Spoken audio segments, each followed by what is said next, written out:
Oh, that's you. Oh, all right. Oh, sorry. Yeah. Let's go. What is it? 7-12.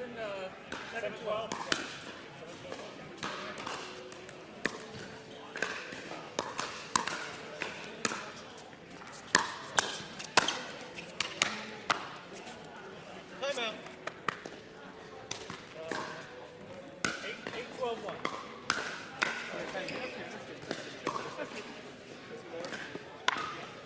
I don't want them to get any momentum. No, that's good. It's a good call.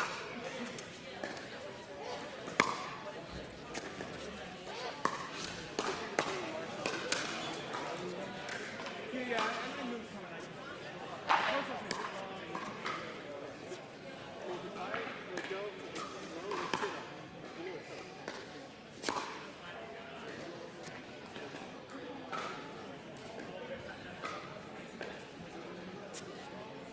All right, we're going to go up.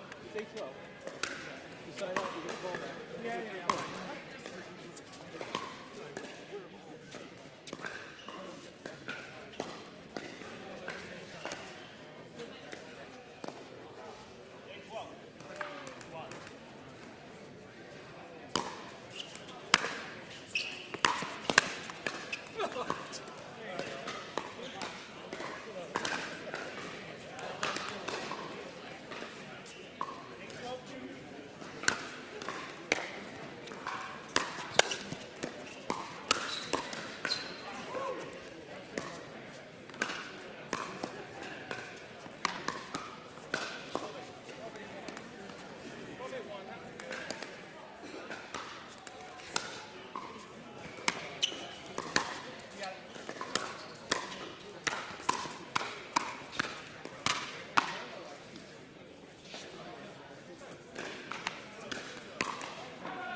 That's a good shot.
Good morning. Still is morning. This is Dr. Dahlia Hirsch. I'm here at the Pickle Factory, the Winterfest tournament, their first tournament, this new beautiful indoor facility in Churchville, Maryland. And it is my pleasure and my honor to be commentating with Steve Kennedy, one of the best pickleball pros in the country, senior pro and coaches. And Steve, you here? Yes, I can hear you. Well, Dahlia, thank you guys for inviting me. I'm like really honored. You know, I always say it's really a cool thing later on in your life when you find something that you love and you can get pretty good at it and people recognize you. And, you know, again, it's an honor to be here. And from sunny South Florida where it's 75 degrees, I'll take it. Yeah, so that's the cool thing about being at the Pickle Factory. We are here in 70 degrees also. Indoors though, right? Yep.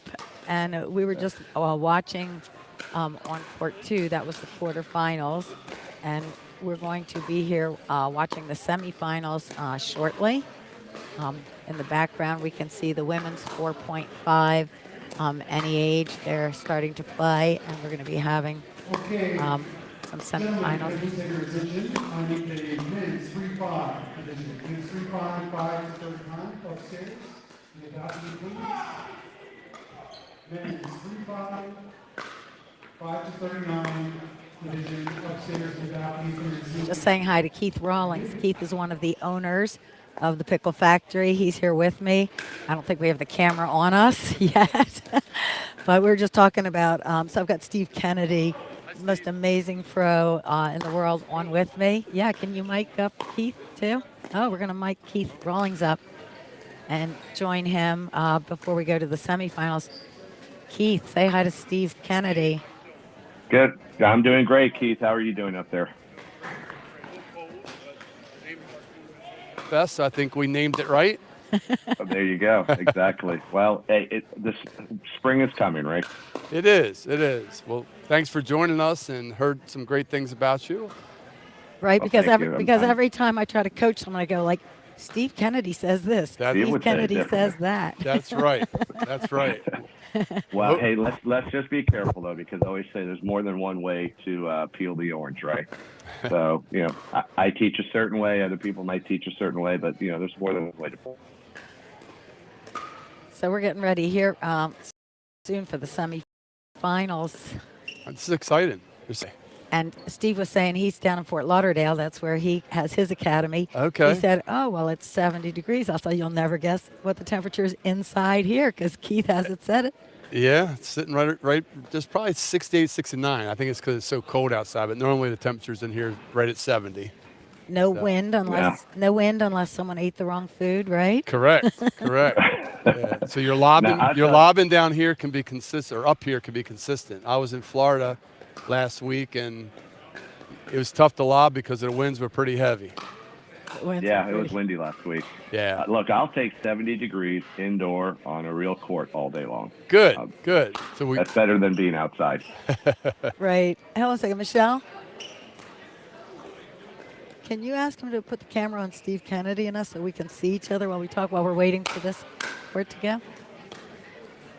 Yeah. So how long has the Pickle Factory, how long have you been open? So we opened October 15th. Really? And business is good? Things are booming? Things are great. We got a wonderful instruction team, but with a great leader, and I think the teaching and the clinics is just going to really take off here. Everyone here wants to get better, and you know, I think we have a lot of our members that are here watching and seeing how high level play there is. So hopefully that helps Dahlia and her team continue to grow their lessons and clinics. Yeah, well, how many courts do you have? We have 9 courts. Nice. All right. And we have. Do you have a gym and all that stuff there also? Is it more than just pickleball? Or? Oh, yes. Yeah. So across the parking lot, we have a big building that's a full family health and fitness center. We have an indoor basketball court, track, full fitness area. We have multiple pools. We have indoor, outdoor pools. We have a physical therapy operation going on in there as well. So the pickleball people There's a will lot use the therapy a good bit. Yeah. So, Yeah, there's a lot of reasons to be there. So like you, Steve, Keith played some tennis in his day, and Kathy. I've never played tennis. You didn't play tennis? Not at all. That's why I'm so bad. That's why I have a terrible backhand. You got to help me. Oh my gosh, we will continue to help you. But Kathy played a little bit of tennis. Steve used to be in the top 200 in the world. Oh, wow. In tennis. Wow.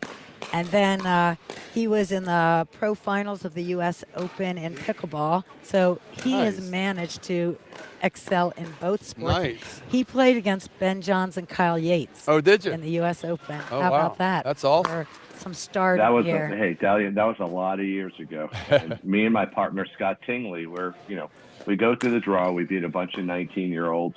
We played in the pro open, and this is going back probably 6-7 years ago. And we beat really good players along the way. And we get Ben and we get Kyle and myself and Scott. They're going, okay, this is going to be our strategy. This is what we're going to do. And it was a pretty decent little crowd, probably 400 or 500 people watching. Wow. Nice And crowd. we just got, I think, 11-1, 11-0. We were done before we got started. Hey, it wasn't a donut, and it was a Ben beating. Johns. There's a big difference when you play against these. There's 100 great pros now. Their hand speed and all that. I mean, they can just make you look a little bit silly. That's what I was observing that today with some of these younger players. Their hand speed is just ridiculous. And they're just at the net. They cover the whole front of the net. Like you can't get a ball by them. Yeah, it's a combination, right, of their athleticism, their anticipation, their reflexes, and they're getting smarter as we go along, which is really the key, right? For sure. I mean, when I'm in Davie, we have 4-foot high fences around our courts. And, as an 18-year-old, I would have jumped the fence. I see all the kids jumping. Now I look at that fence and I go, man, where's the gate? I kind of walk around and get that ball now. It's funny you say that. I saw this young guy jump the fence here earlier. I'm like, doesn't he realize he could just, go right through the opening that we have? Yeah, they just don't need to. And I look at the fences, oh, my God, what a barrier. Exactly. So who you like here in the finals, Dahlia? Well, yeah, it's quite a surprise. And what's really cool, I was telling Steve, is people aren't just here from the Pickle Factory. You got people here from Delaware. I saw someone's here from Washington State. I know some people have come in from California, probably because they're visiting their relatives, but they did look it up, and they are going to be playing here tomorrow. That's great. You've got young Eric. I mean, he's young from Delaware with Tyler. Yes, they look good. And then you got the two guys, the Wolfpack guys. Who's that? They're from Anne Arundel County. I think they're in the finals here. Okay, that might be. Is that Joseph and William? Might be. Yeah, it's going to be good. I'm looking forward to the semifinals. I hope they're going to hop on here soon. Oh. We have a shout out while we're here too to some of our sponsors here. So I'm going to be going through these as we go along. But just to put in another thing about the Pickle Factory, 9 pro indoor courts, and oh my gosh, Keith and Kathy, they did some special way of painting this so that all the gravel and the grit is not on your shoe, but the courts are everyone says, these courts don't hurt me. And I know that was by intention.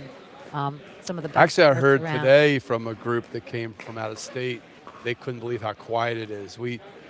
Steve, we did a big investment with our acoustical panels throughout the building.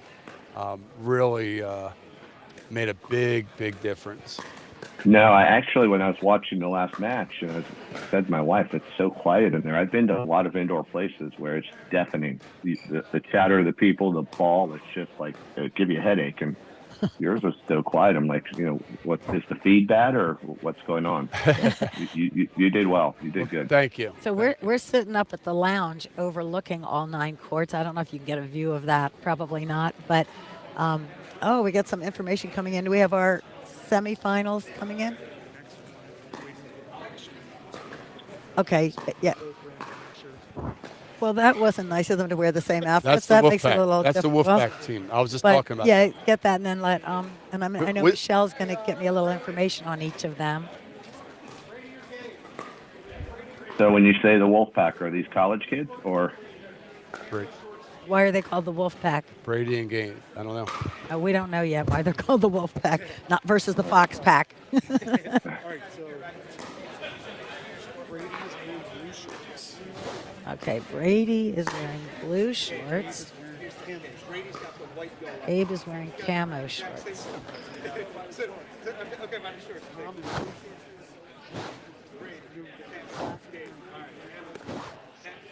Tell them they can't change their shirts during the match then. I know. Zach is wearing a white hat, and that's Thomas with a blue shirt. Yeah, that's us. Yeah, and I guess Michelle will be up shortly with some information for us on that. And okay, and we're not going to interview them right after the match, but we'll interview the finals afterwards. Is that correct? All right, that's really good. Thank you so much. Okay, wonderful. Thank you. So we're going to try to make sure that everyone hears the score. And Right we there. have, I'm going to check out and let you do your thing. okay, that sounds Steve, great. nice So it's meeting nice you. to talk to you. Tell Yeah, Kathy, take tell care. Kathy to stop by the booth. I will. I will. Thanks a lot, Steve. Take care. Thank Thank you. So Dahlia, do you have some names for me and shirts and colors? I do. On the, well, I guess they're warming up now, so we won't know who's on the, oh, look, we're going to get some really good things. Michelle's helping me today, Michelle Brandt, and she's getting, Hi, okay, Michelle. you have the other ones? Okay, I'll let you run down. So, Gabe, let me get this right here before I tell you. Abe Slund is wearing camo shorts. Hold on. So just give me the shirts. Give me the guy who's wearing the white shirt in fact. The white shirt and hat is going to be Zachary.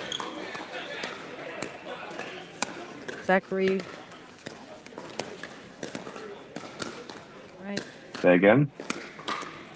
hold on. So Zachary is wearing a white hat. Okay. Okay. What the white hat? White. Okay, and his partner, And his partner's name is Thomas. Thomas. And he's wearing a blue shirt. Looks black to me from here, though. Oh, You're talking across, about they're warming up. Zach.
welcome back to the Pickle Factory, where we have Winterfest tournament.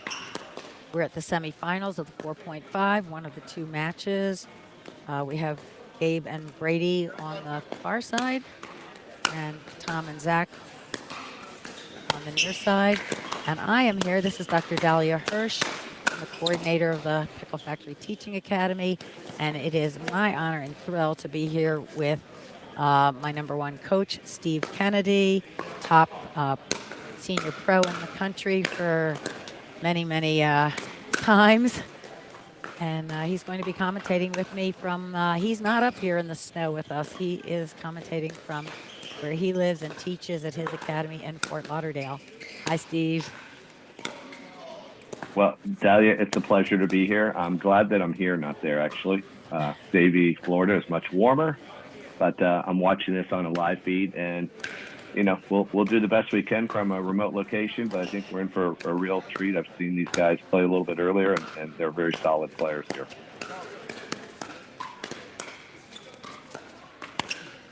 So evidently Gabe and Brady call themselves the Wolf Pack. Not sure why. We'll have to get that story later, maybe. And Well, better that than like the Pussycat or something like that, right? for sure. Just He's got to punish that ball, Dahlia. He's got to make him pay for that high ball there. that's what you keep saying, right? That ball's in green. Nice drop. Good patience here. Let's see. I think the young guns, I think the Wolfpack is looking to speed up a little bit. I think they're going to play a fast-paced game here.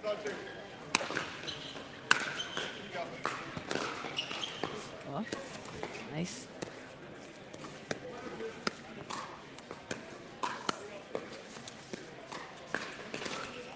Oh, what do you Good to think be of young. that? It's good to be able to move like these guys do. Yeah, seemed like a good idea to have that speed up in the middle. Just didn't quite go over. Maybe not in the I mean, look, top spin. you or- can never go wrong. You can never go wrong in the middle, right? I've heard that. Nice backhand. Wait for their opportunity to advance in a little bit here. You think it's the youth that makes them hit a little hard, a little too early sometimes? Yeah, I mean, you know what? The youth, they don't have quite the experience yet. They got to recognize that sometimes it takes a little time to let the fruit get ripe here.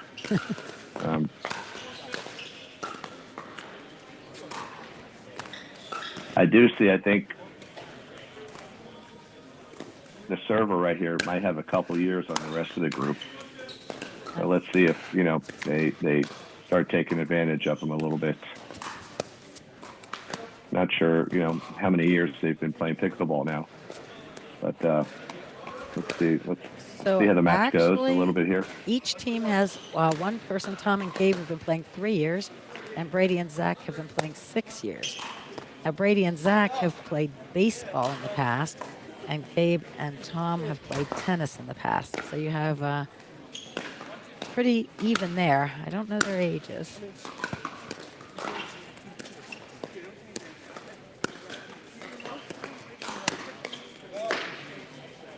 That was a good let. Sometimes, Maybe a little bit out there. yeah. I think that's like one of the hardest things to do is to let the ball go out. Yeah, I mean, you know, look, it's a marginally attackable ball, and it's really hard to get enough topspin on that last shot to make that ball dip in. So at times, I think you got to wait for that ball to be a little bit higher.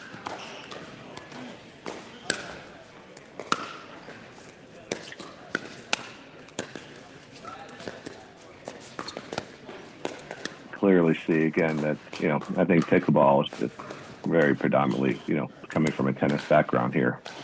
Yes. All these players are clearly tennis players to me. What makes you say that? I know 2 of them are baseball players and 2 are tennis players, but what makes you notice that? And just by Yeah, I mean, watching I think anything with, you know, when you put a stick in your hand, whether it's baseball or hockey or whatever it might be, I mean, it translates into, you know, being a pretty decent pickleball player with the eye hand and the distance, you know, recognition of, you know, space. So I think, you know, whether it's volleyball, softball, I mean, they all come in with an advantage over somebody who's, you know, maybe coming from a different sport, but without something in their hand. So you came from tennis. So obviously you went out on the court. You were immediately amazing because you are a professional tennis player. What were the hardest adjustments? What do you have to, when you're coaching, what do you have to teach your tennis players to modify? Well, I mean, right off the bat, the tennis player can serve, they can return, they can hit a third shot, ground stroke or drive. You know, where the nuances come in, where the difference come in is learning how to hit the drops, the third shot drops, and learning how to dink and less back swings, and you know, recognizing how much smaller the court is, and so maybe limiting back swings and things like that. So, you So know, for those people who don't know, the Wolfpack here, they are stacking, and you'll notice that they're both on one side. Oh, they stopped stacking right now because I don't think it was working real well for them. So we'll circle back to explaining stacking a little later.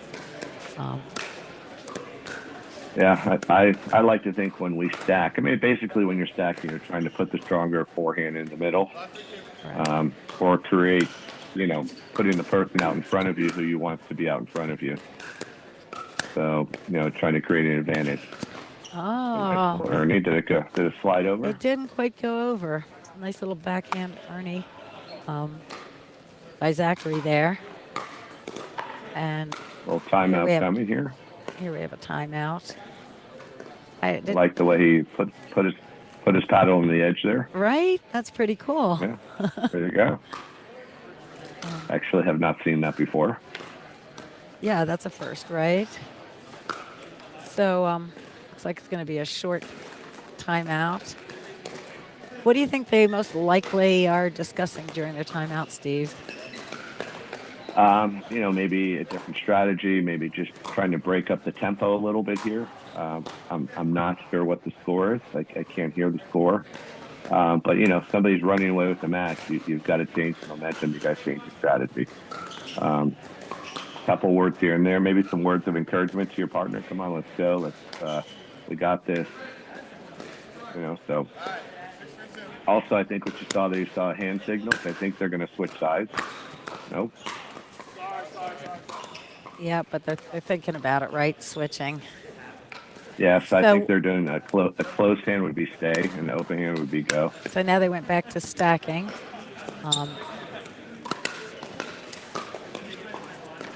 So it looks like they're going to put. Yeah, the Wolfpack is. Yeah. Gabe is on the. This is a quickie. This is a quickie one here. They're really moving this team a lot. So the Wolfpack is really. Yeah.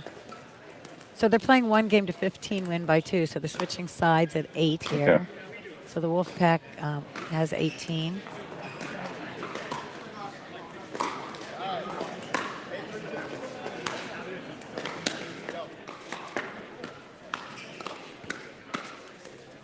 That was a good speed up down. Nice speed up, a little step away, good speed up.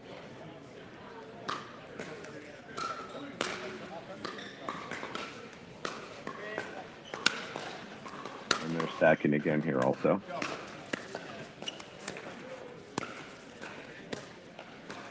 Oh, that was a good shot.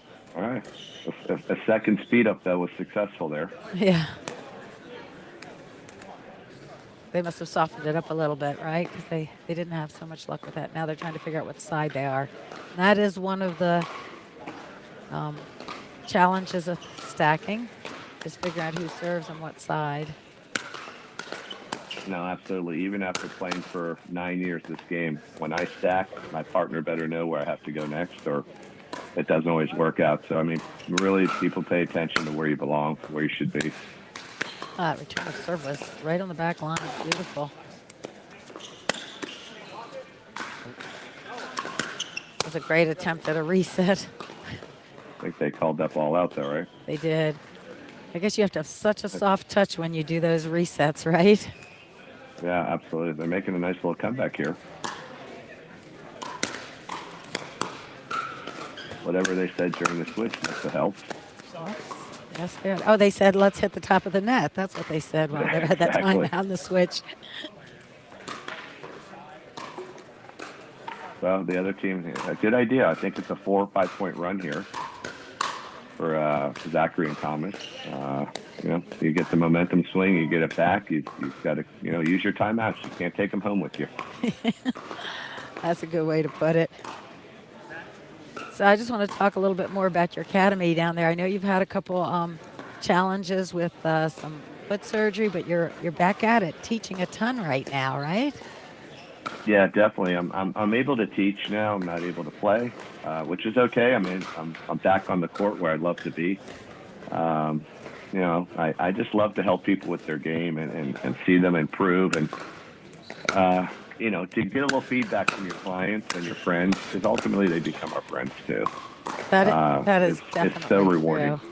I have one of my students who's just come up the ranks doing really well, Michelle. She's like such a good friend now. She brings food over. We go to her house. She's helping me to figure out who's playing where and a little bit about them. Oh, I see we're back on the court now. So, Back definitely on the court. They made another point now. It's a side out. So again, maybe the timeout was a good thing, right? it looks like it was really good. Oh. It's funny how when you start in pickleball and those balls hit the net, you think, oh, good point. And now we're like, oh, we can get that. Now, he didn't quite get it, but almost.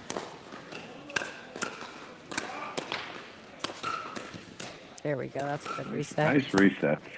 Yeah, I love the way he just kept adjusting his swing paddle.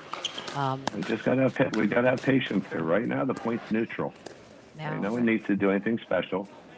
right. Just keep the ball neutral. Now a little trouble might be a nice solid dinking. Yeah, very nice movement, nice and there we go. Bernie and a reset. Nice recover. A great point right here. This is a quality point. Everybody's part. Beautiful.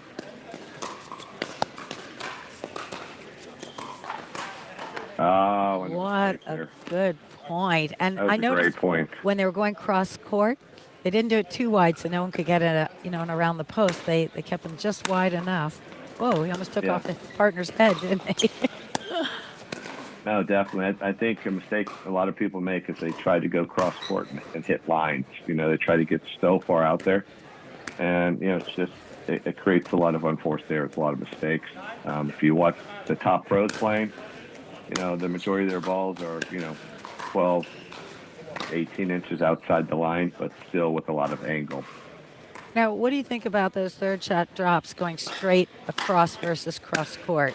I know he missed one just because the net's a little higher, but sometimes, when do you think you want to go straight instead of cross court with your third shot drop? Well, I mean, clearly you're going to go straight across when you're going to get a shorter third shot, and you're going to go maybe right at you straight across from you. If you're trying to isolate, and typically, you don't want to become too predictable. So your third shot, I mean, you can clearly move the ball around. There's no one right spot. Oh, that was another good rally, right? Lots of good things happening there. Now the Wolfpack has the ball back. Gage setting a drive. It's so hard now. I mean, everyone's got such good reflexes, such good hands. It's really hard to put a ball away now. I mean, these guys are cranking overheads at their opponents, and the point's continuing. So a lot of times I teach to use a little bit more angle versus going with so much speed at the feet, right at them. Make them move and set their paddle. Yeah, just to try to angle the ball off instead of, going straight at them with pace. So Zachary serve. Oh, wow. Oh. I know he wants Like that to one. have that one back. That's what I was saying. Yeah. He wants to have that one back. Got a little hyped up there. He A did. little less Red Bull. He did.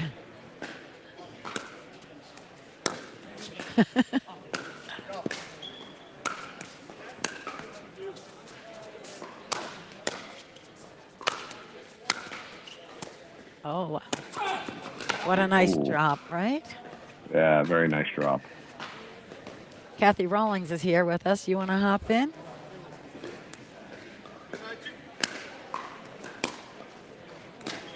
Let's get that on. I got the short. There you go. Hi, Kathy. You're on with Steve Kennedy. Well, now you're kind of off because we'll get this mic fixed here. All right. There you go. There we go. So Kathy Rawlings, owner, you heard from Keith before of the Pickle Factory. We're in the semifinals, and we're with Steve Kennedy, pickleball coach pro, commenting on semifinals of the 4.5 men's. Steve, what do you think about that? Jump around. Well, look, you've got to make that ball. You set the whole point up. Finishing it is, just got to finish. If we don't finish, we don't win. You can watch it right here or here. Great point here, though. Beautiful point. Kathy, you just came up from Florida. I did. So Steve's Where it in was- Fort Lauderdale. Windy and rainy. Oh, that was a nice Yeah, exactly. setup, right? That was a nice setup. That was a nice speed up. He sped it up a few times. Those guys got to get their paddles up a little bit. That's what I was wondering. The paddles just weren't quite ready, right? No! He went to his forehand side, right to his right shoulder. Good spot, right? Yes, I'm pretty sure that ball was out the way they called it. Oh. Nice time to lob. It's funny how momentum goes in this game. I mean, Zachary and Thomas were down considerably on the changeover, and they made a great comeback and Come on! Wow, you're right. putting some energy together on the court there.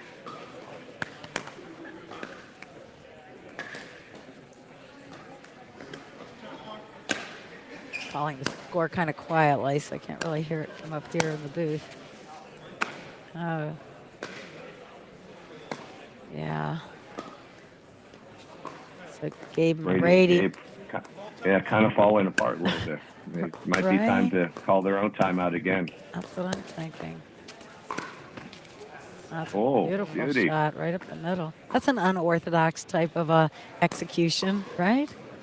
You can't teach that. That's just something you come up with and you That's just go with it and athleticism. hope it goes in. Nice block volley there. Yeah, maybe Thomas ran up a little too soon for the quality of Yep. the shot that came. Agreed. Oh, nice hands. Way to keep that paddle up front and out front. Old Very Pack needs a timeout here, I believe. Yeah, I don't think we're allowed to tell them that, Steve. No, we won't, What do you but think, Kathy? Yeah, I don't They think need you one. can. They need one. Oh, it's too late for the timeout. Amazing. Again, Wow. at the changeover, they were smoking them. They were. Timeout, little change of strategy, and the difference. There we go. The score was just a complete turnaround. It sure was. So Zachary and Thomas, they're from New Jersey, visiting us down here in Harford County, Maryland, at our My Pickle Factory, and they're going to go to the finals, which will probably happen shortly. I've got Kathy Rawlings with me. She's in the short seat for some Yeah. reason. Really, we're the I feel same. like I'm at the kids' table. We're the same height. So this has been Kathy's vision. She called me back in the summer and said, "Can we have breakfast together?" And asked me to be coordinator of the teaching academy here, which we've put together some amazing instructors. And Kathy's put together the most beautiful. You can't see the furniture here, but there are beautiful couches, a bar, an overlook. Wonderful TVs, which right now are showing pickleball. But, Steve, we're going to have a football game here coming up this afternoon, right? That's right. That's right. Go Ravens. And guess where Kathy's going to be? She's not even going to be at her own tournament. She's going to be at the Ravens game. Well, I know. So you've got to get your priorities right here, right, Kathy? Well, it was really kind of you to help today. Oh no, I'm With commenting. like I said, I'm honored that somebody wants me to be part of what they're doing, but more so than ever, Dahlia's just such a sweetheart and such a good person. Amen. And what a attribute to the Pickleball Factory. I mean, she's just a kind-hearted person that brings a lot of positivity to whatever she does. Yep. And Yep. I think a lot of people can benefit from it's not just all about pickleball. We all want to get better at pickleball, but it's about having a great day and a great experience. And I think she can bring that to your facility for sure. We're very, very blessed, for sure. Yeah. She was one of my very first phone calls. Yeah. Right I've called her a few times for a few things myself. We all call each other, believe me. We all need each other. So, Steve, I know you have 2 kids, one that's in college, and or they're both out now. They're both out. My oldest just actually moved back into the area, and he was in Manhattan, so we're happy that he's back in Harford County. And my youngest is actually a quarterback coach at Notre Dame.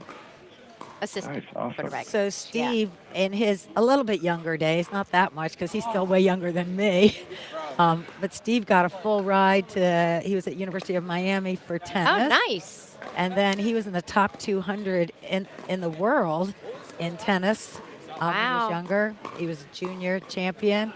And then 9 years ago converts to pickleball and voila, becomes like, a champion, at times #1 in the country Yep. in pickleball. Just but Hey, I thank God for tennis, and I thank God that for pickleball, because my mother was very diligent on that tennis court. That we really didn't have an option. We played tennis every day since the day I can remember. So I got a little burnt out on tennis, and I found this game of pickleball one night, and I told my wife that I think I fell in love with something, and she was like, "Well, you got to leave the house then." I go, "No, it's pickleball.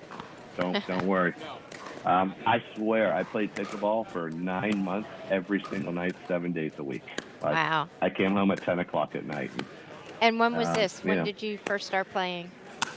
So this is going back about 9 years ago. Okay. So at that time, there was only about 200,000 Americans playing, which was nothing. Right. Compared to, the numbers today where they say maybe 35 million. I don't know if I believe that number, but even if it's And it's fraction, growing. that's still, that's huge. And I think probably like the demographics, I'm not, I'm sure they're the same everywhere, but I mean, so many super young people are playing. High school and college kids are, at my facility in the afternoons, on the weekends. I mean, a lot of them. So it's not the old people sport anymore. It isn't. no, and it's funny. I actually heard about pickleball probably 15 years ago. For those of you who don't know, my #1 hobby has been social dancing. So we were at a shag dancing event in the Carolinas, and a gal who's one of the best dancers in the country, has been one of my roommates for years, she kept talking about pickleball. I guess I was a bit of a tennis snob. I was like, that doesn't sound like it's for me. But I should have thought twice about it because she was a tough lady. She's an amazing dancer, and she was a roper, a cattle roper. Wow. But I still didn't even listen, and then came upon it 6 years ago, and then I coached a little with Sarah Ansberry and her partner, and then and Steve used to teach me tennis years ago, and then when I found out he was in coaching pickleball, I was like, oh my God, I'm so excited to coach with Steve, and he's making the best out of an old lady that I can be. And Stop. so it's been fun to Well, win some tournaments I've around the seen you- country. I've seen you play with some of the young ones around here, and you play very well.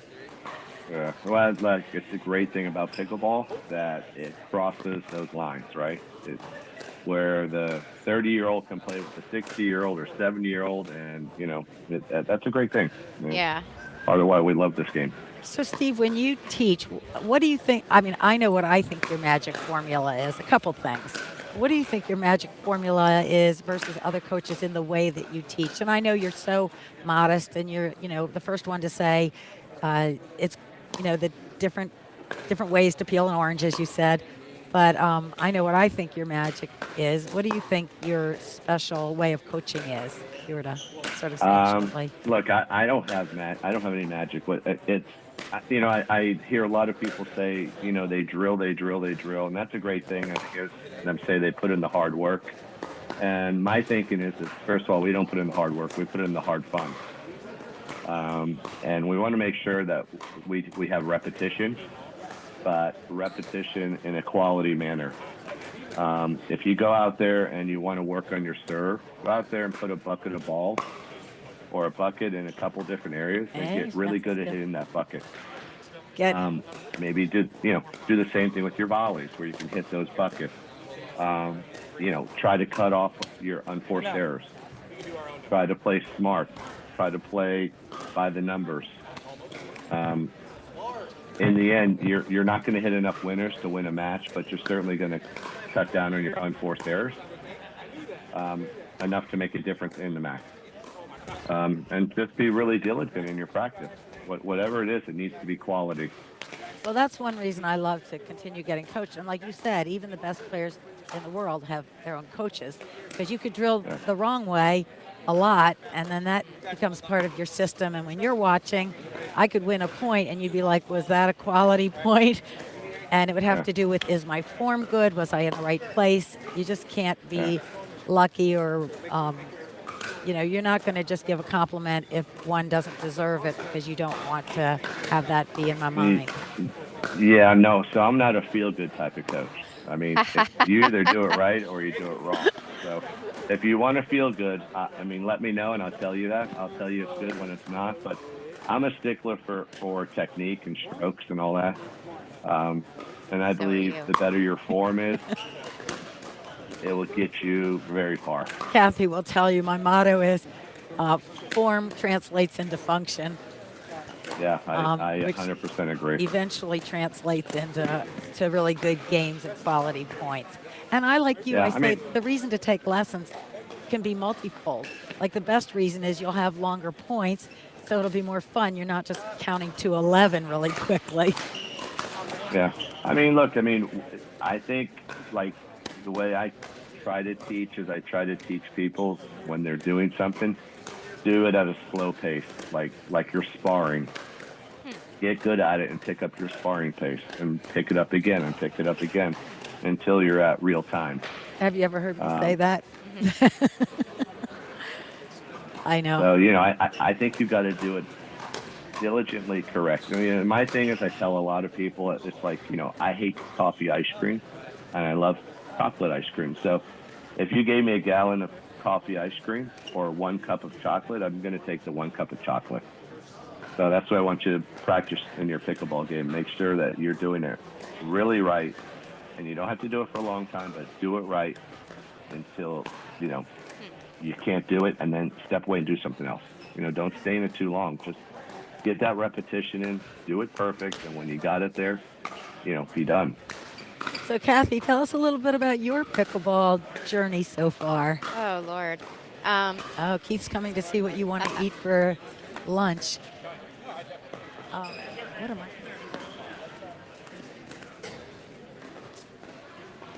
Okay, I believe the match is starting. Back to match time. All right, we've got a lefty out there, so we're going to have 2 forehands in the middle. Whatever. So, The men's 4.5 building, gold medal matches have taken place on court 2. Bronze medal matches on court 3.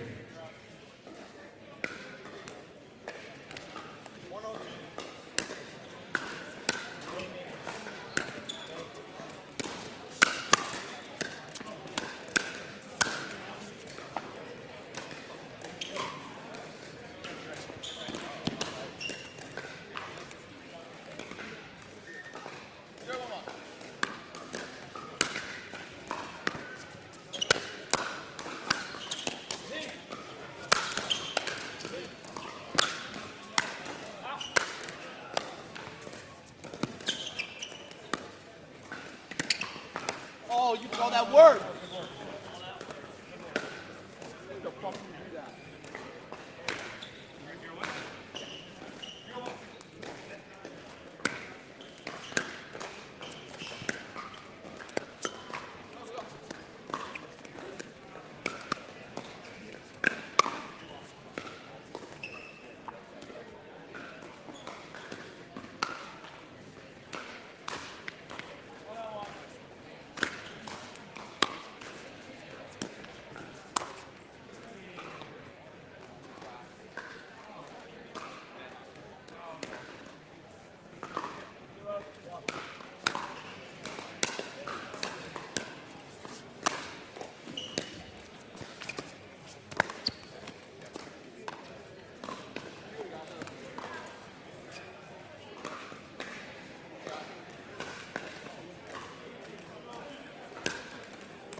No wind.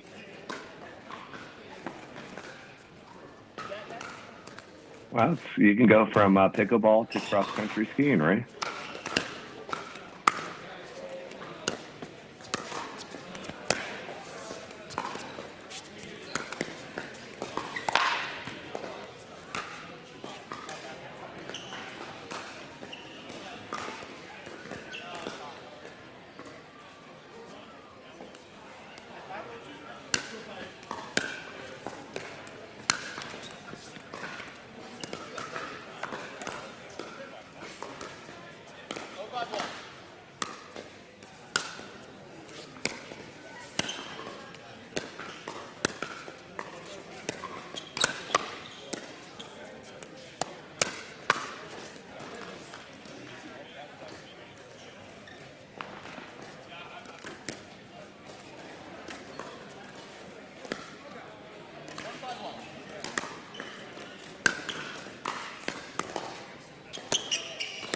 All right, we're back in with the finals match on the 4.5 men's at my Pickle Factory up here in Churchville, Maryland, where the weather is 70 degrees, sunny, no wind, indoors. Outdoors, we have an amazing amount of snow and bitter cold. And I'm here with Steve Kennedy, pickleball pro coach from Fort Lauderdale, one of the best in the country, commentating on the final match. We have Eric and Tyler on the far court, and Thomas and Zach on the near court. Well, I'm happy to be here from sunny South Florida today. And I'm Dr. Dahlia Hirsch, and we also have Kathy, the owner, Kathy Rawlings, on here with us. So we're a nice little threesome here watching this match. Oh, that was a nice speed up, right? Yeah, that was a nice speed up. But look at the patience at the kitchen, though. I mean, they're not over moving the ball. You know, they're having good placement to the feet, but it's not like they're hitting lines. That's true. The simplicity of shots is a nice little drop. Drop to the backhand there.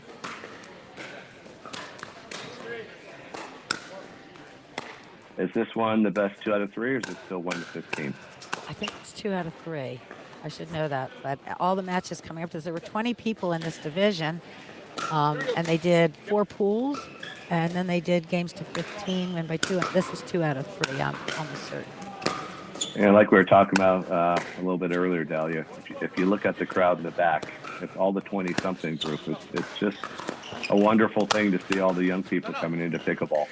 Yeah, we've even seen that at the Pickle Factory. Just even as far as coordinating the teaching academy, we were talking about how now that we realize that more players are young and actually work, we have to allot lessons and coaching as well as playtime more on the off-work hours. Although it is sometimes surprising to see how many young people are here in the middle of the day. You're going to see a switch here. I thought he gave the signal to switch. But he didn't do it. It was weird. Yeah, and I want people to recognize, too, look how Zachary and Thomas have backed off the kitchen line. They felt a lot of pressure, and they're falling off that line. It's something that, people are not always taught. A lot of times they're taught to hold the line, which I think is a big mistake. Well, that's why I love the drill that you always recommend people do. Oh, nice Ernie. Nice Ernie. I think Thomas set that ball up a little bit too high, kind of telegraphed what he was doing there. And now it looks like they're going to switch on the near side. Gave the signal to the switch. Yep.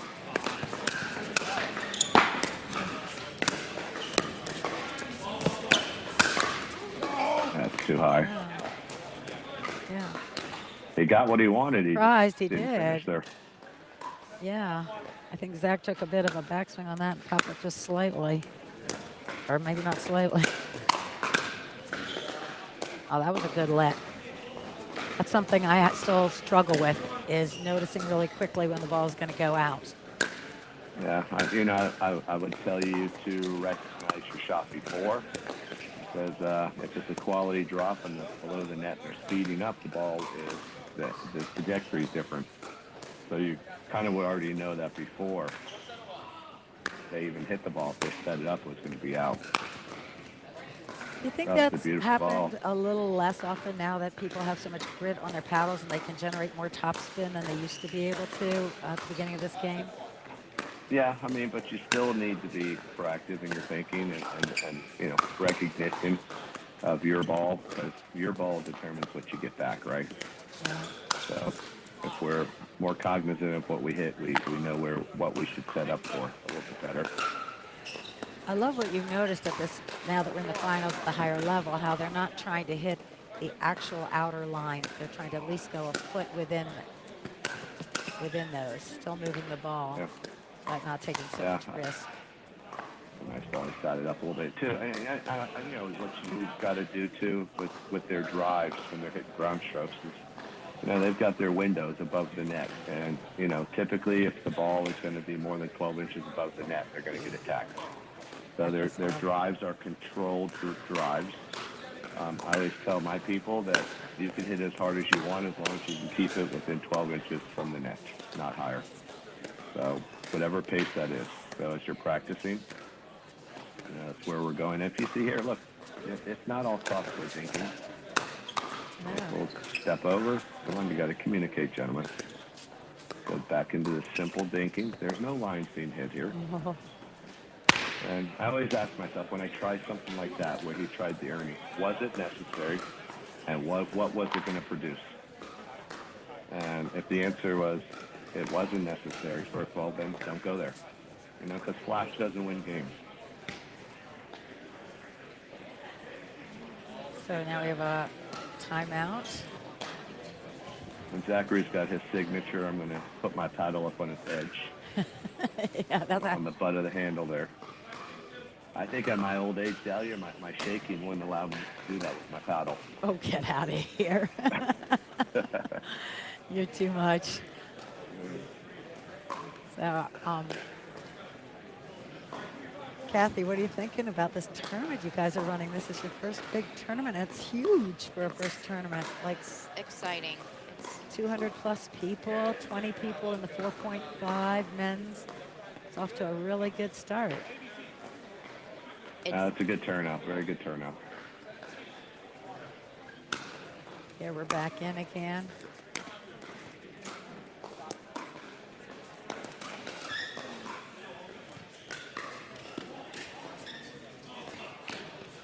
See if we can get a couple points from this side out. What is the score, Dahlia? Do you know? That's what I would like to know. Well, they haven't changed sides yet. It's a little hard to hear from here. Can you hear Kathy? I can't, but I can find out. I was saying earlier, Thomas is a little unorthodox out there. You know, he's kind of paddles hanging down. He's not the most orthodox player, but he gets it done. I think he said 6-7-1. That's what a good defense. Be patient, guys. You're back in the point now. Almost. Good defense, good offense.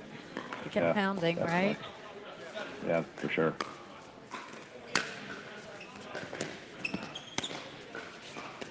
I think what we saw in the earlier match, we had Zachary. He was kind of taking over a little bit more. I think he's probably going to need to do the same here. Yeah. Take a little bit more court, take a couple more chances. 7-7 now. So Zach's on the forehand side. Oh, there we go. Now they're switching. Probably did exactly what you said. All right. Tyler's serving, and they're stacking now. We have a shoe tying event. Always good to have your shoes tied. Yeah, sometimes I untie my shoelaces purposely so I get a rest period. Kick the ball around. So it's 9-7-1. They're 2 out of 3. Certainly got to make that ground stroke. 9-7-2. Good block.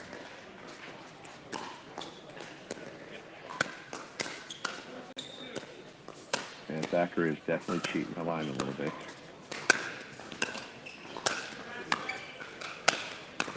Use your angles. You don't have to use power all the time. Angle it off. Right to him, right? Oh. Well, look at that. I formation. Wow. Oh, he got back Well, in the point. I think Thomas probably hit about 90% of those shots in that rally, right? They were really isolating him, but he Yeah. was ready for that. Oh, nice take in the middle. Yeah. Once it's just slithering in there. Now they're stacking with Tom on the left side.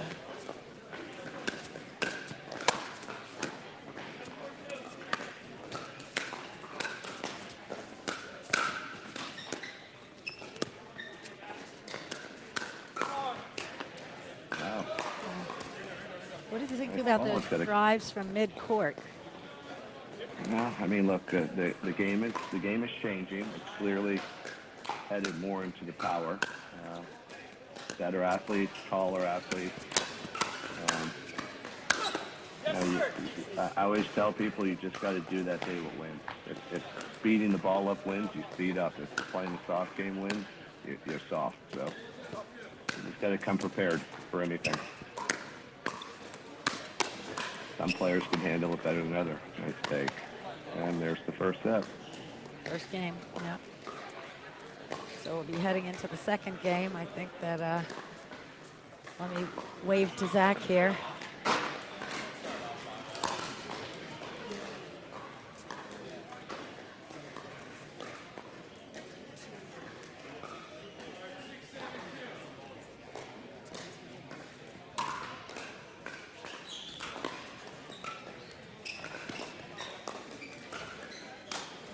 Sorry, I'm back. You back in, Steve? Yeah, I'm here. So, right. Talia, you had Zachary and Thomas. They won the first set. What do you think is going to be the difference if they continue playing like they play? What are Eric and Tyler going to have to do? Well, I think they're going to just have to be a little bit more deliberate, a little less, just they're jumping a little bit. You know, like when Tyler took that round the post, the Ernie that you said, well, maybe it wasn't the right time, maybe it wasn't necessary. So really just playing within themselves. They have all the athleticism in the world. They have, all the anticipation. What do you think? Slowing it down a little bit? Yeah, I mean, Right I spot. think they've had their opportunities. They just didn't capitalize. Like I say, they got balls they wanted, but they didn't finish the point. Okay. All right, so we're going to go back to watching them play. Zach, you have us so that we're back in, hopefully watching them play and not us talk. Zach is, there's Tyler serving. Nice drops.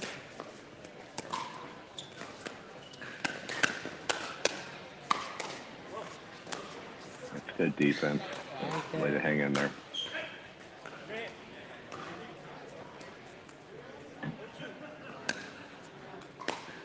Now, for these matches, they're not having referees, correct? They are not having any refs. And are they having, there's been no issues with line calls or? I have not seen one fight, not one duking it out yet. All right. That's a good thing. That's a good thing. Nice. Good ball movement. Good patience from everybody. There we go.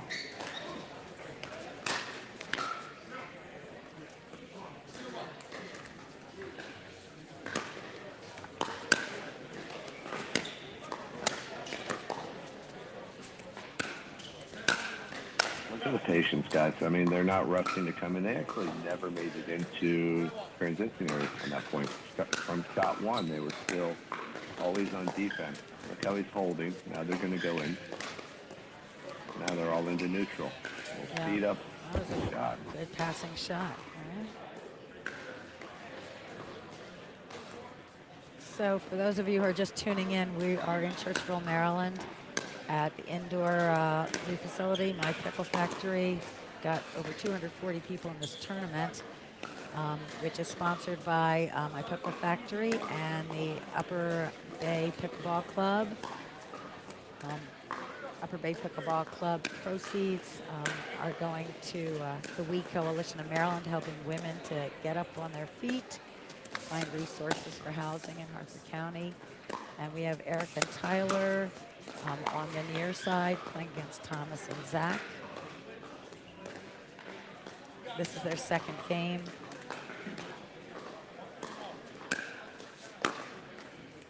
I think what needs to happen here, I think they need to try to isolate Thomas a little bit. I think Zachary's clearly the strongest player on the court. I think they tried that in the last game. As I say that, Zachary misses the next shot, right? That's how it goes. Have you ever tried to help someone? They're like, please help me while we're on the court. I'm like, no, I'm just here to play. And you finally give them a hint, and the very next shot you miss. Yeah, for sure.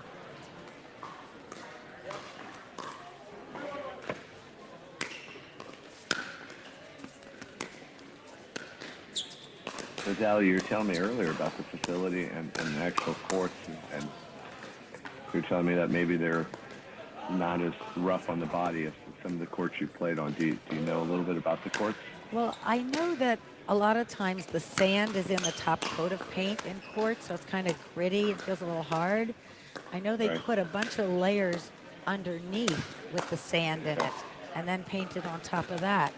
So it doesn't feel gritty. And one of the things about that is when you stop, you make a nice stop, but not a hard stop where you're jerking over, where it's jerky.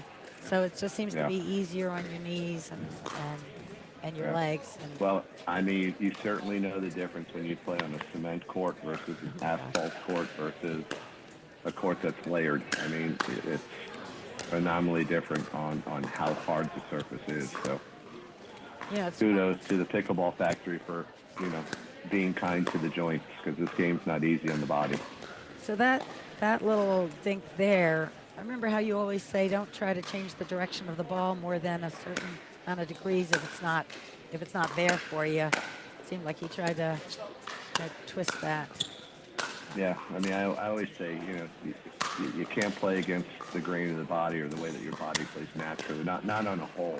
On certain shots you can. For the most part, you've got to play in alignment. Oh, wow. Incredible nice defense. Defense And there. seems like Very nice. They ran out of patience because they certainly had them on the move. Although I like what you say. How do you say it? If you keep hitting people deep and they keep hitting it back and pummeling you, hit a short shot and let them come in and neutralize. I know you have a funny way of saying it about putting money in a soda machine or something. You're going to have to refresh my memory, Dahlia. If you keep throwing money in the machine and nothing's coming out, do something different. Yeah. Don't put more money in that machine. Hold on. You keep on going.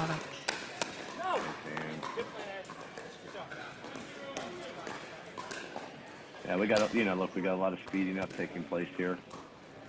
If I was playing against these guys, I would probably hit behind Zachary or isolate Thomas a lot more.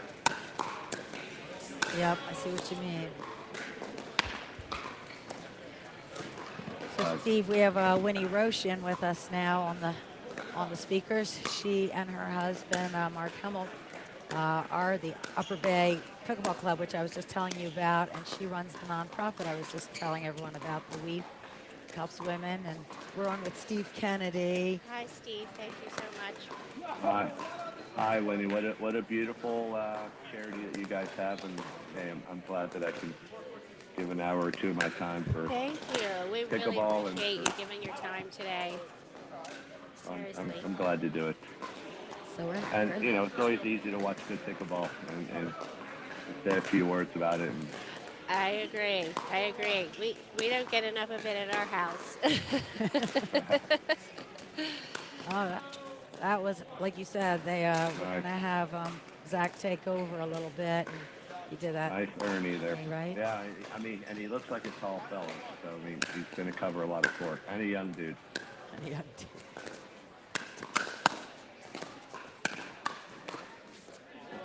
Thomas is a solid player over there. He can hold his own too.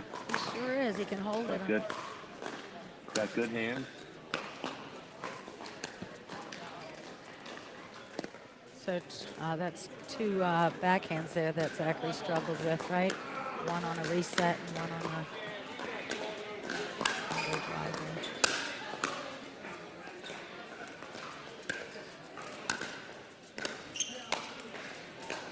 Oh, What do you make that. That's that money in the bank? like bread and butter right there. So where are they in this match? Their This is the second game. second game. It's a little hard to hear the score from up here. Yeah. See if we can hear it See, here. that was telegraphed right there.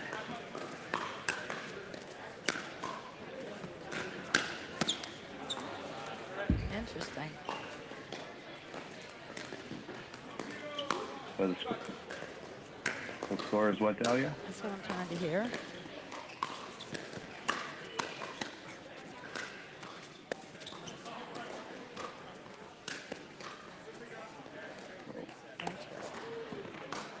Zachary would like to have, or Thomas would like to have that one back there. Yeah, sometimes that's softball, just that change of pace, you get a little ahead of it, right? Yeah.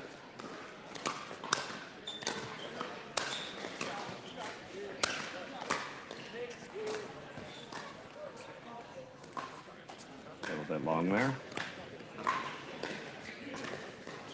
That's interesting that Zach and Tom took a timeout. Usually you don't do that right after getting a point, right?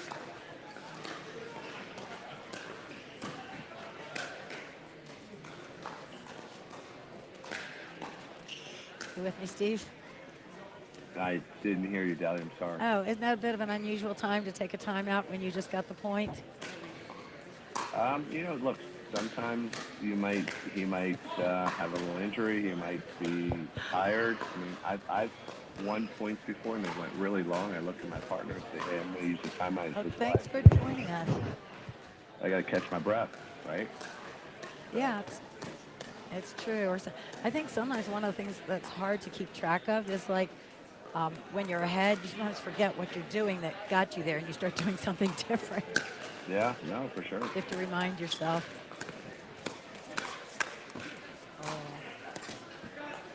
So when they took the timeout, what was the score? I need to find that out. I'm going to zip out here and see if I can hear the score. You're on. It's all you now, Steve.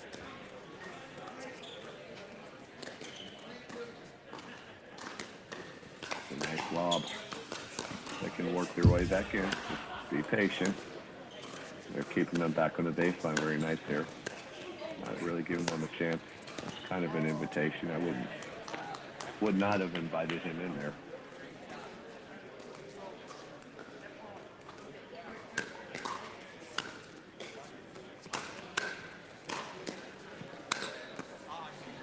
Nice shot, right at the feet.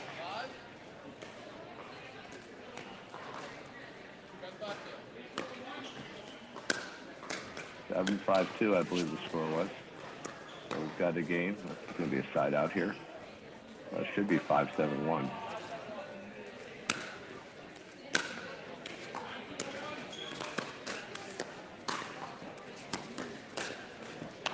He sped that ball up many times in there. I think Thomas has got to move into the middle a little bit there. Give him the outside a little bit. So I'm back on with you, Steve. Steve Kennedy here. This is Dr. Dahlia Hirsch. Oh, Wow. it's a little juicy. We're here at the My Pickle Factory. It's the 4.5 men's finals. Any age. Put his feet up in the middle. He likes it. Huh. Oh, we've got a game here. Two. See if we can hear the 8-5-1, I think. 8-5-1. All right. 8-5-1, you're right.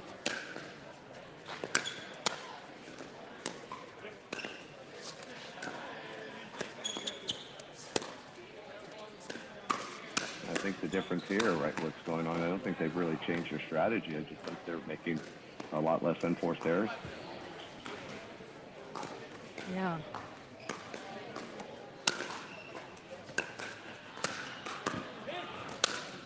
One thing you can't say, and oh, nice There. defense. incredible defense.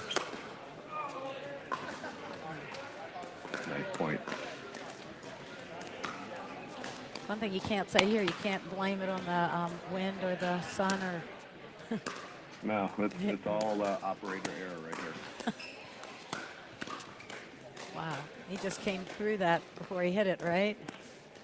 Yeah, I mean, it's a tough shot to try to hit. Did I lose you? Dahlia? Yep, I'm here. Just trying to get the score. All right, we're back. We're back. We're on. Sometimes I go off to try to find something out, but then you're handling it all by yourself, Steve Kennedy. Oh, thank you. Yeah, I think. Tyler's serving. It's 8-5-1.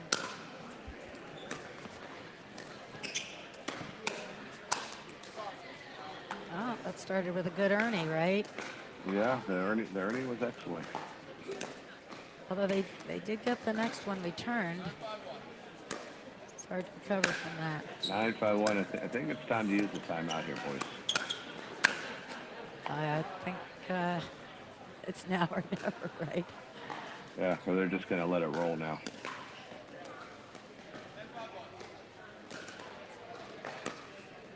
Looks like Tom and Yeah, again, we talked a lot. There's just so many momentum shifts, and somehow we got to learn to break that up.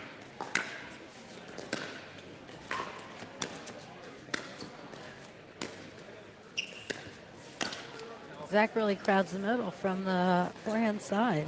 I guess he's very confident that he'll be able to reach a forehand with his length, with his height. We got a 5-10-1 here. See if we can get a couple points and make it interesting again.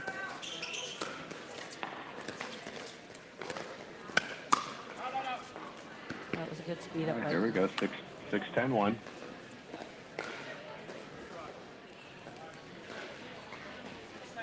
Make it interesting. Get to 8 here. A little pressure on your opponent. When they're up by 5, they can play nice and free. Oh, nice point. Wow, Gotta incredible love hands. it. Solid. Beautiful. He's got some solid backhands, Tom does, doesn't he? Yeah, beautiful point. Always interesting to see when things tighten up. Who's going to come up with the good? Sometimes that 11th point seems to be the most evasive point. Yeah, no. I'm always telling myself, please get this point. And then on the other side, hey, you're like, we're not out of it. Let's keep going. Good power of the lefty there.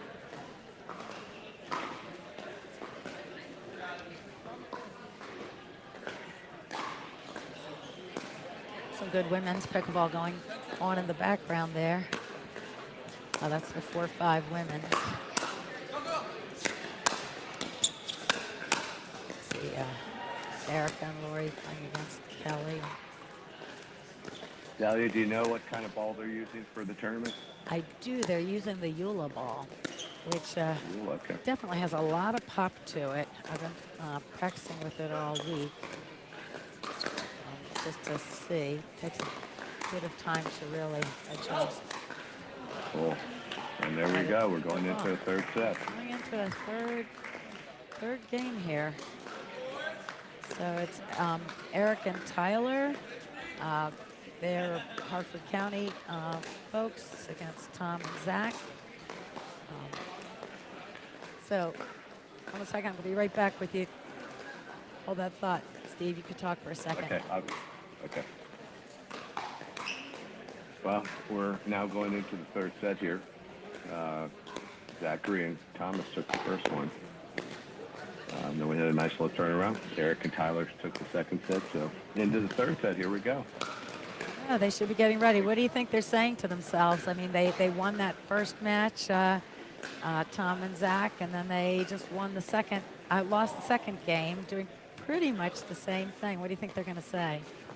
Yeah, I mean, I didn't really see, a whole strategy change. It wasn't like they were, stacking or shifting or, again, I just think that Eric and Tyler picked their game up a little bit.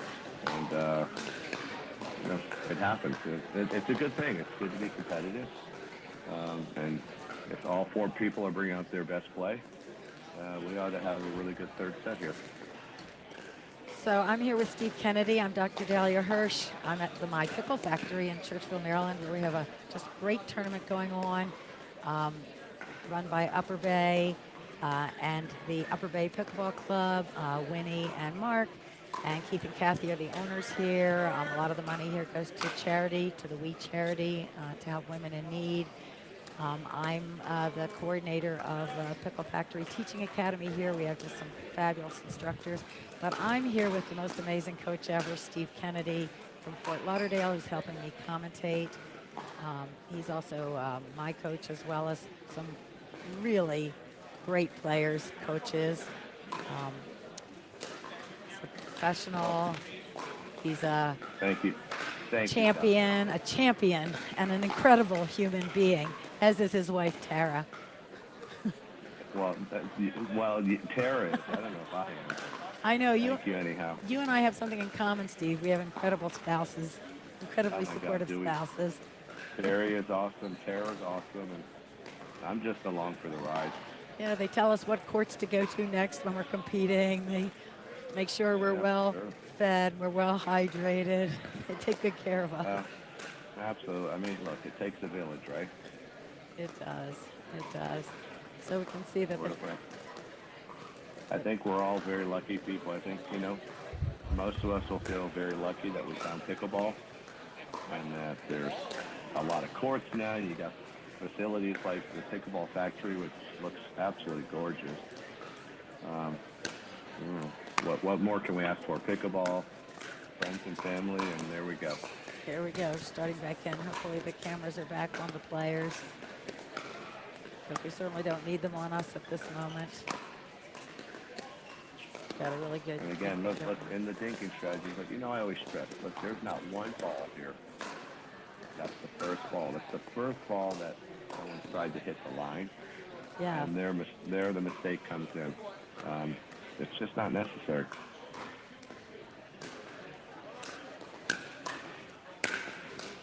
Nice deep serve, kind of short on the return, keeping them pinned back a little. All right. Yeah, so all of this incredible, this is a really good match.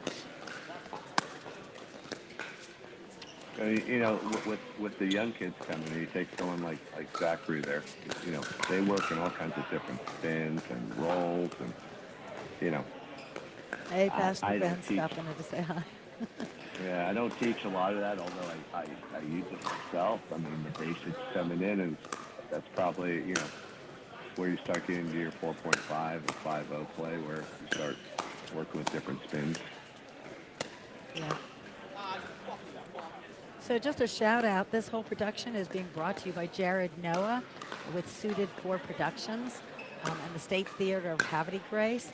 It's just an awesome theater in Havre de Grace, Maryland. It's a performance venue. They have a variety of programming like concerts of all genres, pro wrestling, comedy, theater, open mics, private events. It's just a beautiful old theater. It's been restored to its Art Deco. Actually, it was my mom, who was an architect, Polly Hirsch, who restored some of it to its original Art Deco. And Jared Noah has an incredible setup here, which I guess you guys can't see because we're on the other end of the production. But there are so many cameras here and so much sound system and assistance. He's just done a great job of making sure this is well produced at the My Pickle Factory first indoor pickleball tournament here in Churchville, Maryland. And we are watching Thomas and Zach on the near court playing against Eric and Tyler. Oh, nice around the post. Did that ball go in there, Dahlia? It did, I think. I've got a really good bird's eye view here. I'm up in the bar.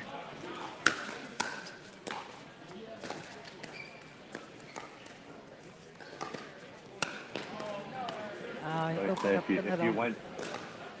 you went that 4 or 5 years ago, this would be your finals of the, pro matches. The depth of pickleball now is so deep that you know, there are no more freebies when you play tournaments. Your very first matches are come prepared, come ready to play because everybody can play now. You're right about that. Nice quality match the guys are doing technically, a lot of great stuff. Oh, Solid. another round the post. Yes, sir. They're on a little bit of a run here. Shout out to a couple of our sponsors. We got Naughty Dog Restaurant that is really literally a 30-second walk from the Pickle Factory. We got great happy hours, karaoke, live music, and large screen TVs, which today is going to be a big thing because we're here in Harford County, Maryland, and the Ravens are playing today. So, you know, I'll be here at the Pickle Factory watching and commentating all day. I have to say I'm a Miami Dolphin fan. And sorry, I had to laugh. We got our butts whooped last week. Oh my goodness. Yeah, the Ravens did a good job on you guys too. Barry, I'll root for the Ravens now. Barry was on the phone with all his Miami friends.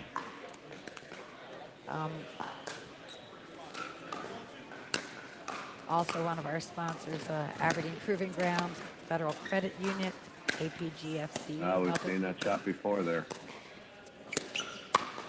Up trouble. Oh my, he Left missed it up that. a little high. Yeah, but then got away with it this time.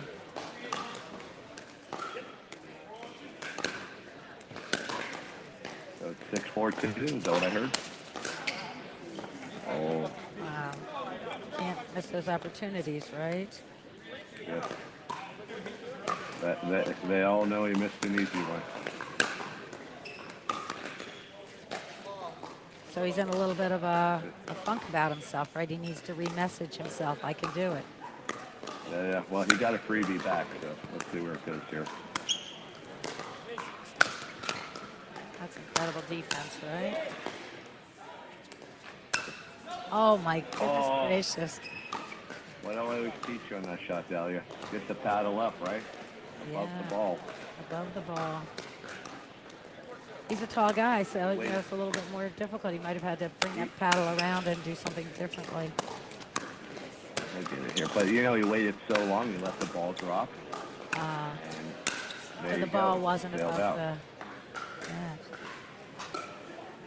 So one of the other sponsors, and we need you to get him to come and visit us, Steve, is the city of Havre de Grace, which is where I grew up, where they have like tons of festivals and the Chesapeake Bay and the Susquehanna River and Opera House. Oh, nice.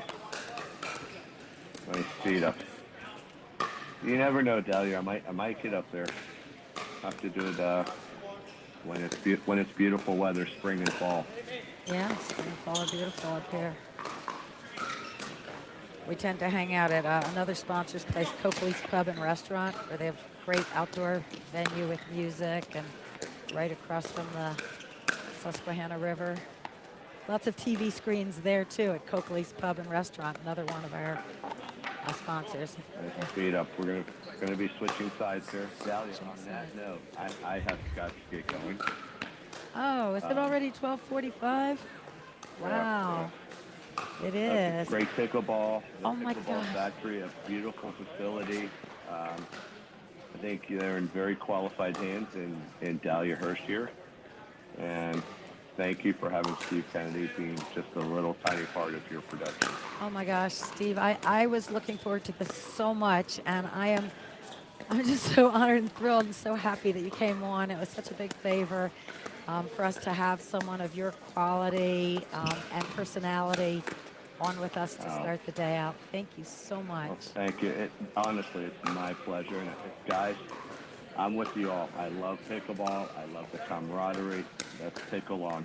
I'll see you in a couple weeks when you can help coach Thank me. you, guys. Thanks so All right. much. Take See care, you. everyone. Bye-bye. Bye. And we're coming off here. You can see that we're in the final match. And Zach is serving.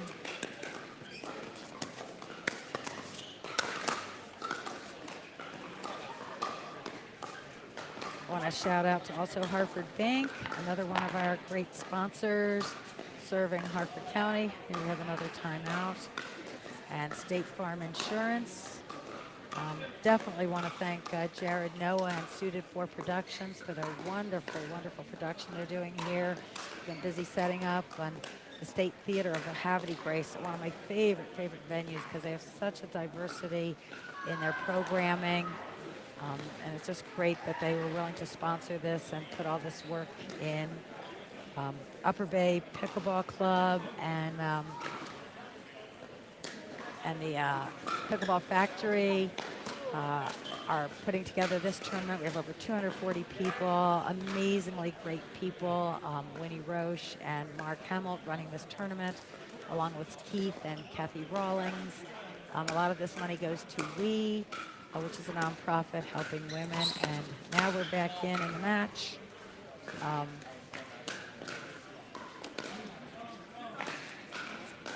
Let's see if I can figure out the score here.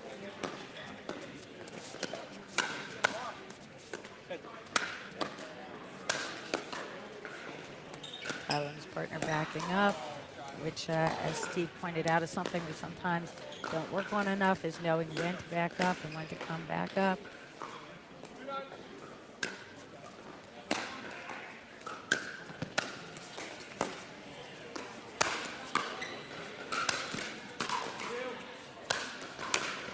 Tom and Zach on the defense again. Oh, nice little drop there. Finish it off. Oh, that was a nice redirect on Zach's part. Got Eric a little bit off guard.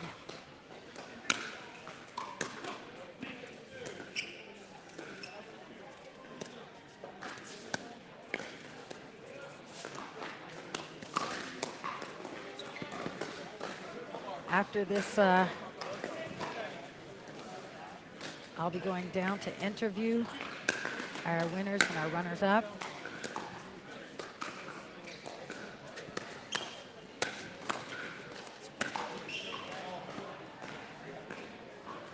Okay, that ball's out. Sometimes that 11th point is the hardest point to get.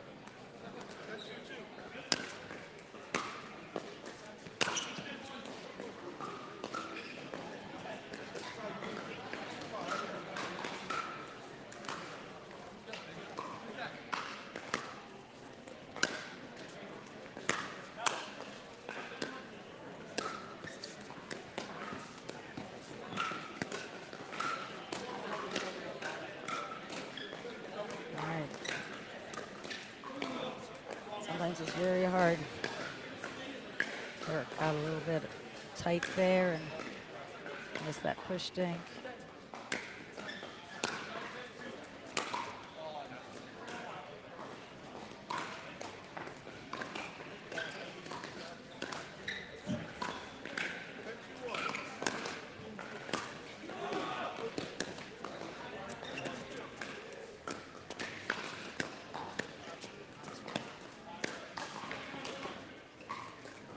Oh, just barely out. Eric and Tyler smile and got away with that.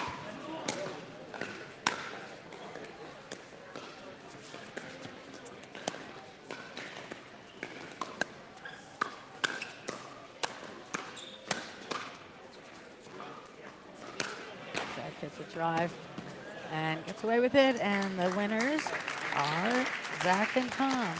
We'll go down and interview them right now.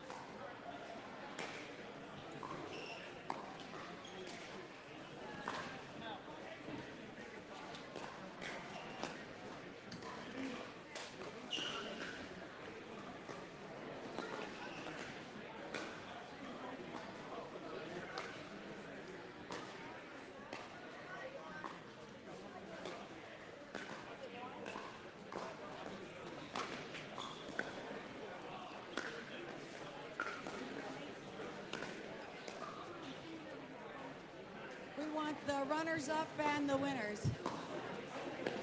I see the runners up maybe don't want to be out here with you. Come on up. We're going to talk to them. Yeah, go get Tyler and Eric because they played a great game. And you stay out with me, Tom. Here, come on out here and let's talk about the scores. Can you come out here and we'll do the scores? Come here. All of you. I know. We're going to do it online.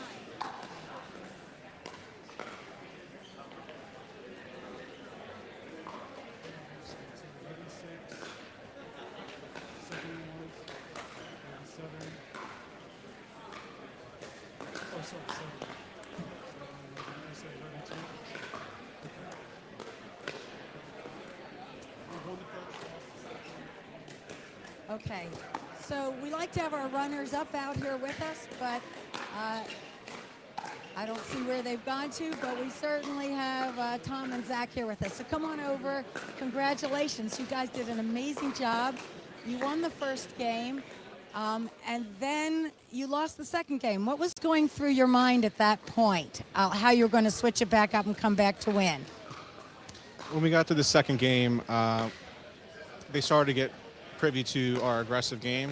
So when we got to the third game, we decided to play a little bit more conservative, get up to the kitchen, and concentrate on our dinking.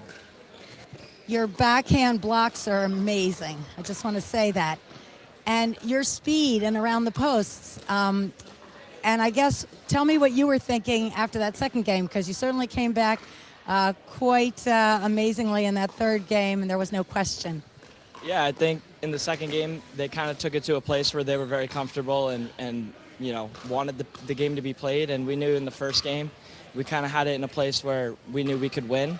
And we knew in the third game that was, you know, the place we need to bring it back to.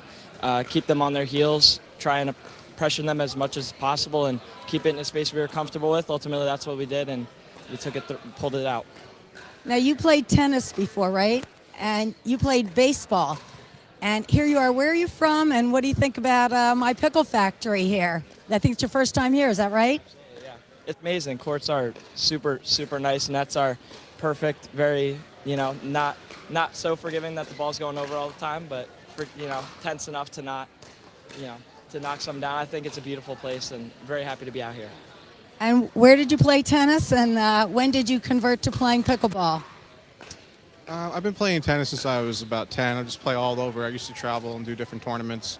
I started playing pickleball about 3 years ago, so just got hooked, and I've been playing 4 or 5 days or more every week since. So love pickleball. It's a great facility, and thank you for having us. Where do y'all live? We're from New Jersey. Yep, North Jersey. All right, and I understand that for breakfast you ate a bagel and you ate nothing. So we'll let you go have lunch. Congratulations. You guys did an awesome job. It was a lot of fun watching you, and I don't know if you know that Coach Steve Kennedy, one of the best pros in the country, senior pros, #1 at many times in his life, he was commentating with me on your match. So you may want to watch that on YouTube. Thank you. Come back and visit us again soon.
All right, ladies and gentlemen, we're happy to announce our first medalist of the day for the men's doubles 4.5 division.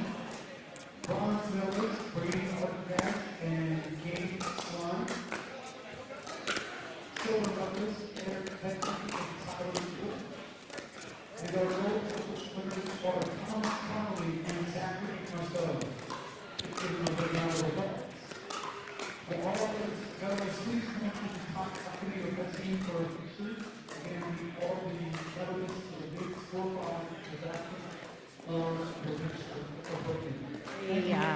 The pickleball tournament put on by Upper Bay Pickleball Club and the My Pickle Factory. It's beautiful in here. The weather's great. It's 70 degrees. It's perfect sun, no wind. The pickleball tournament is being run by Upper Bay. That's Winnie Roche and Mark Hemmelt. And they are giving a great portion of their proceeds to the We Coalition of Maryland, which helps get women on their feet. They've helped 181 people since the pandemic to find resources for housing. They have the Willow House, which provides supportive housing. And all the video here is being brought to you by Jared Noah and his staff at the Suited 4 Productions. And they work with the State Theater of Havre de Grace, which is a fabulous venue with such a diverse amount of productions, music. They have theater. It's just a wonderful place. Some of our sponsors are the Naughty Dog Restaurant, which is a stone throw from here on Route 22 in Churchville, Maryland, where we are. Great happy hours, big TVs, which is going to be a big hit. You can see I'm dressed for the Ravens today. Go Ravens. We have the Aberdeen Proving Ground Federal Credit Union, known as APG-FCU, helping people in Harford County. Shout out to Paula Diggs Smith from Northrop Grumman Real Estate, who's one of our sponsors, and State Farm Insurance, Stephen Simmons. Harford Bank, always helping people in Harford County. And then we have another pub in my town of Havre de Grace. Havre de Grace is also a sponsor, the city of Havre de Grace, my hometown. It's wonderful. If you haven't visited Havre de Grace, you have to come to Havre de Grace. They have theater, they have art shows, they have festivals. They're right on the Chesapeake Bay, right on the Susquehanna River, decoy capital of the world, great people. And another sponsor is right in Havre de Grace, Coakley's Pub and Restaurant, where they also have really great food, great service, beautiful outdoor seating in the summer with music and large screen TVs. They'll be busy tonight. Also, just a real big shout out to Visit Harford. They are the sponsors. Harford is Harford County, and we are in Harford County now, where we have a lot of wineries, museums, Arts by the Bay, and in Havre de Grace we have Hammerstown Arts Center, which was just completed. It's just a wonderful facility. They have artists in residence there. You can buy, you can sell. Great murals of the real history of Hammerstown, which was what was here before the British burned it to the ground in 1812, and even before Lafayette was here with the Revolutionary War and named Havre de Grace. And of course, our biggest shout out to the Pickle Factory, to Keith and Kathy Rawlings, who have put together this absolutely beautiful facility with great lighting, a great space around the courts. And Joe Campo is their manager. And if you want to come visit us, just call Joe, nicest person you'll ever want to meet. He'll make sure you get to come visit us. We were just watching the 4.5 men's, all ages. And we just interviewed our winners who came from New Jersey. We have people from all over visiting us for this tournament here. I think in a moment they're going to maybe move the finals of the women 4.5 to center court. So stay with us. And Scott is going to come in with me and do some commentating. And also he has a great way to look at statistics. I'm Dr. Dahlia Hirsch. I'm the coordinator of the Pickleball Factory Teaching Academy. I've been all over the country competing at my age. Had some great partners that have helped me win at the Nationals and the U.S. Open, win gold at 4.550. Shout out to Pat and to Matt and to Paul Cash, to Charlie, some of my great partners that I've had. It's been a lot of fun. I think what this sport is really about is the people you meet, camaraderie, knowing that you can exercise, knowing that you can learn, and the upside to this sport is just immeasurable. So I'd like to introduce Scott. I'm going to get him mic'd up and headphoned up over his hat. And Scott's one of our coaches here with me.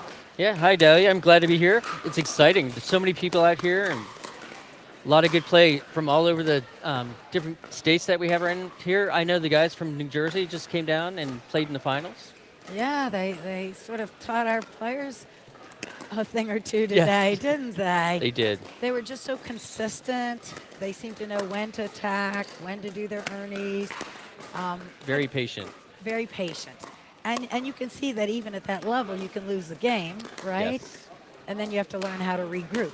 Correct. So always a challenge that's why I wanted to know, what did they say to themselves when they lost the second game? Because that's very important, how you message yourself and what you teach yourself. So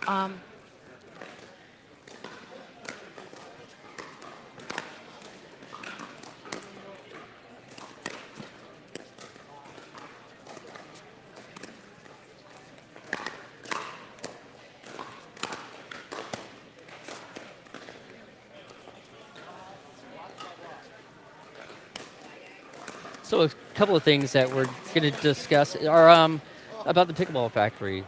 Keith and Kathy Rawlings have been in business since 1996. And 2003, they built the Arena Club, and we're very lucky to have all their support for us here at the Pickle Factory. And we've been very busy for the past 2 months, so we're excited about it. And let's see. We're looking to, I think the girls' games are down there going on right now with the 4-0s. And then the girls are going to be in the 4-0s. They're going to come here to court number 2 so we can watch those.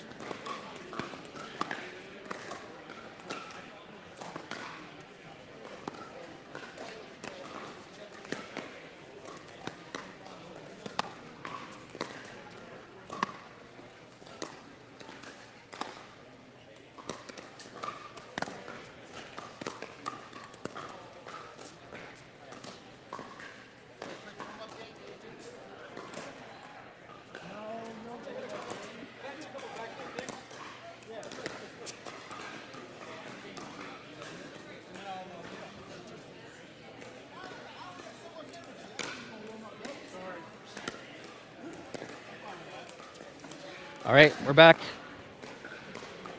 Oh, we lost somebody. All right. So, right now, we're watching the middle game here.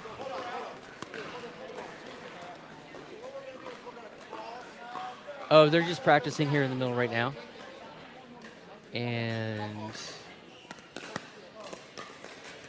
we're waiting for the ladies to finish up for their 4-0s. They're right now in court number 5. And that's right behind court number 2 right now.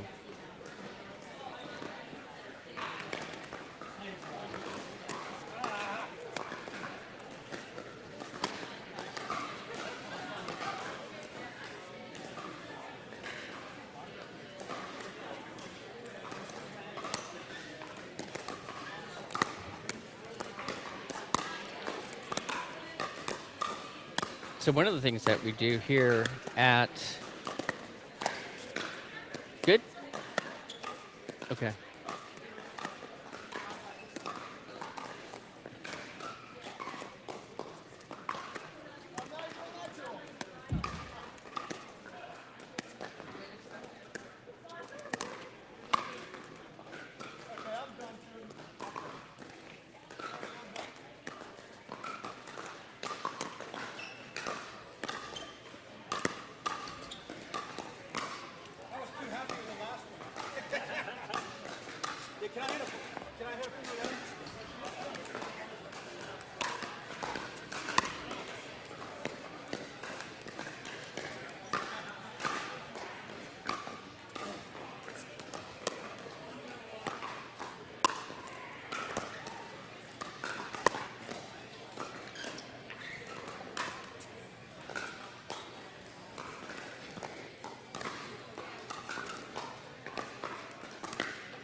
skill 4.0, 5 to 55 division. Please come upstairs to the balcony for the team meeting. Again, men's division, skill 4.0, age 5 to 54 upstairs for your meeting. Thank you.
So we're back live at the Pickle Factory for the Winterfest tournament. I'm Dr. Dahlia Hirsch. I'm here with Scott Kelly. Scott Kelly. We both are with the Pickle Factory Teaching Academy. I'm the coordinator. We have some fabulous, fabulous coaches here. Everyone's PPR certified, but we are here today with the Winterfest tournament at the Pickle Factory, and we're getting ready to play the women's finals 4.5. We had a kind of a small draw, so you women need to start, getting your lessons, moving on up so we can have a larger draw. We had 3 teams, and they're warming up now. Yes, there are a lot of people here that have played. This is their first tournament, so once they find out where their skill level is, and then they might be able to come up and play with them. And we had Steve Kennedy with us this morning, super pro coach from Fort Lauderdale commentating. Now we've got Scott, who has this fabulous way of analyzing the pickleball. To talk a little bit about that. So I have an app that I have at Sports Vision, and what it does an analysis of the game. So it will record your game. It will tell you if the ball's in or out. It'll say if you hit fast or slow, backhand, forehand, and then it'll do all the analysis for you at the end of the game once it loads up to the cloud. And then we can slow it down, we can zoom in, we can focus on certain areas that you should work on. So it's a really great app that we have. And while we're here, we want to do a shout out to the Pickle Factory, to Kathy and Keith Rawlings, who have organized this with Upper Chesapeake Bay pickleballers. Some of this money goes to WE, which is the organization that Winnie Roche heads up, along with her husband, Mark Hemmelt, who are running this tournament. And it is going so seamlessly amazing on time with 9 courts, about 240 participants. Everything's gone great. We just finished up with the men's 4.5 tournament. They had 20 people in their draw, which is why we need more women, right? Right? Yeah. This facility is amazing. It has 9 pro-level indoor courts, and I don't know where you are, but outdoors it's snowy and blistering cold. It was 18 degrees this morning. It was really cold. Yes, getting here was a challenge, and here it is 70 degrees, sunny, no wind inside here. It's great. And I'm dressed in purple because some people are going to the Ravens games. Right. And they'll be up on the TVs here in this beautiful bar we have here overlooking the courts. It's just fabulous. So a shout out to them and to Joe, our manager here, who's fantastic. Joe's been great. All the coaches. And with Mark, with this tournament. Yeah. Yes. And all the PPR coaches who've come on board with us. I thank you for coming on with me here. You've made this teaching academy fabulous.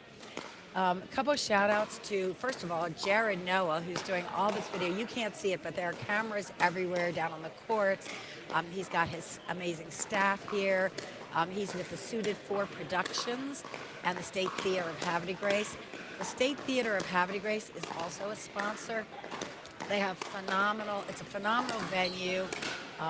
It's all been restored back to some of its original architecture, which is Art Deco, which actually, I used to own that State Theater. Did you know that? I didn't know that. And my mother, who's an architect, was an architect when she was alive. She rehabbed it back to its original Art Deco.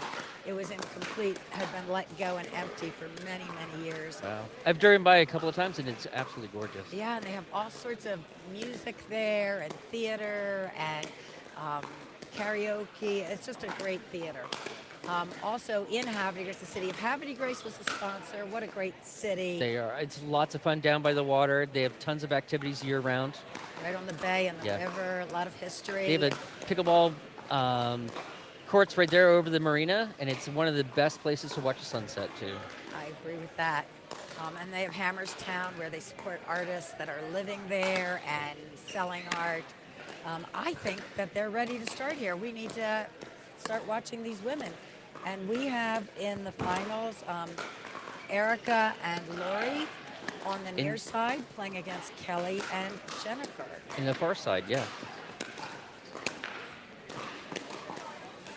Oh, a little bit of miscommunication there. And that lob was nice and deep, hard between them. That's one of the nice things about playing indoors. You can have more precise lobs, and you'll notice that even at the pro level, lobs are being used more often, but you do need to use them at the right time, at the right place. All right, Lori's like stretching out her knees. Sometimes when you sit in between matches at a big tournament, like when I was at the U.S. Open and the Nationals, oh my goodness, you really have to stretch in between. Right, and they've played so many games in a row. Yes, they do. And they just turned around from a game that they played winning 18-16. Yeah. It was a long match.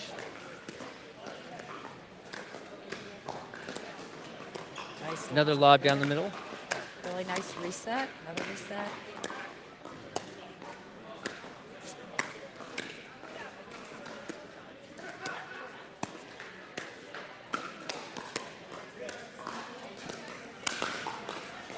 That was an incredible placement, point, right? Incredible point.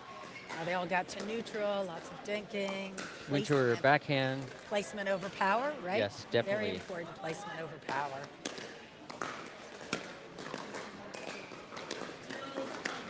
You can see that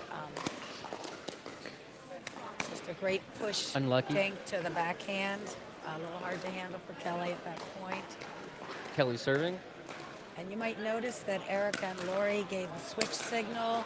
That's the hand behind the back, for those of you who don't know, and they switch sides.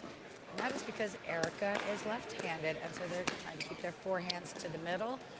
Most people are a bit better with their forehands than their backhands in this sport and tennis.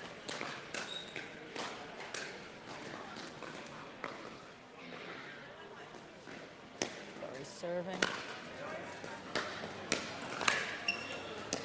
Trying to work their way back up to the non-volley zone. So I'm very fortunate in that I play with all of these women. So I know their games pretty well, and I'm just lucky that these young women let me play with them. It's always an honor. It is, it is. I played with them for the past week too, trying to get them ready for this. and they have definitely worked together on their communications and who's going to be moving and who's going to be attacking. You've been working with Lori and Erica, right? Yes, yeah.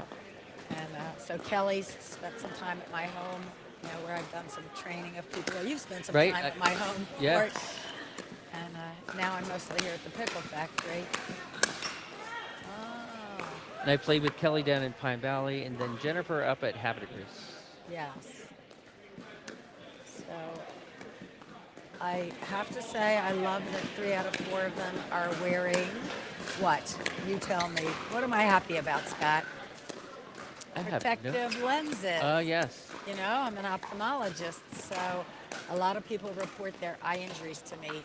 Really high-level players. Mostly they come off of a ricochet, Yes, off the net. and sometimes they're pretty serious. Yes. And I sort of have a little catalog and an article about that on my website, which is www.pickleballdoc, like doctor.org. So if you want to read an article about eye injuries and eyewear, I don't sell any of it. I don't make any money, but I'm a bit passionate about the Definitely. eyes after many years of doing surgery. Yeah. I've been hit in the eye before in a tournament. It did give me a black eye, and I should have been wearing goggles at the time, or glasses. Yeah, it helps a lot. That was the It does take a little while to get used to it, but then once you wear them, it's definitely worth it. Here's Erica serving. They're stacking again so that they can have their forehands to the middle. That was a little miscommunication of who would take that in the middle. Kelly starting.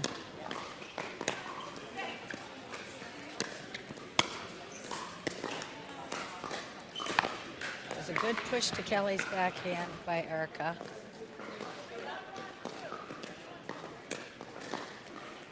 Erica came from a background of very high-level racquetball and transitioned to pickleball. Good drive down there. Very good drive. Kelly has great footwork. She comes from soccer, and I think soccer players and basketball players, They can as anticipate well as where the ball is going to lacrosse come. players, Yes. they know ahead of time where the ball's going to go next when they get there.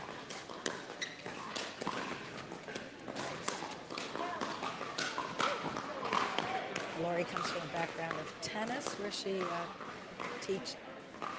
taught quite a bit.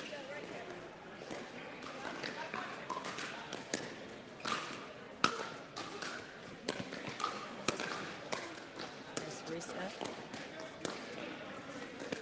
So now they're all neutral.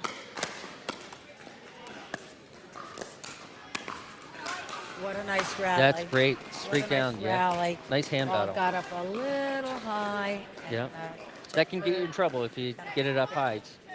And it's not hard enough or placed in the right spot. And now we have a timeout.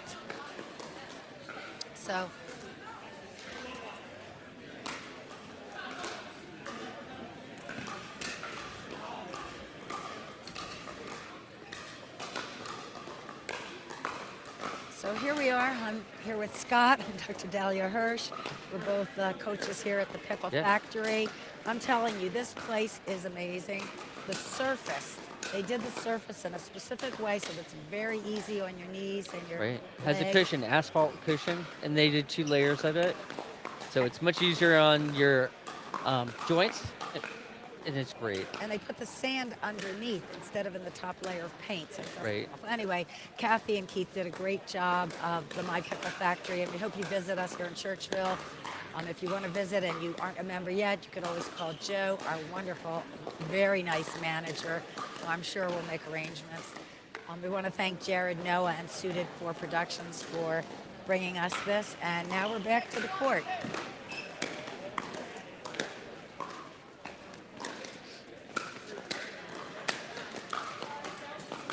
All right, so they had a little talk, and that timeout was good for them. And you can see that placement over power that was placed right at the feet.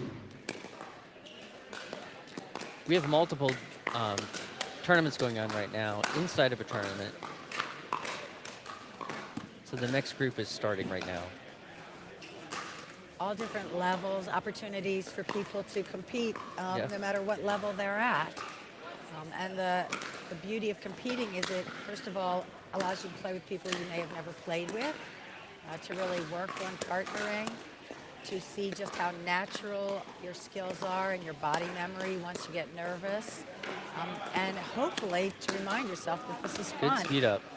It's a great speed up right down the middle. Yes.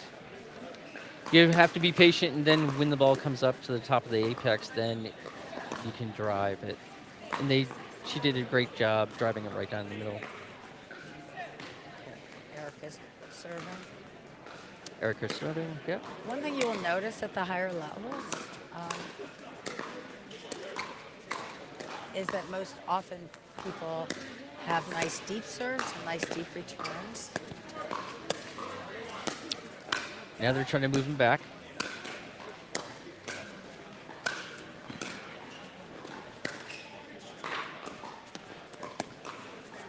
They're patiently waiting. There, there's drive. Oh, Oh, that was a unlucky. really great rally. Lots of patience. Yes. They managed to go back. Gloria and Erica went back, then brought themselves back up through patient, slow defense, got Yeah. to the line. They just kind of missed the Good last reset shot. there.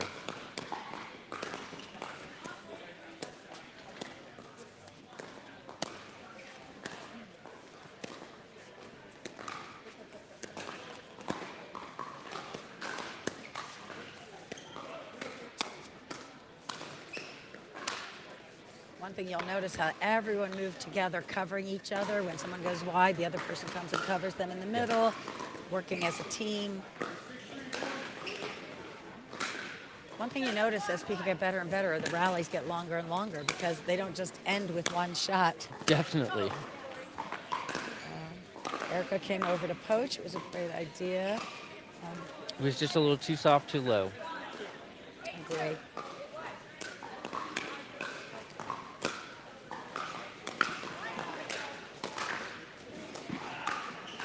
Just travel a little wide.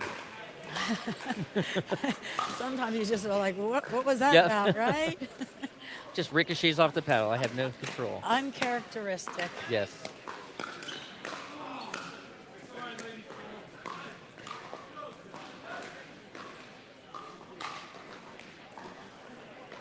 That's the first ball I've seen come over from another court. These courts are so nice and wide and plenty of room to do around the posts. Yes, when they designed this, they could have put more courts in, but what they did is they said more room is better Yeah. to get around it to the HEPs if you had to. And it's nice and deep.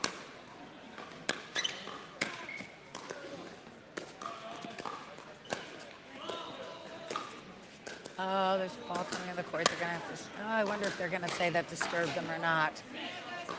Yep, they're gonna have to play it over Right. again because there was a ball in They the should court. replay it. Yep. Yeah, you know, it's better to stop play right then and there when you Correct. say ball instead of wait, because then sometimes people Right. see they have a little disagreement about whether it did bother them or it didn't bother them. Right. And also, if the ball rolls on the court, and if you don't want anyone to get hurt and step on it, even if it's not near you, it can just distract you. I'm not sure what's going on right now. It might be a Bring us timeout. back. So we just want to do a shout out to some of our sponsors. Coakley's Pub and Restaurant in Haverford Oh, Grace. they're so much fun. So much fun. so Yeah, the much outdoors good. area in the summertime is great, right by the water. And in the indoor, Yes, you know, they have great hot soups and TVs today are going to be busy. that's true. And a little shout out also to Hartford Bank and State Farm Insurance. A lot of great sponsors here. Yeah, Stephen Simmons at State Farm Insurance. Yes. Paula Diggs Smith, which Oh, you're trying to read my writing, and I'm Yeah. a doctor. Oh, I was like- apologize. Northrop Grumman Real Estate. Oh, okay, I was it's like- not like a prescription, It's but it okay. looks like one, Yes. right? Aberdeen Proving Ground, the Federal Credit Union, Naughty Dog Restaurant, where we just got lunch Yes, from. Oh just my right gosh, across the street, Such a yeah. great Caesar salad. And yeah, shrimp. and they have menus here, so if you want to order it, you can order it and then run right over and get it. Yeah, we're right up in the bar. We're overlooking all the courts here. It's Great phenomenal. couches. Lots of room up here. They've high tops up here. They can see the games. And 3 TVs. Yeah. And then, of course, Upper Bay Pickleball Club. Winnie Roche and Mark Hemmel are running this tournament. Mark doing a is great job. unbelievable. Good job, right? Yeah, and he's a great player, too. He is. I played with him the other night. Okay. He substituted for Jimmy. We played some mixed doubles with a team from Colombia, a Right. good team. We kind of split games. It's great Right. fun. He's a great lefty, too. He is. Love playing with Nice and lefties. patient, field smart. He knows where to place the ball all the time, and it's fun watching him play and also play against him. All right, we're going to go back to the courts here. We'll go back to the courts. So I wonder if they're playing one game to 15 because they switched sides. I thought they were playing 3 games to 11 each.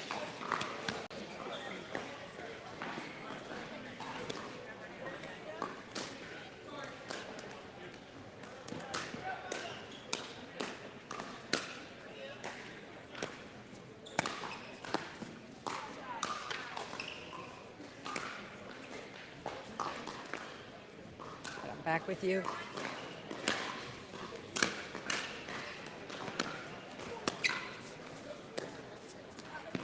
Great lob. And they can't track it down. It was just a perfect lob. There's a little miscommunication about who was going to get that. Whether Kelly or Jennifer would get that. And you can see that Erica and Lori are stacking to keep their forehands to the middle. That third shot drop, it's a difficult one, even at the higher level.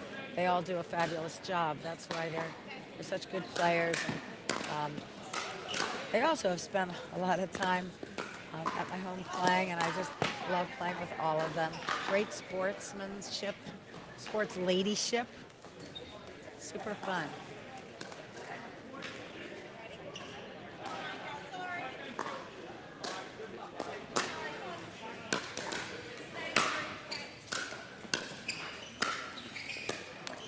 So that was the first of 3 games. Okay, and And- Kelly and Jennifer won that first Yes, they game. did.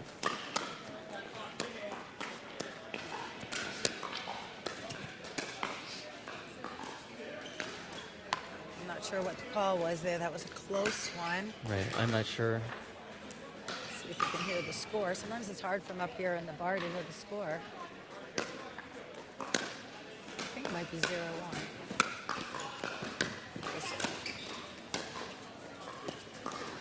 Everyone's neutral.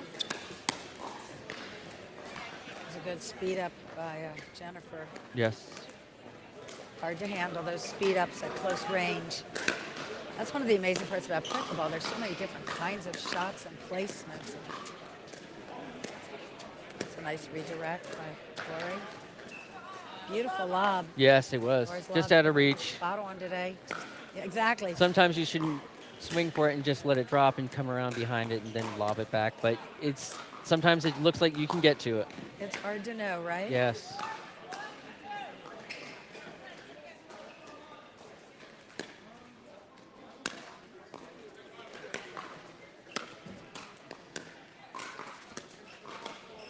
Nice reset. Little miscommunication. They got lucky and Yes. through it, but in the end, that miscommunication gets you a little out of position. So side out, back to the other side.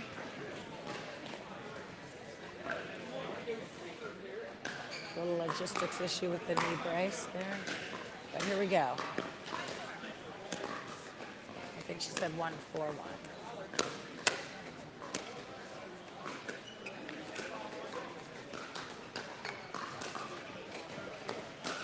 I think it would be 1-4-2. Yep. Sometimes when you're playing a tournament, it's hard to stay loose and relaxed. I know.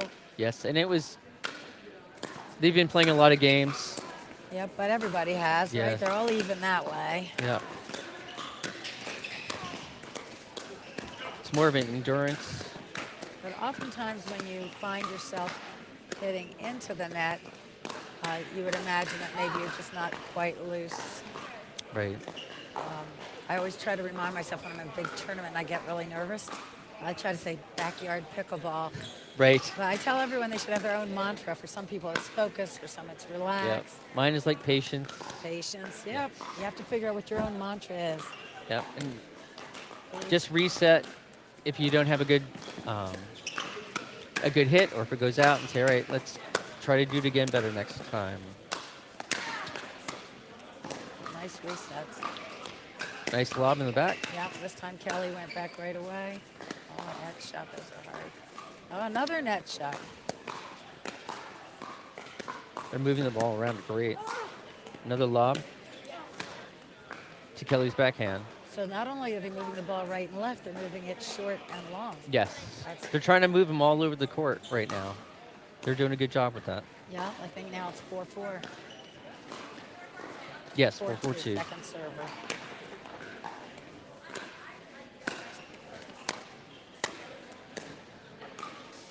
Another lob.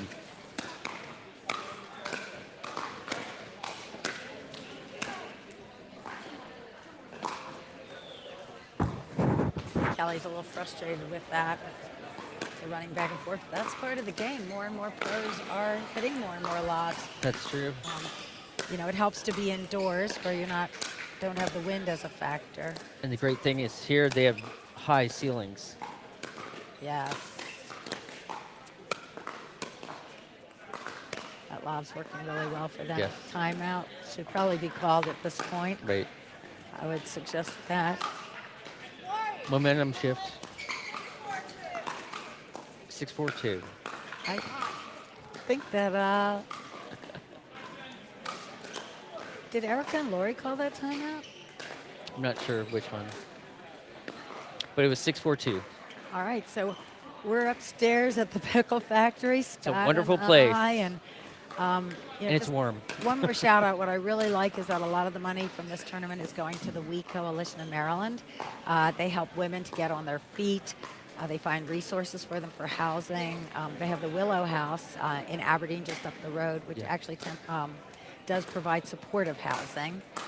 And we want to shout out to, obviously, Jared No and the Suited For Productions for They're doing a great job. They brought so much equipment. stuff here and equipment, and they're all over the place. Unbelievable, right? And we're back in, and Lori's serving at 5-4-2. I mean, she's the second server.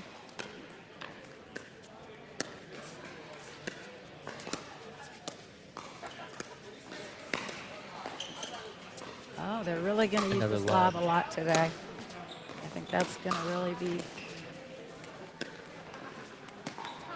Oh. Okay, unlucky. Yeah. Hit the net. Hit it wide. Went wide to the backhand. So service comes back to Kelly and Jennifer. 4-6-1.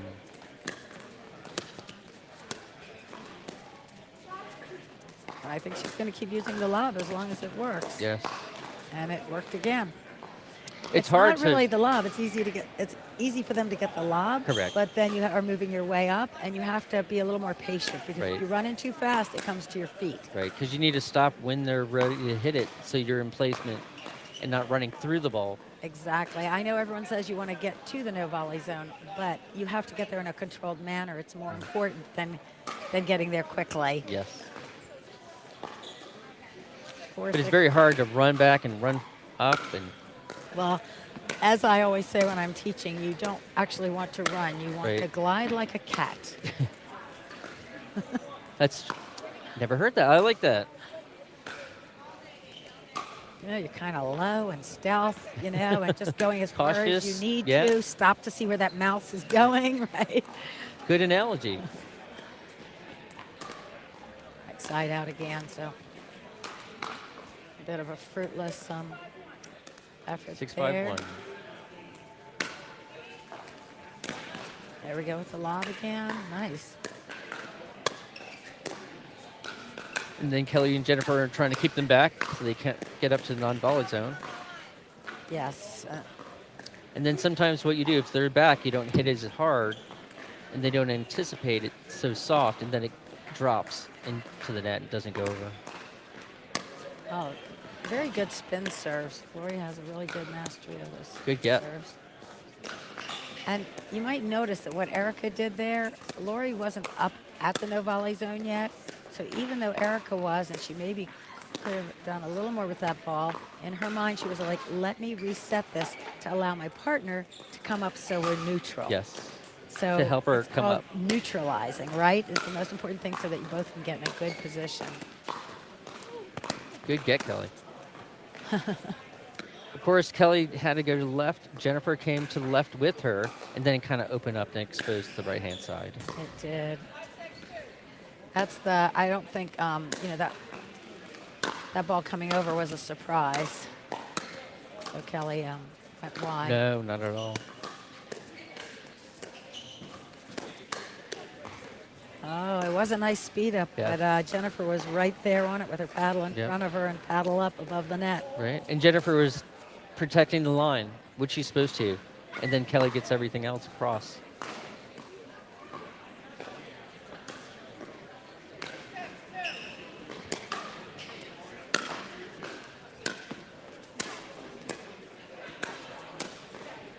Nice reset from her backhand Kelly had there.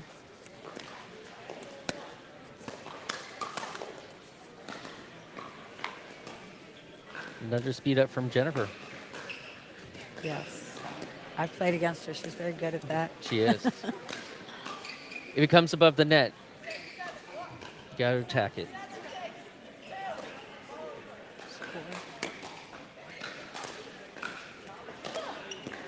Oh, nice return. Had some backspin on it. Yes, They stayed didn't low. anticipate it would be so low. Now Erica serving. 6-7-1.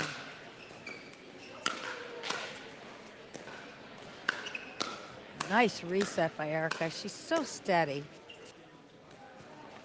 And that time, Just outside. lobs just a little.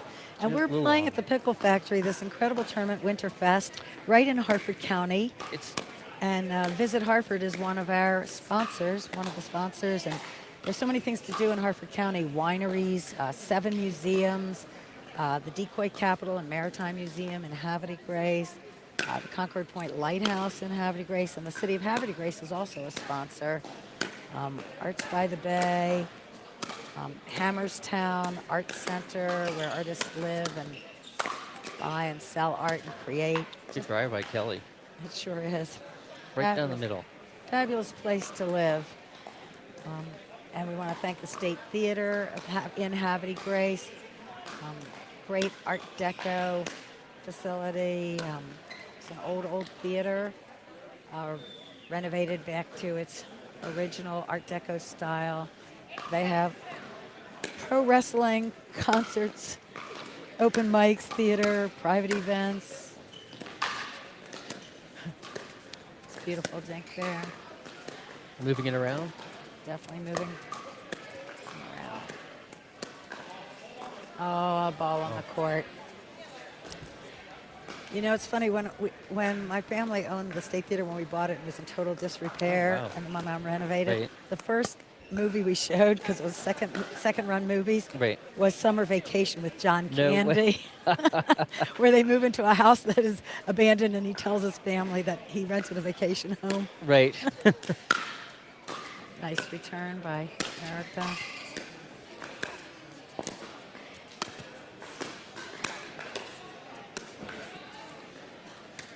Just misses. These girls are just such fabulous people, They're good. fabulous Yeah. players. Always a pleasure to be on the court with them and off the court. See how low Erica gets to get that ball? Yes. Beautiful. And then she placed it at Kelly's back foot. I mean, Yeah. quintessential idea of placement over power. It is. And she's confident at the non-volley zone to reach over and grab that before it hits the ground. Yeah, you're right.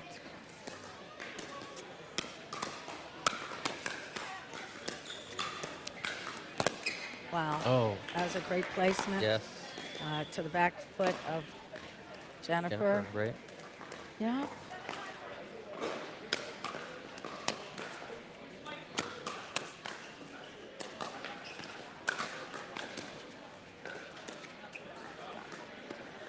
Wow. Nice drop Look at shot. that. Nice try.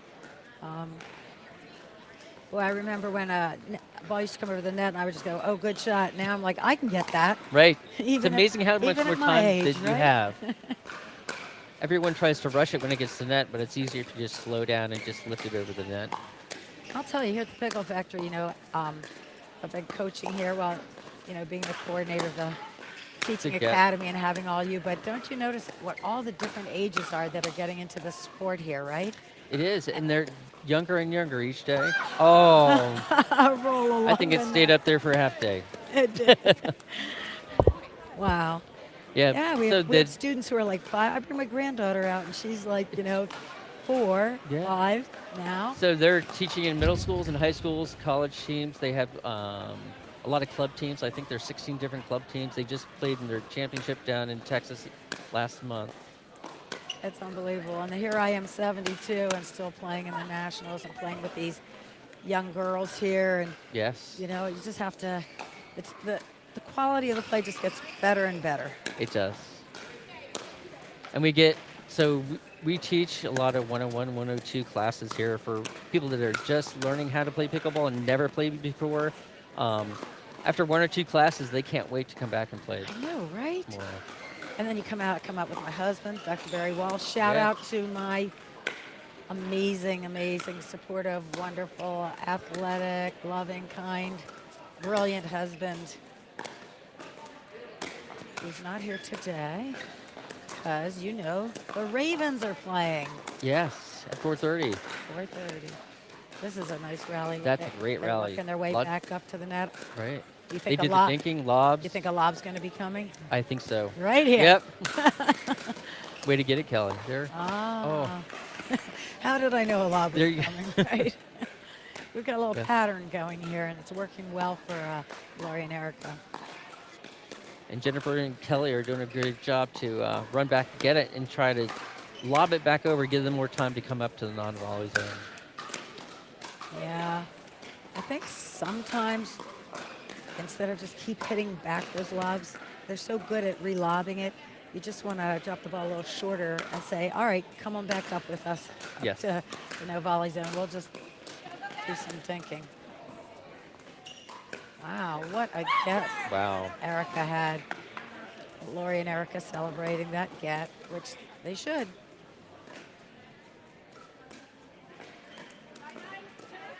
Nine 9-9-2. Really close game. The second game. What a battle. First game, Kelly and Jennifer won. This is 2 out of 3 to 11. All games are win by 2. Oh, nobody's good at that. Lori called it, thinking it was going to go out. But they continue to play.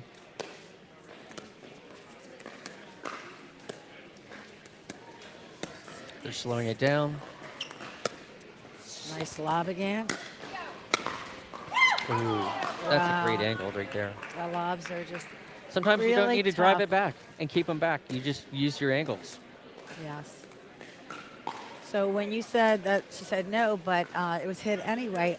That shot, the no shot, the let it go out is one of the most difficult It is. parts of the game to recognize in this kind of shortened court compared to when you play tennis, Right.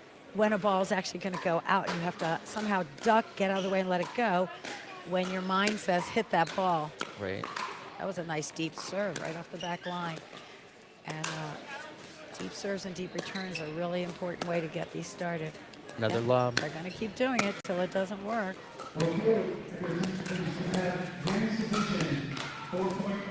Won't be surprised if we don't get another one here. Jennifer Hit it gets right at Lori's Laura's backhand. feet. Low and hard. Yep. Right at her feet. Perfect spot. Hard to get. When you're in that midcourt like that, you really have to get down low, You have your do. paddle angled up to reset that, right? Yes. And if the ball's up high, you have to take 1 or 2 steps back to give yourself more time and space. And then you can either step up into it and get it out of the air or just let it bounce in front of you. I see so many people arriving, friends that I've played with. There's Fred Yeah. and Mike and This who place else is do packed. we see out here?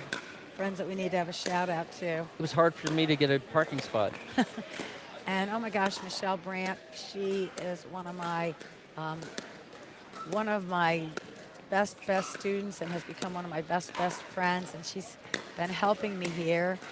I don't know if many of you know, but oh, that was Nice a beautiful placement. passing shot, right? Yeah, Michelle's been doing wonderful, keeping us up on the scores, who's playing, where they're playing. Yeah. So you know Brad Pitt. You ever hear of Brad Pitt? Yes. But you know he has face blindness, right? It's called prosopagnosia. Yeah. It's a beautiful put away again location.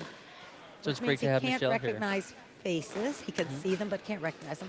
Well, just like Brad, you know, me and Brad, I've had prosopagnosia my whole life. Oh, okay. So it's challenging because if I don't say hello to you when I see you somewhere, you need to come up and tell me who you are because I don't recognize Oh. faces. It's a bit of a dyslexia. So that's another thing that Michelle and all my friends here at the Pickle Factory and in my dance community and when I was practicing medicine have all helped me with. Right, that's throughout awesome. the And you're years. wonderful. And you've done so much for the sport and the community. Was that the final point that we just saw? I think it is. I need to run down and interview. Yep. That was a tough match.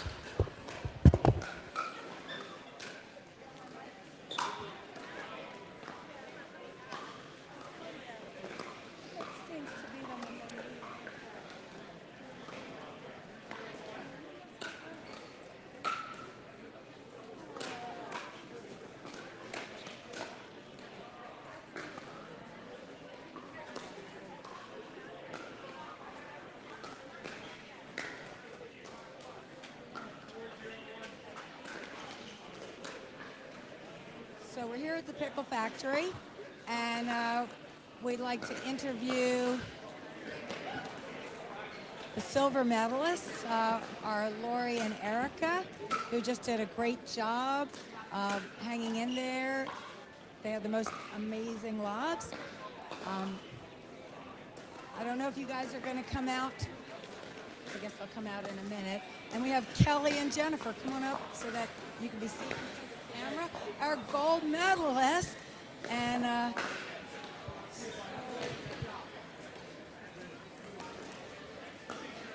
I don't think they're going to come out.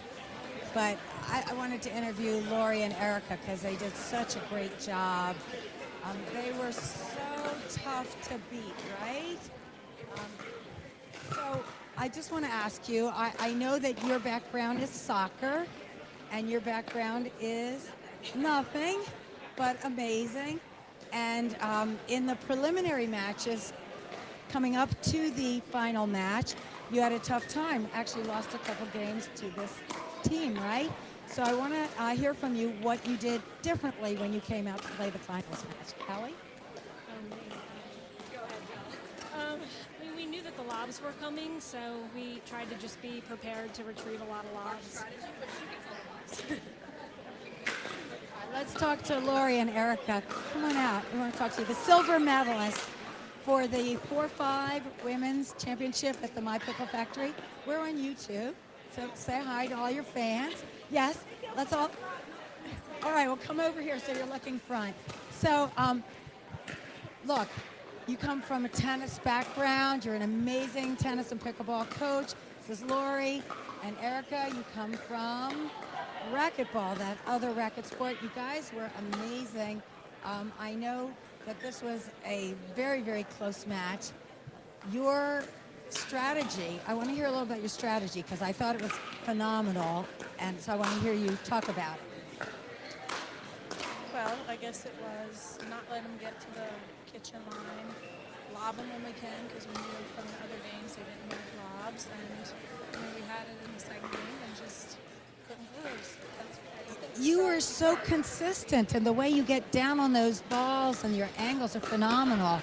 And Lori, talk about those lobs and what else came after lob. It wasn't just about the lob. It seemed like you took them forward and backward a lot. Yes, that's the one thing you have to realize, that Kelly is extremely fast, so she, I think, got every single lob back. So you just have to be ready for the next shot. So a lot of times you think you're going to have a winner, and you got to be ready. So you just have to get up there. Well, you both played great. It was fun to watch you throwing balls at us right now from the other court. I thought that lobs are being used more and more by the pros, but it wasn't just about the lob because you knew they could get it.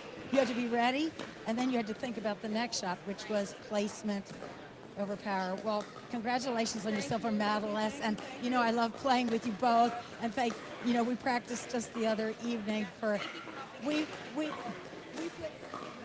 No, thank you. We were exhausted, and we still kept on hitting and hitting and hitting. I know we are definitely nuts, but we are committed to this game and to these friendships more than anything. The friendships are just amazing that we've made on and off the court. All right, now we're going to interview our gold medalists. We're back to you guys. So those lobs, you got so many lobs, and then you had to work your way up, which was no easy task. Tell me about that. Yeah, and it was a battle every time, but I mean, she just is so good at setting that lob to give us an opportunity to kind of work our way back up to the net. So it was definitely a battle. They wore us out.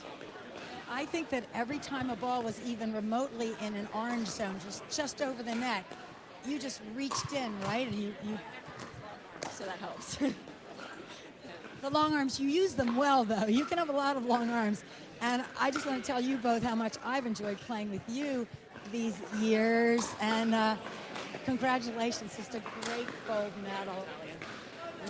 Thank you. Thank you, everyone. We're here at the My Pickle Factory. I'm Dr. Dahlia Hirsch, the coordinator of the Pickleball Teaching Academy, where we have all PPR certified fabulous instructors. And I just love being part of this tournament run by the Upper Bay Pickleball Club. A lot of this money is going toward WE, which is a nonprofit that Winnie Roche and Mark Hemmelt, who are the organizers, give to, that help women in need. And a big shout out to Kathy and Keith Rawlings, who built this beautiful, beautiful, extra incredible facility. And they're just the most, my heartfelt thanks to them. They are the best, kindest, loving people that want everyone to just have a good time and have fun. And they're all about friendships. And we'll be back on in a while.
That best women's 4.5 bronze medal go to Bay Pickleball and Lindsay Strong.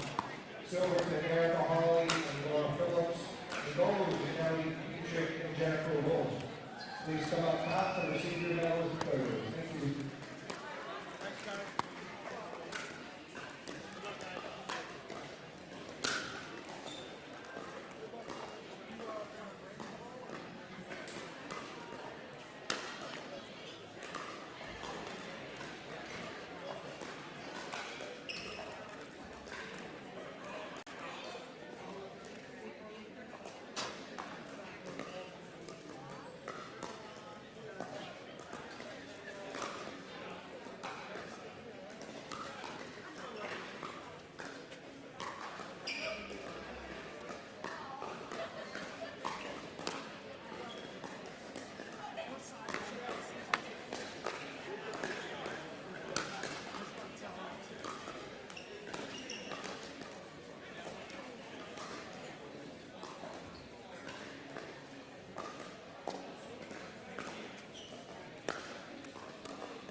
So it's 4 or 5-1 right now.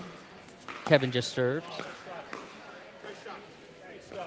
So we have Kevin and Scott on the far side in the blue shirts. And then we have Bob and Dan on the near side.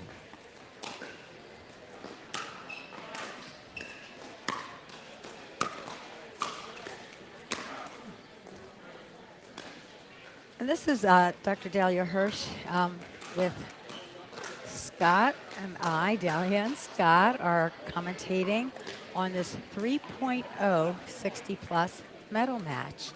We've been watching really high-level pickleball this morning.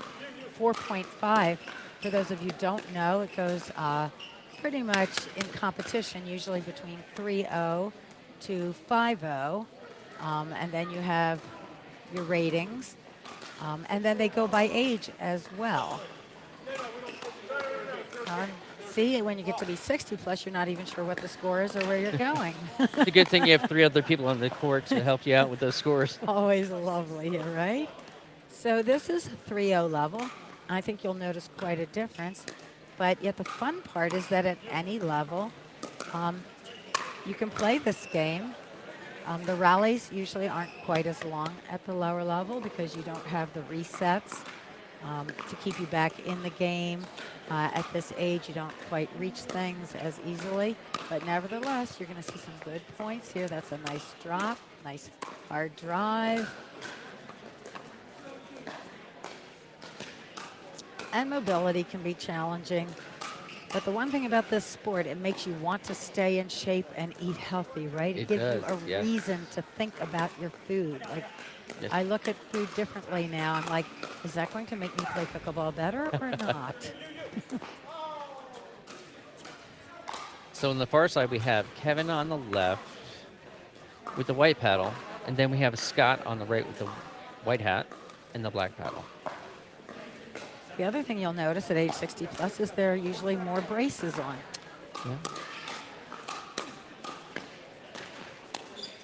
And this has really put new life into the whole social setting of people of all ages, and you can play with your kids, your grandkids.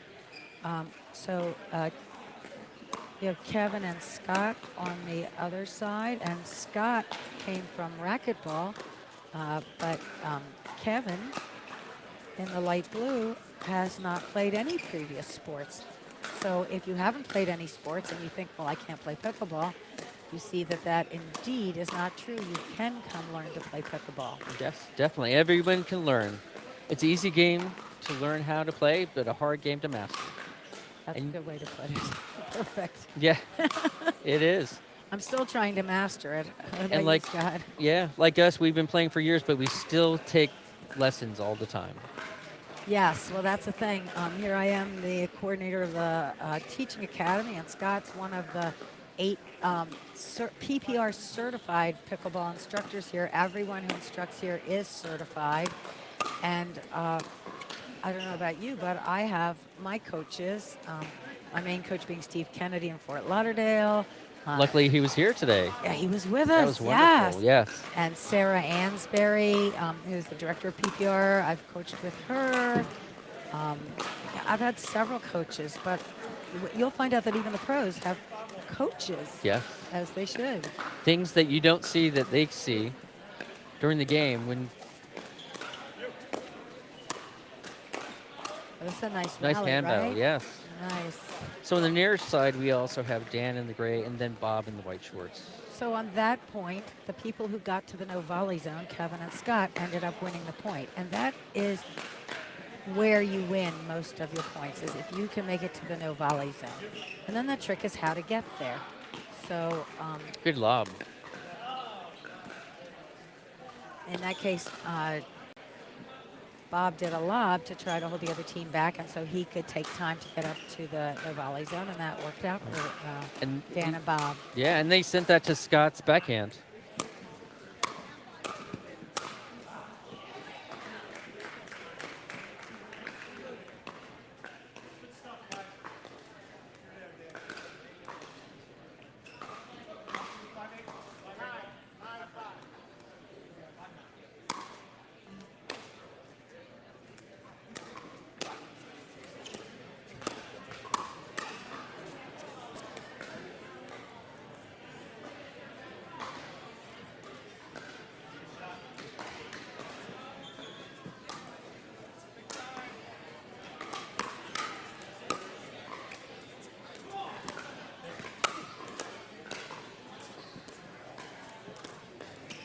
Scott and I are back. We just popped out a moment to take care of some logistics.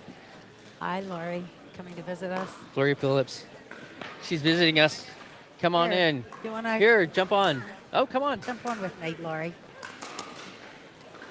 I was just coming over to sit in a seat here. So Lori and I are, Lori's one of our coaches here, and she just won silver in the 4-5 division of the women. Yep. Unfortunately, you didn't have a huge draw because I think you would have gotten that award if there were 20 teams in there. You guys played awesome. Thank you. So What do we got going out here now? Interestingly enough, we have 3-0. So almost what you would call, advanced beginners maybe. Right. 60 plus. So, good that they're out here. Love it. I know I passed 60 and played nationals in the 4.76 or something. So I'm thinking maybe this is what it looks like sometimes. But look at them having this great rally. And I know. that is an incredible put away, right? Yeah. Lots of power Yeah. from Kevin there. And he's never played a previous sport, Lori. Really? So he says, but he did have coffee for breakfast. Breakfast was a while ago. How long ago was that? Breakfast, it seems like a long time ago. Oh, don't you just Yeah. love the sorry not sorry shot? Scott just snuck that over. So this is the 3-0 then? 3-0, 60 plus. The, You'll probably see it better up here yeah, oh yeah. because of the angle you're at. And I know that Dan and Bob have played only, so all these people like Dan and Bob who are on the near side, they've only played 6 months and 1 year. And Kevin and Scott on the other side have played 2.5 and 3 years. I like the way that they answered precisely 2.5 years. It's like, Hey, I think I answered 3.5. 3.75, is that it? That's it, right? So yeah, and I think it's what's amazing is so many players. Oops, I Nice almost reset, got that. Yeah. right? Wow. Good rally, and he's going to use the lob. Oh, I didn't see what Yeah. happened there. Well, but the lob was a bit short, but the overhead wasn't controlled quite enough. got it. And I think that is a challenge, is when you have the opportunity to put the ball away, making sure your body is in control, right? Is that okay? And I think it is amazing to see so many of these Wow, good 3-0s get. are their first tournament too. Yes. And I'm so excited to see everybody out here. And Dan wishes he could get that back. He took a bit of a big backswing, right? And so he just kind of missed that. Which court? Okay, good. So maybe we'll be able to see that too.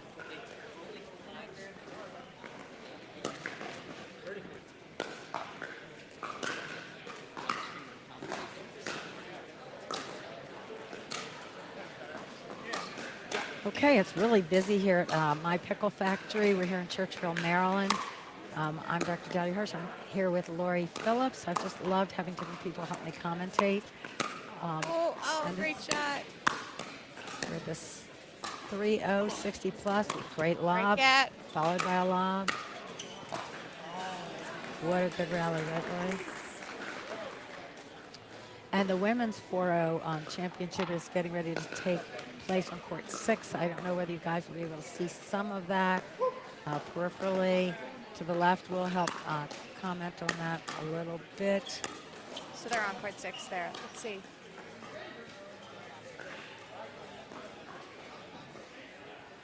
Yeah. Very. Do you know who's playing on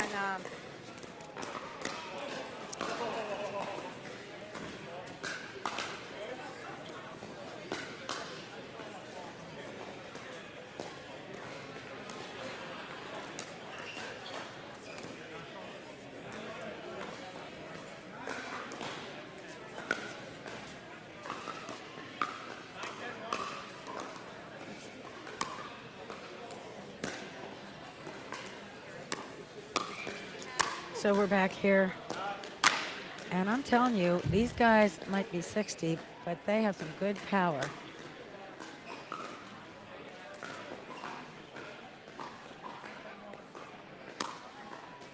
have Kevin and Scott on the far court, Dan and Bob on the near court. Good poach there. Communication. Yeah.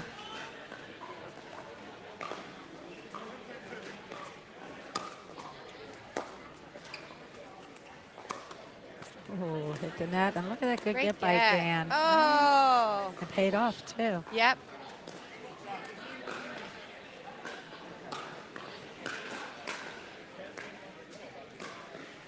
So we have 9 indoor courts here. The weather in Maryland, indoor at the pickleball court, 70 degrees. 70 degrees no and beautiful. wind, always beautiful. Sun's not in your eyes. Can't get better than this. And we're actually, believe it or not, we can't figure out whether to have our heads left or right because the Ravens are getting ready to play on the TVs behind us. We're up at this I don't have to beautiful worry about bar. that. Oh, that's right. You're a Pittsburgh fan. I'm so sorry. Although a lot of people are disappointed in here that they're not playing the Steelers, though. So That's true. It's always a fun match. And that's the thing about this. Like, a lot of times you're playing against people you know and friends. Right. And this is all about friendships.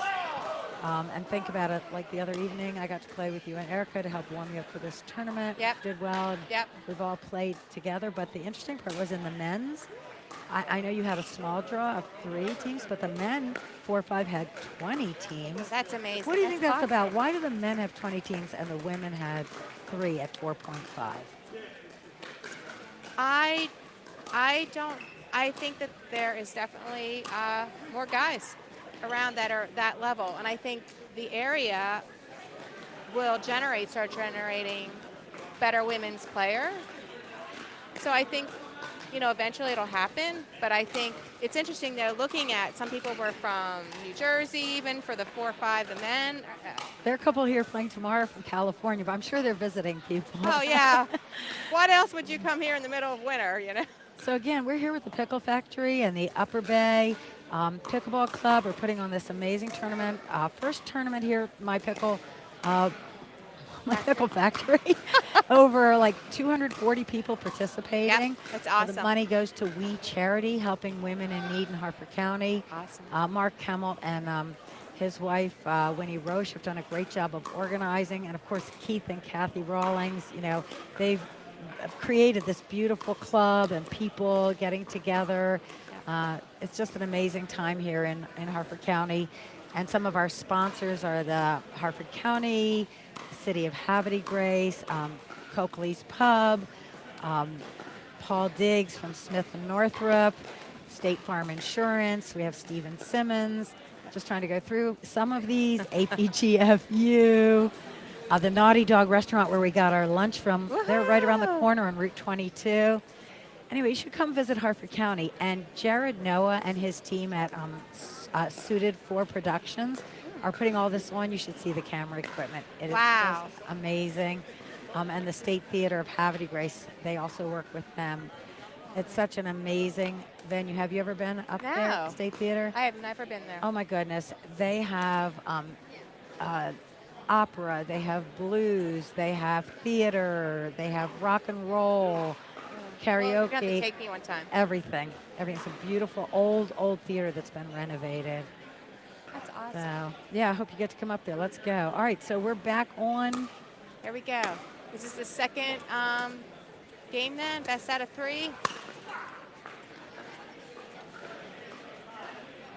They switch sides? They did switch sides. So this is best of 2 out of 3. And now we have Dan and Bob on the far side and Kevin and Scott on the near side.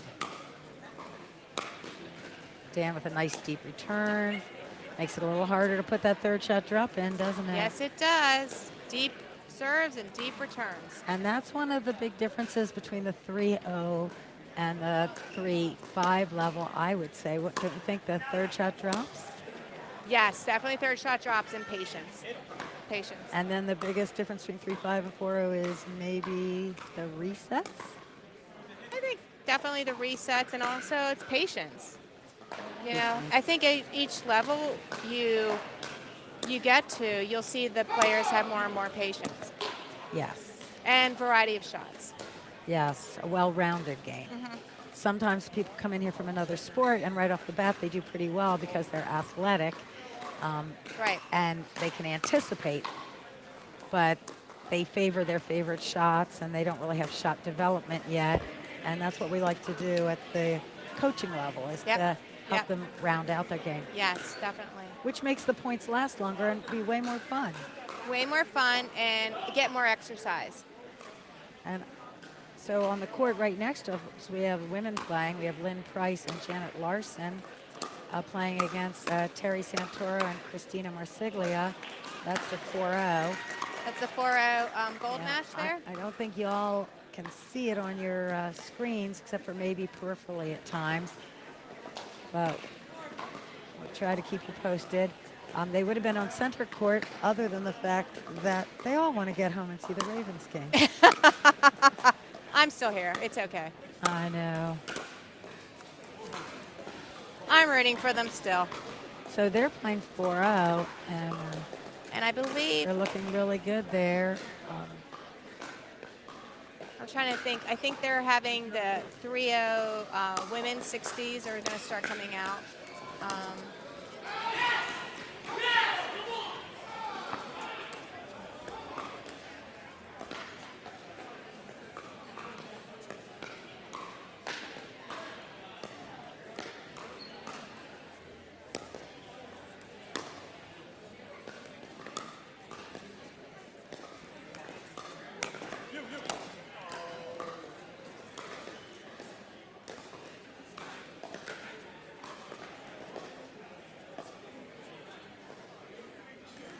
And I have a new guest. Bonnie's on with me. And we're watching the 60 plus 3-0. Hey, Bonnie. Right? Yes, and we're watching the 3-0s, 60 plus men's. And look at him get that overhead, right?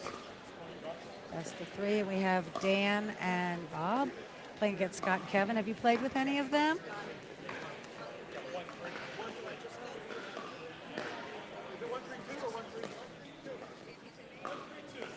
Yes, and he's just started coaching with me. So, Bonnie, we haven't talked about that all day, the addiction factor. Talk about that a little bit.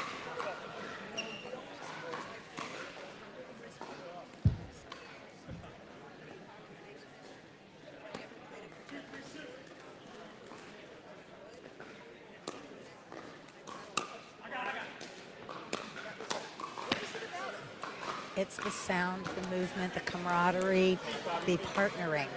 I think it's a very compelling because of all that. So watch this a little bit and let's see you comment a little bit on this with me. Nice. I was going to say nice deep serve, but it went out, so it was too deep. But let's see. You do want a nice deep serve. Yeah, you want a nice deep serve. So, okay. That's Dan with a nice deep return, right? Yep. Sometimes it's just hard to get up there. Yeah, and those nice deep returns make it hard for the other team, the serving team, to get up because this sport favors the returning team. Absolutely. Because the serving team has to stay back and let the ball bounce once before they can hit it again. So the other team, receiving team, already has one person at the no volley zone. And all the returner has to do is hit it deep enough to come up and join their partner. There you go. Dahlia, do you prefer to drop your third shot or to drive it? Well, it depends. You know, if the other team has made it to the no volley zone, then I will usually drop it. Okay. Us more time to get toward the no volley zone and work our way up. If I have a weaker player, I might drive it as my third shot and hope that makes them drop it shorter, which gives us an easier fifth shot drop or reset. Okay. And certainly if the return comes back high and short, I will try to do a nice drive at someone's feet. So that was a nice return, right? Right on the back line. I'm not sure if they called it in or out, though. It may have been out. And that's one thing. We don't have any refs today, and people call their own lines. Right. And I have seen no disagreements all day I was just going to say that, too. I mean, maybe that's the kiss of death to say it, right? Yeah, but I have been, there hasn't been any arguments about Very are good you kidding me? sportsmanship today here. Absolutely. In Harford County, Maryland. Right. So that's a I nice agree. lob, but not quite deep enough. No bickering. There's nothing worse than a short lob, right? So, right, because if it's not really a lob. Because it's not really at that point. right. So Bob lobbed in. It wasn't deep enough, and see you later, right? Said Scott. Nice third shot drop by Scott, right? And they don't have to be perfect. As long as they're kind of low and dropping, right. The other team can't do much with it. And you're just using that to buy yourself time to get up there. Right. I think the problem sometimes on lower levels is you're trying to make it so perfect that you hit it into the net. Yeah. Right. And exactly. Better high than in the net. Exactly, because you can get ready to reset it. That was a good put away by Dan. When he's there and his paddle's up like that and ready, right. That's a good. So when shot. when you are doing a third shot, do you ever do are you doing a topspin third shot drop or just a plain old-fashioned third shot drop? I think more often than not they have some topspin on Yeah, it, but that's just because I'm taking my paddle low to high. Right, and just that's by what virtue of creates it. doing that and having your laid back wrist. Exactly. Exactly. So when I first started playing, one of the first people I met was Bonnie, and she was so nice. I think that's what got me addicted was Bonnie and Julio were so nice and welcoming, and that was at Right, our and rec we center. had only been playing for like 6 months. Oh, but they were excellent compared to me. Right, And there was but- a rainy day, and I was so immediately addicted, and Bonnie said, oh, I have a little 10-foot net in my basement. Why That's don't you right, come and we sink came, with right. me?" And we did. And look where you are now. Well, you know, I was so committed to learning and training, and I've Yeah. had such good coaches. You're an around the country. inspiration. Thank you, thank you. And I love working with you and whoever you bring to me to teach. Right. It's just Whatever fun, happens. right? Well, that was a nice reset. I think I'm going to go and join my crowd. All right. Thank you. Hey, thank you so much for hopping in, Bonnie. I just love you to death. You see if you grab Scott over there to come join me. It's so much more fun to do it with company. Thanks.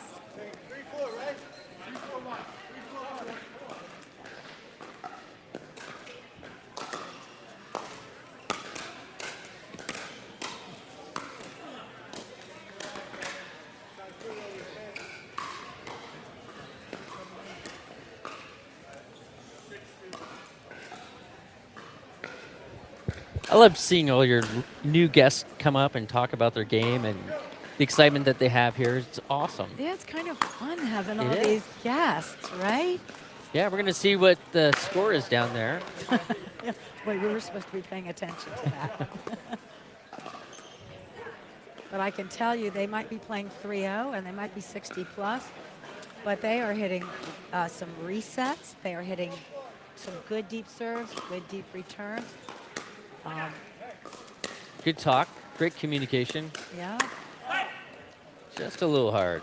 Just sometimes when someone hits hard at you, you need to block that ball. That's all. But it was good to watch that go out and not try to hit it. It's 4-4. In the second game.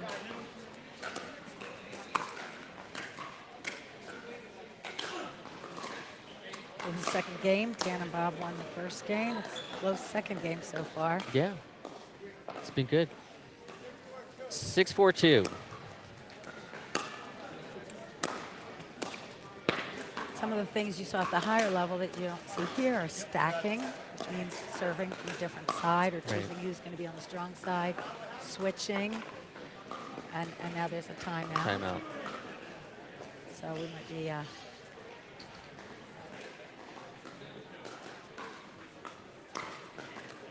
coming back here. And I'm sitting here with Scott, and we want to thank Jared Noah and his staff at Suited for Productions for They're doing a having great us job here. with all the video They're doing such a great streaming. job, right? They are. Everyone keeps texting me, this is awesome. Yeah. Like ESPN. It's like, yes. What do you think the most exciting part of the day has been so far? Just meeting all the new people out here that are excited to play more pickleball. They're like, most of the people out here haven't played tournaments before, and they're That's loving this. true. This is a new tournament. It's a new facility. So we have a lot of people right at the Pickle Factory who've been training with us, taking lessons. But we also have a lot of people, even from New Jersey, California, playing in this tournament. Right. Everyone's heard about it, and they want to come and try it out. They sure do at my Pickle Factory. So if you want to come join us sometime, call Joe. He's the manager. He's so nice. He'll make sure you get to come in and be in a game here. Now we're back to the courts, I hope. Yep. Oh, and Dan got crowded in, but he managed to get his body out of the way and get that shot. He's just laughing. Way to go. That's enthusiasm. It is. Right? It's great. It's great that they're laughing, too, in the middle of a tournament. That's true. Championship tournament. Yeah, championship. Can't take it game. too serious. No, don't take it too seriously, that's for sure. Nice drops, really. I think these guys are definitely creeping toward 3.50 Yes. quickly. Yep. They learn patience over time, and you don't have to hit it hard. It's more placement over power. Right, so Dan has played soccer, basketball, and baseball. Dan is in the green on the far court. His partner, Bob, played a lot of basketball. There he goes. He looks like, look at that. They look like basketball players, Yes. right? Soccer players. They do. But the way they go after that high ball, they're just getting ready to dunk it. That's right.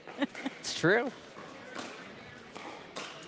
And It's exciting. Scott has played racquetball on this side with the white hat on. But Kevin has played no sport before I that, know. right?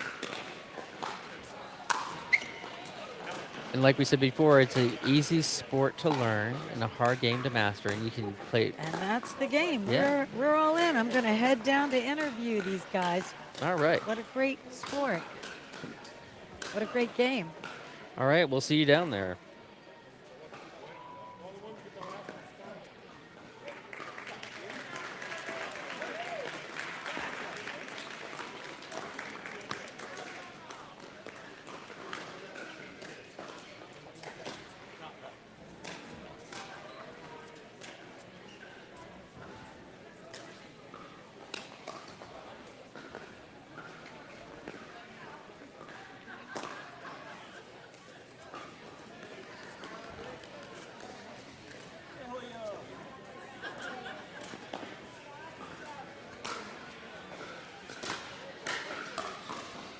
Kevin, silver medalist, 3.0. No age mentioned, but I think it said 60 plus. So I'm particularly impressed because you said that you've never played a sport before. Is that correct? Yeah, that's correct. So what made you decide at age 60 to play a crazy sport called pickleball? Where I moved, they had 2 courts up in Bully Rock, so I started playing. Thanks to my neighbors, all the people up there. So you're from Havre de Grace now, and the town of Havre de Grace is one of our great sponsors, as is Harford County. There's so many wonderful things to do there. Just curious, what brought you to Havre de Grace? Downsizing, and Bully Rock's a great place. Has all the activities we could want. You're liking the city of Havre de Grace, right? It's my hometown, right on the Chesapeake Bay and the Susquehanna River. All righty, Kevin, Scott, congratulations on your silver, right? And you played racquetball, and you've only been playing pickleball for 3 years. So tell me what made you convert from racquetball to pickleball. Injuries in racquetball. Do you find this sport easier? Much easier. Yep. I don't have the knee issues, the arm issues anymore as much. So you guys played a great game. What do you think the most difficult part was in these fierce competitors over here? Keeping the nerves under control. That's the hardest part. They played great. We beat them the first game, 19-17, so this was a tough match, and we expected it to go a little bit longer. Unfortunately, we couldn't hang out that long. All right, well, congratulations on your silver. I think you guys are creeping up to 3-5 level really soon. Some of your putaways are unbelievable, and you playing no sport, you look like you've played a sport your entire life. That was my commentary, which you can hear on YouTube when you replay it. All right, Dan and Bob. I'm doing great, thank you. Congratulations. Come on over here, if you don't mind, to center. Whoop. All right. We have the gold medal match for the women's right over there. Congratulations. So, you both were basketball players, right? Tell me a little bit about how that converted over to pickleball and what you use from basketball that you're using here and what you needed to modify. I'll let Bobby answer that. So it's the quickness, right, and the eye-hand coordination and just the ability to react, side-to-side movement as well. I can tell you, your overheads and the way you reach and ran for them, you look like you were going to dunk the ball. Well, Daly, I'll tell you, the reason why I got involved in pickleball was because I would run by your house during COVID for about 2 years, and you would have your people out there teaching them, and then you taught me recently, about a month and a half ago, and you were absolutely outstanding. I've learned so much from you, so thank you. Fun to teach. You guys are a lot of fun, and you guys were just like really communicating well. You got to the balls, you used your lobs well. When they had a short lob, you capitalized on it. Just a lot of good things. I know you guys are going to be 3-5s really soon, and also you add a completely new definition to being 60 plus. Such a great game. Congratulations, and thank you for your kind words. So we're really trying to progress. Congrats. Thank you.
is Dr. Hirsch, and we're back in with the winners from the 3-0 60-plus tournament. This is Dan and his partner Bob. Say hi to everyone. Hey, everybody. And we've got some watching. Yeah, we've got some warm-up going on for the 3-5 men coming up here next. And Scott will be with me. So how is that being the gold medalist? I tell you, the guys we played against were incredible. We actually played them 3 games.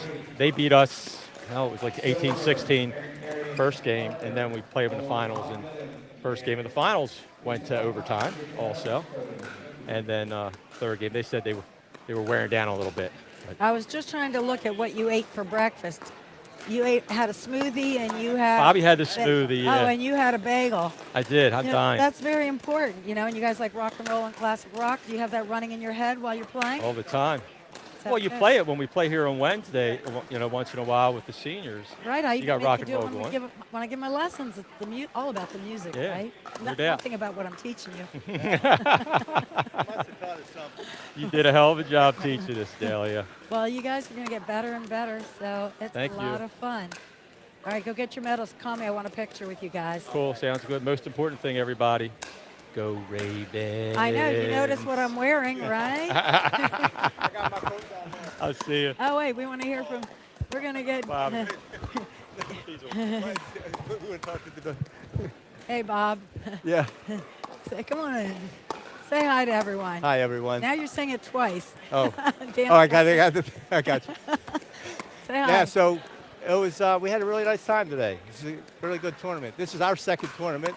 We finally won a game, and we won more than that. We won more we won than the, that. We won the gold. So we've done. We practiced a lot over the last 2 months, and it's paid off. And Kathy and Keith, I think it's 14 karat gold because they are really good people. Oh, that's even better. This will be our first medal. Your first medal. Yeah, it's not we've your only been last. Playing. Bobby's been playing for almost a year. I've been playing for a little over 6 months, and it's addicting. Yeah. If you people out there have not played this game, it's unbelievable. And look at this. Did Doesn't you ma- guys know each other before Yeah, this? we've known Only each for other about for like 50 50 some years. Oh, from playing basketball. Our wives, ex-wives, and stuff. Yeah, no, they. And how many new people Best have you friends. met? Because you didn't know we didn't know Oh, each other, right? no, we've met so many people. I play in the Perry Hall area, and I'm in like 3 groups, and I've met so many good people. This is just such a great sport. It's so social. Right. And You know, tell me it's- about this place, My this Pickle place, Factory, right? yeah, this place is awesome. This is the best place that I think we've played in. I think we agree with that. Yeah. I mean, Not even it's- close. The courts are really nice. You got plenty of space for my lobs. Noticed. So, And the other people, your team you played against, they had some good lobs, but you guys, seriously, your lob putaways, you had really good control of your body, and you didn't do too much most of the time. And we were talking about, when we were up here commentating on your particular match, about how the difference between 3-0 and 3-5 is learning to do those third shot drops and what to do with the third shot. And you guys are starting to do those third shot drops pretty well, and the third shot drives pretty well. And then, of course, the next level, 3-5 to 4-0, it's all about the resets and the patience. Right. Which I don't have right now. Well, I'm getting better, but I don't. We knew we had. Elliot needs to work on that with me. And we knew we had to do those third shot drops because the team we were playing, they hit the ball hard. Right. And we needed to get it Make it just come up over, there. and they hit a couple into the net trying to hit it hard back at us, but it was a decent drop. So. Right. Look, And I Bobby, you think do a guys great had job at good- that. And the good part, too, I think you have to have a good competitive attitude, which is remembering you're having fun. So there were a couple times where you guys had a little confusion over there, and you guys both broke out laughing, and that was like so charming. But it also, I think, helped you to play your best. No And doubt. we actually commented on Did it. you? Look Did at you? them. Dan's just laughing about that. Well, it's so funny because the whole time I'm on the court, I feel like I'm laughing or smiling because it's just to have the fun, right? And Absolutely. at one time it was funny because the other team had some cheering sections over here, and they all cheered when they got a point. I turned around and looked at them and I said, "Really?" And they just clapped up. All right, well, we're going to let All you right. because we're getting ready to play another Thank you. round. Thank you again, Dahlia. And I'll see you Again, on the Dahlia, courts. give my best to Barry. I will. Thank you. I'm sure he's watching the game. And Scott's going to come back in with me here. And we are getting ready to play the three.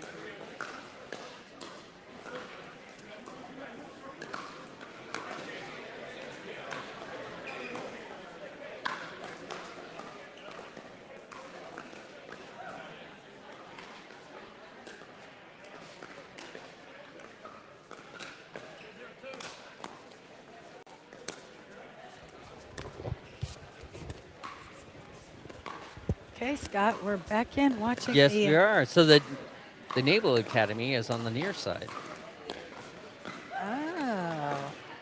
And That's Alex and Yush. Alex and Yush. Yes, they've only been playing half a year. Half a year. Yeah. I like the precision on that. I saw that. right? And they're playing 3-5.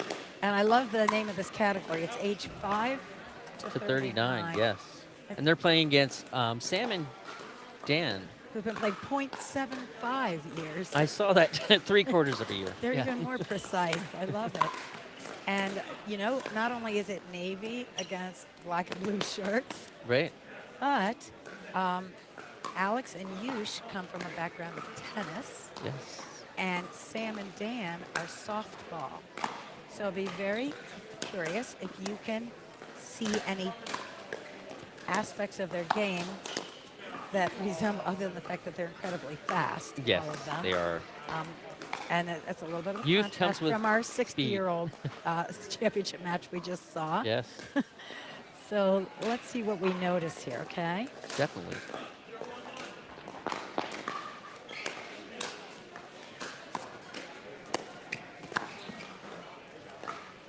That was a speed up right to his stomach. So sometimes when people are close up, you can just try to go for the midsection or try to do like a chicken wing right at their wrist.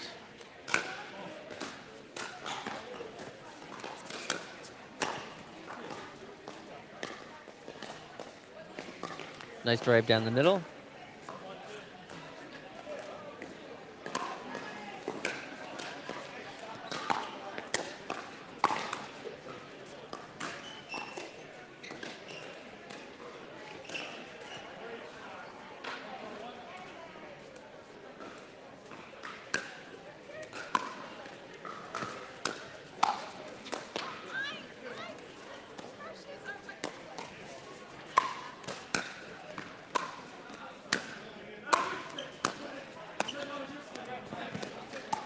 Good switch.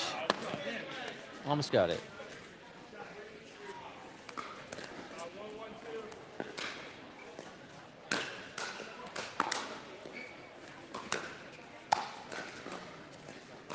Oh, there comes the ball up. Almost could catch that one.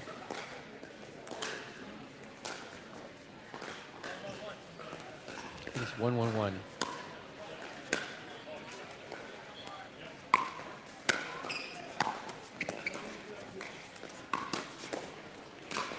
You notice they keep backing up because they want to get more time and space to get up to the ball.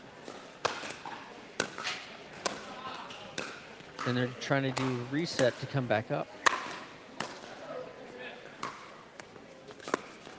Good, now they come up.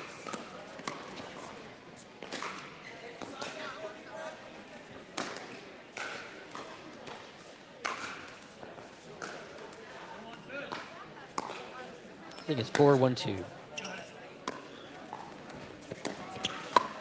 Good get. Lob just outside.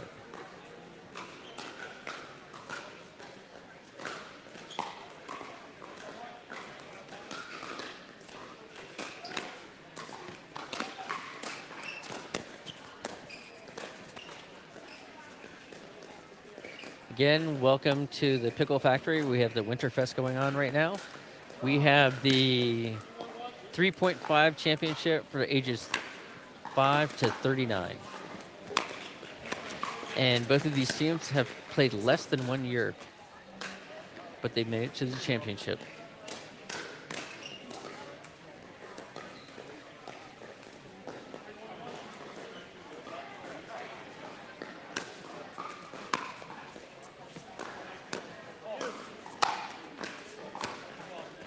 Good drive down the middle. It's a lot of communication when the ball gets between the two of you.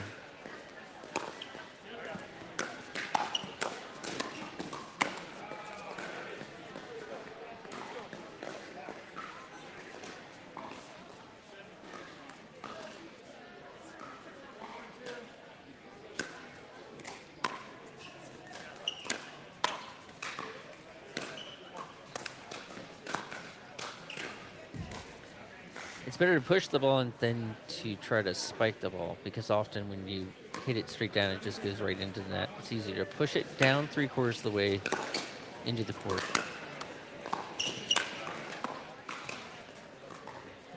That was a good idea for the dink. It just didn't go over.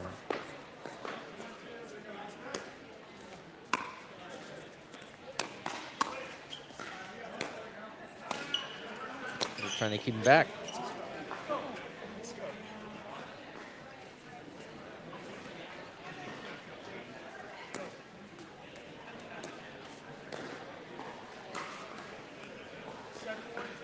It's 7-1-2.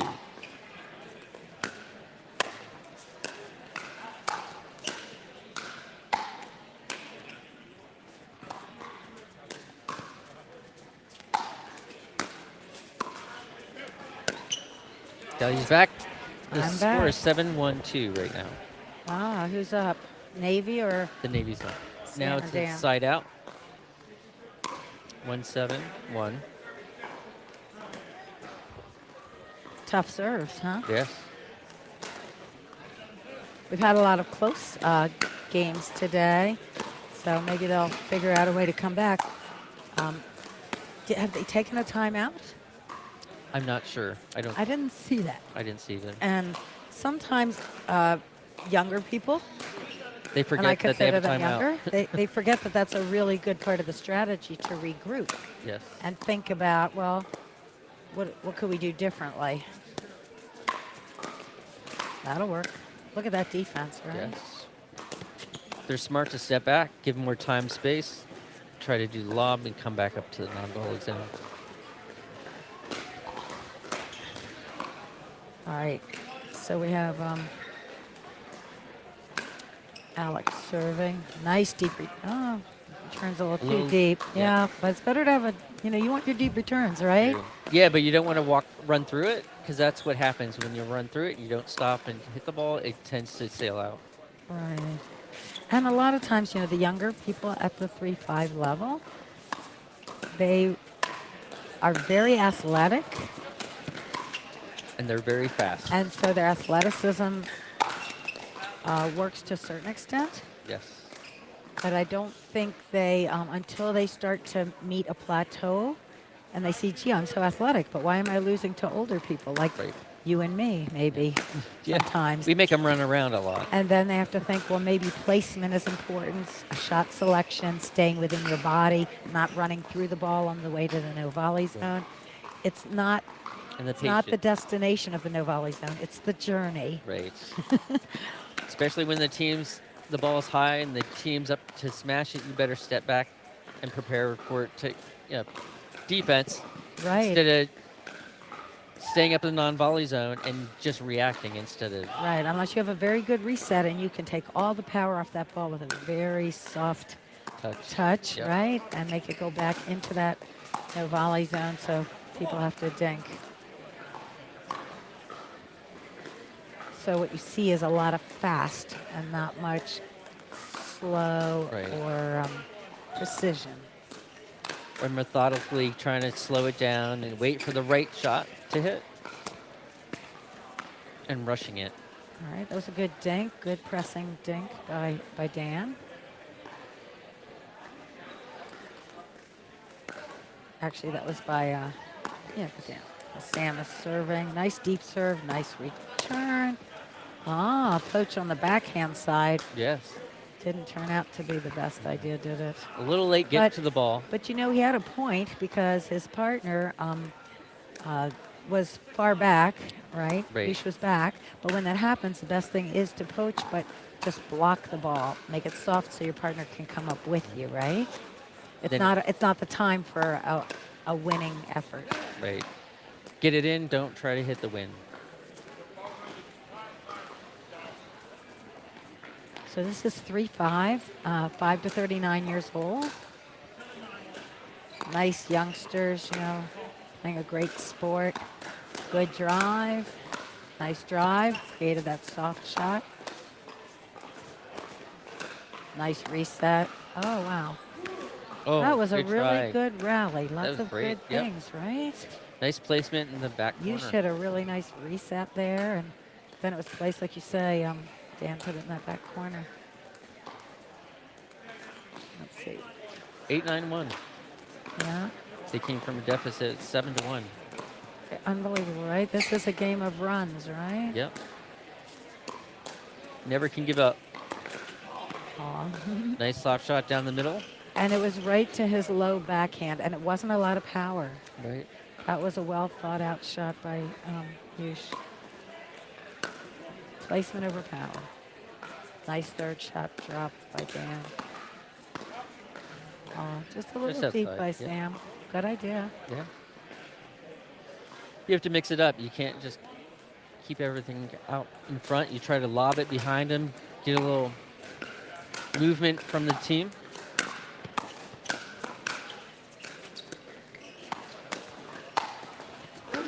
Beautiful point. Yes, Fast hands. it is. Yeah. They don't let anything drop.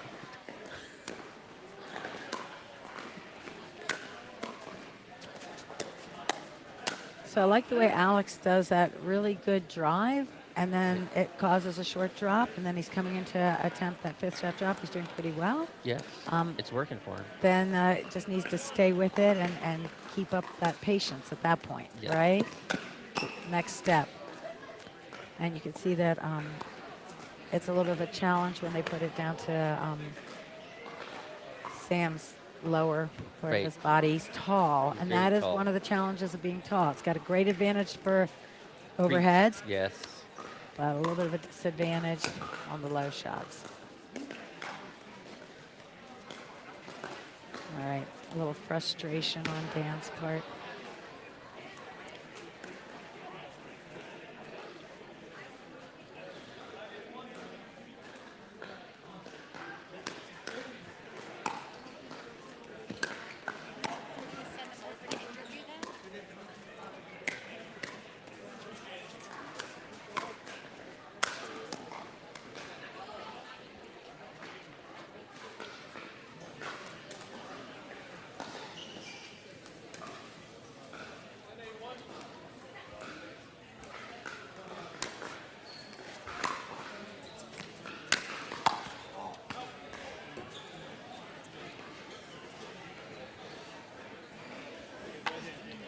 All right, that's game.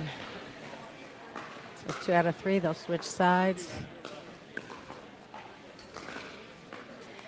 I like the way that they tap paddles, right? Isn't Yep. that one of the beautiful? We didn't even talk about that yet. No. At the end of the game, you just tap paddles. That way, it's like, hey, good battle. Let's do it again. And now they turn it around. They're going to play another one. And that game ended up a lot closer than it was looking It like at did, the beginning, yes. right? Let's see if we can bring in. I'm going to keep you here, and I'm going to try to grab. Okay, we have some ladies from 60 plus. All right, ladies and gentlemen, we're happy to announce the winners of the women's tennis school age 30 plus. All right, we're going to take this opportunity for a shout out for some of our sponsors, Oh, definitely. right? Yes. They've been wonderful here today. Right, we have the Aberdeen Proving Ground Federal Credit Unit. And look, here we have Paula Diggs-Smith from Northrop Grumman Real Estate, all dressed up for pickleball and the Ravens game. Let me put you on here. Hey, how are you, Paula? And Paula was just telling me the funniest story. She's with real estate with Northrop Grumman, and I'm so glad to have you here. Northrop for a second. Realty, not Northrop Realty. Right. And, oh, that's right. And we're going to be getting back here shortly, but I want to just ask you a question. What made you decide to become a sponsor for a pickleball tournament? Well, my good friend Winnie Roach, she's become my new ride or die. I think I would swim the deepest sea and climb the highest mountain to do anything with her. I'm enamored with her and her efforts to help with the housing situation in Harford County and those who are Helping women, right? It's a yeah, nonprofit. the unfortunate ones who are struggling in that area. And she has such a compassionate heart for all things Harford County and Have It a Grace. She Well, started I know Fridays. that Did you know that? Yeah, and I know that you don't know much about pickleball, but you were Yes. mentioning that my sister helped choreograph dancing for your daughter years ago. Exactly. When I heard the name Hirsch, I knew local Have It a Grace folks that are the pillars of our community. And my daughter, who danced years and years ago, was under the direction of Elaine Hirsch.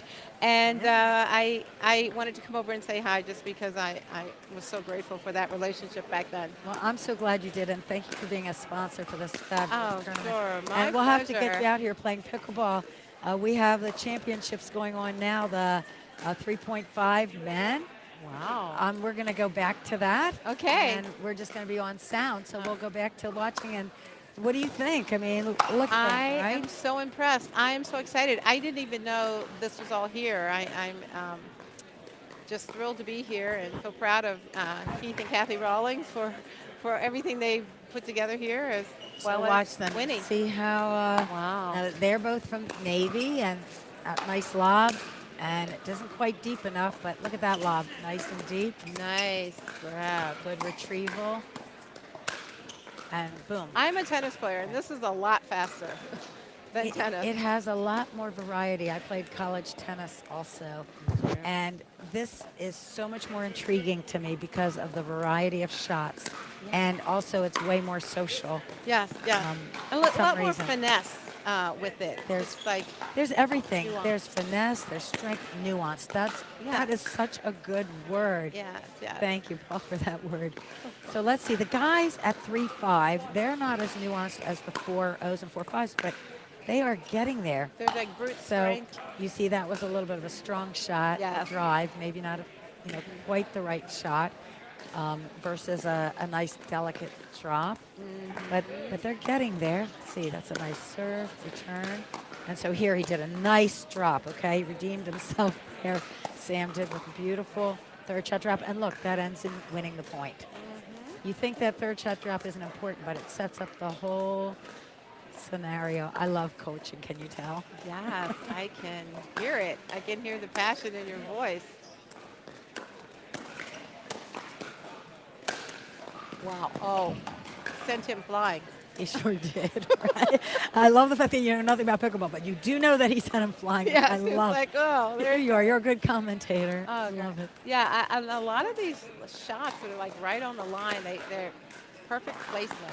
I mean, That was a difficult third shot drop, right? So that deep return, just like in tennis, right? A deep return is gold. Right. I've seen a lot of them like watching it, thinking that it's going to fly wide or long, and it drops right in, and that heartbreak one. I was right there, and I could have gotten it, but yeah, you And try that was to. a good shot down the middle, also good. I mean, there are a lot of skills that transfer from other sports, all of the sports, soccer, basketball, tennis, even skiing, and golf too, because you have to have that follow through before you come across. I love to talk to people about what their previous sport brings to this, which is always something good, and what the modifications need to be.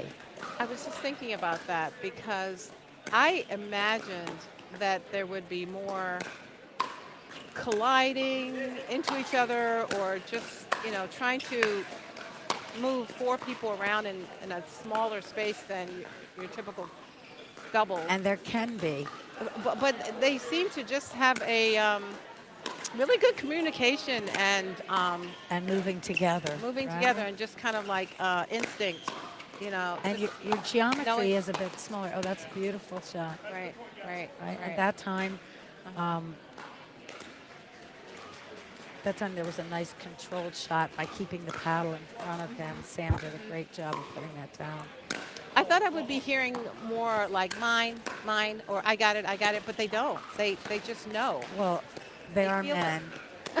At the pro level, you do hear a lot more of mine and yours, to be fair. When you're watching baseball and they're outfield, they're like waving at their others Yes. off and like, leave it alone, I've got it, and they still collide into each other. Well, you have to remember that these are 3.5 players, and they're doing a phenomenal job. They are moving together, just like you say.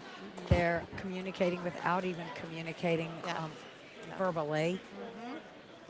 They're starting to hit a variety of shots. Here you see a drive, which results in a shorter ball.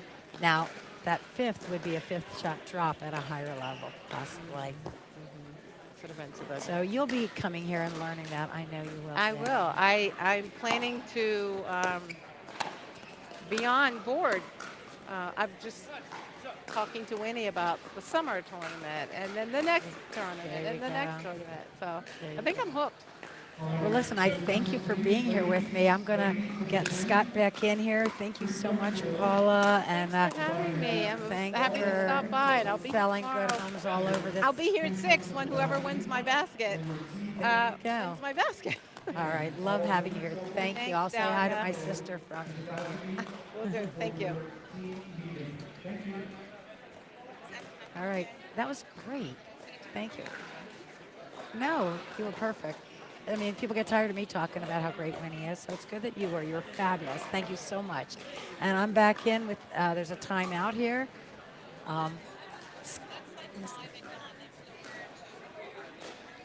There will be.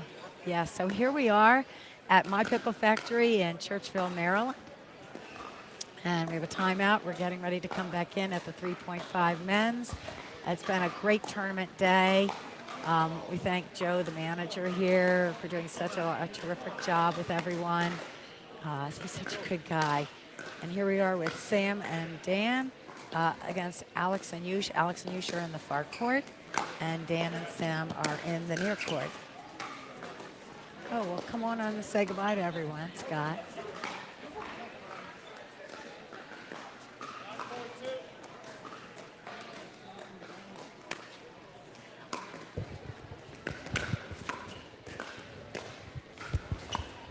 Hey, congratulations. Oh, we want you to come in and say hi to everyone. Come on in.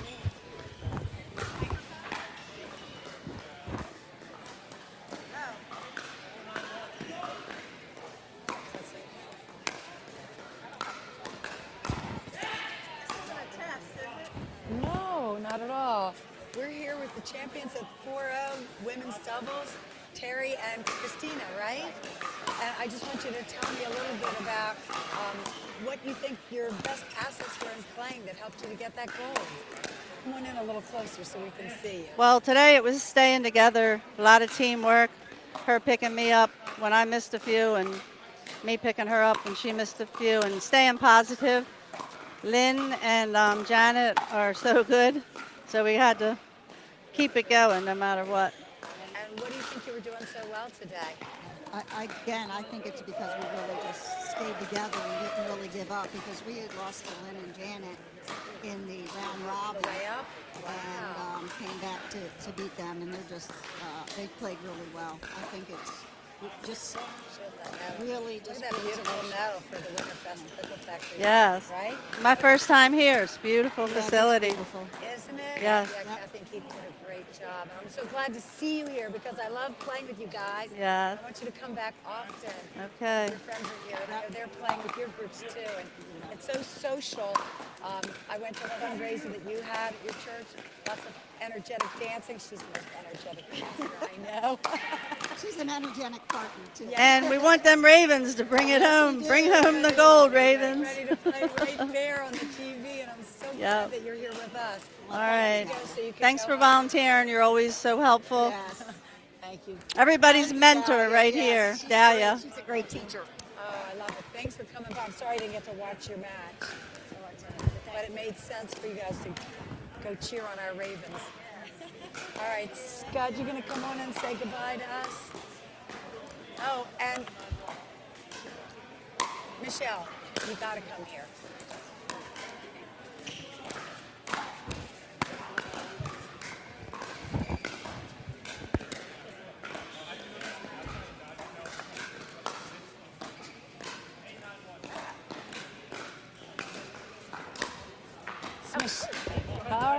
Mama. Did you say hiya, Mama?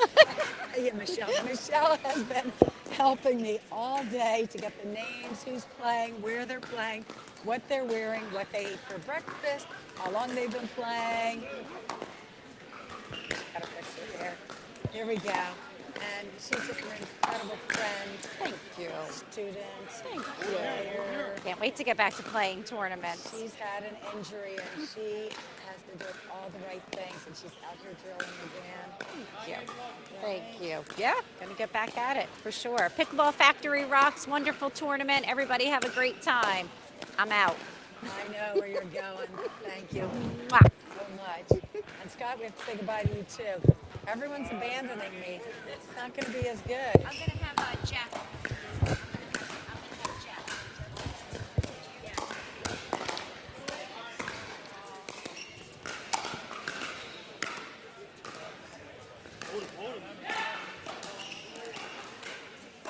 All right, well, it's been a pleasure. Thank you very much for having me. You're wonderful. Yes. Yes. I love the way you were doing the stats. We didn't get enough of those stats in because it's hard to do the video, get the computer to upload it.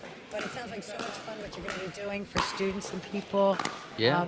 with- So we can video your games and we can do the AA stats for you later on. And then we can share it with you also. I want you to do mine. You know, I love some of the stats that I think were the most important that we were going to do today were whether your serves are deep, your returns are deep, Right. your third shot drops, if they were successful. Yeah. Um, And then if you hit it short or if you hit it deep with your drives, if you hit them out, you're. So there's so many stats out there. Let me guess, out's not good, right? Out's not good, yes. And also where you hit them. If you hit them down the middle, if you hit them to the right or left, if you do more backhand or forehand, you can do it as a team. You can also get the stats just per person if you wanted to. That's going to be so much fun. Scott's like such a good asset to our teaching academy here. And, Well, it's a pleasure, and I appreciate all the time. we have some of the best teachers. We should go over a little bit before you run out. Yes. Let's go over all our teachers' names. Okay. We So- have Alex Nguyen Yes. from Columbia. And then Sarah. Wonderful player. Yeah. Then we have Sarah. Sarah Marr, super Wonderful. like star, like studded star, right? She's wonderful. She's out here, I think, on Thursdays. Yep. And then we have Jimmy Russell. Yep. My partner, an amazing player, best resetter, Yep. policeman. He's great wonderful. And, guy. Yeah. And then we have Nicole. Nicole Stoudemire is like another child to me. I know. Like That's a how I met you friend. through her. Yep. And Yes. she helps out with the younger kids too. She's so good with the children. And she's so good with companies. Like if you know a company that wants to do like a meet and greet here, just a team building. Yes. Fabulous at team Definitely. building. We With Gary. dancer, too. Yeah. Gary, he's recently Come on board with us. And he Right. helps out the 101 and 102 courses. and then Gio, who is a trainer, and his like specific niche will be what kind of exercises and training you should do before playing, during playing, how to play safely. That's gonna be Right. a good niche of his. A young man will be good with the high school kids for sure. Definitely, yes. College kids. And how to eat right too. And how to eat right. Yes, I was finding out what people ate today. They went anywhere from bagels to nothing to coffee to protein. Right. All over the board. That is. Who else do we have, Scott? Yeah. Who am I missing? I think I'm missing someone. Oh, Lori Phillips. Lori Phillips, She who was played on here with today, us and she was today, on. yeah. Yes, and she did very well. Medal today. Yes. Um, I think that's and all. then me. Yes. You brought it all here. And all of us together, and we're all certified, and we're all learning. Everyone And- here is PPR certified who teaches, right? They're just not teaching because they like teaching. No, and we teach at every level, and we do privates and semis and ladder leagues, and it's wonderful. There's so many options here at the Pickle Factory. There are. And I didn't tell you, I'm going down to Tampa in 2 weeks to the National PPR teaching week that Right. they do. That's phenomenal. See Yeah. if there's anything new to bring, although you're already bringing everything new here. Yeah. which is I'm trying to bring the Oh, technology here. And we have a cool machine, Ernie, right? We didn't even talk about our ball Ernie's machine. been phenomenal. He has a name. Our ball machine that we have here, it holds 150 balls, and it has so many different variables in it. It's just wonderful. You you can speed it up. You can do different angles. You can do slices. You can change the power on it. You can do hit down the middle short. You can hit it long. And then you can work from the baseline, then work your way up to the non-volley zone, and then back. After like 3 or 4 times at hitting 150 balls, I'm done. But at least you can Ernie, practice man. on one thing. Ernie, he may not win, but Ernie, this machine definitely prevails time-wise. Oh, yes. Never gets tired as long as his battery's good. Yeah, and it's been good. I played with it for almost 2 hours, and the batteries keep on going. You're amazing. Yeah. All right, well, I'm going to get back to this match. game, which definitely. Now I don't know who just won. Can you find that out for me? Yeah, definitely. Quickly? Take care. Thanks. I got to go down and interview.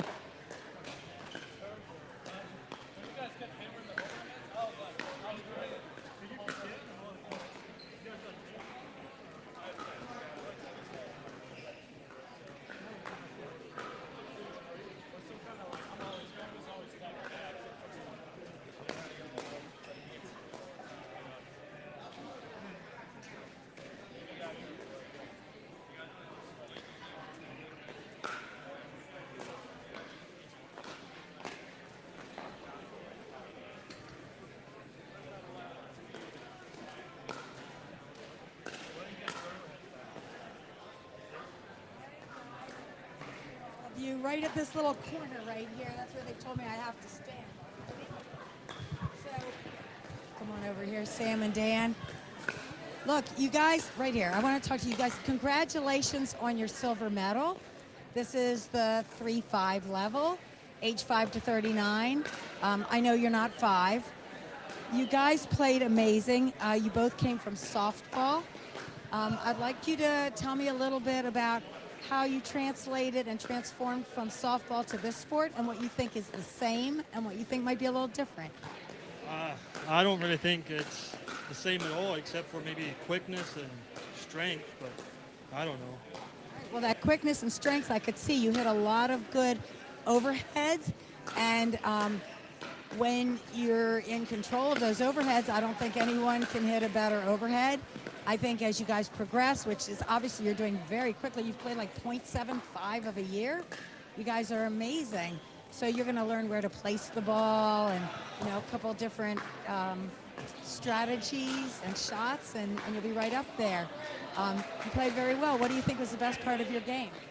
I mean, our thinking is always, I think, we practice on thinking more than anything. I think that's probably the best part of our game. Yes, and the challenge, of course, is getting the other team up there and making them dink, right, when they're hitting hard. And that's your resets. And that's like the biggest, we were talking about that up in the booth. And Steve Kennedy, who's one of the top coaches in the country, was talking about that being the most important shot that develops between 3-5 and 4-0. So congratulations on your silver. Thanks for coming here to play with us. And we'll bring on the gold medalists now. And I love the camaraderie that you all were talking to each other. Had you known each other before? Yeah, I hope so.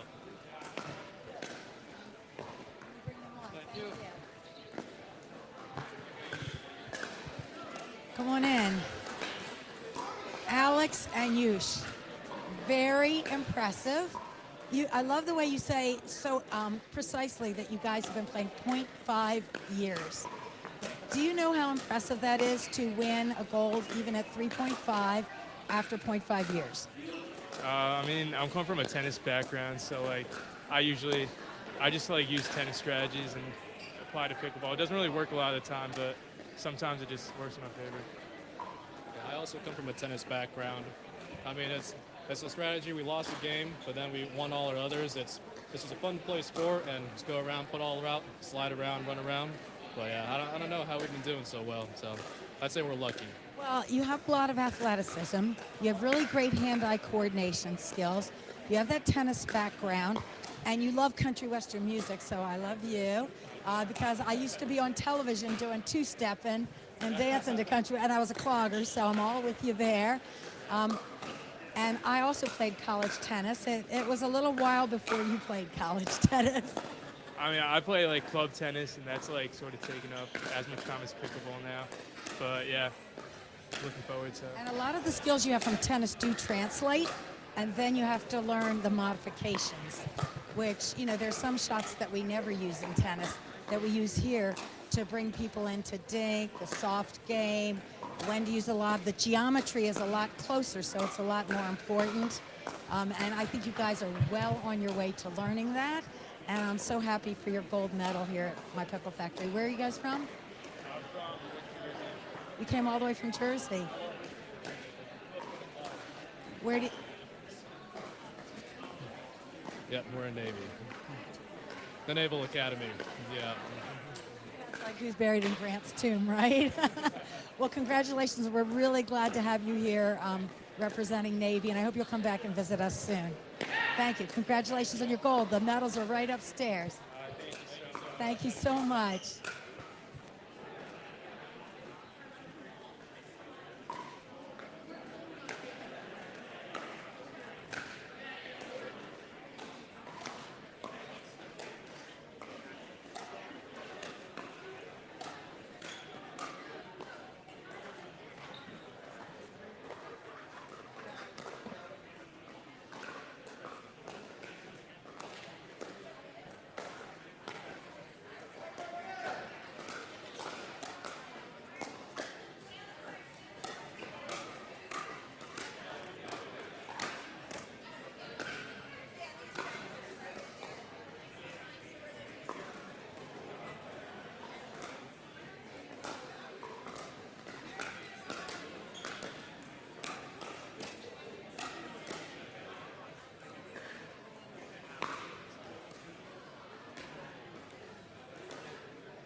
Can you hear me? Here.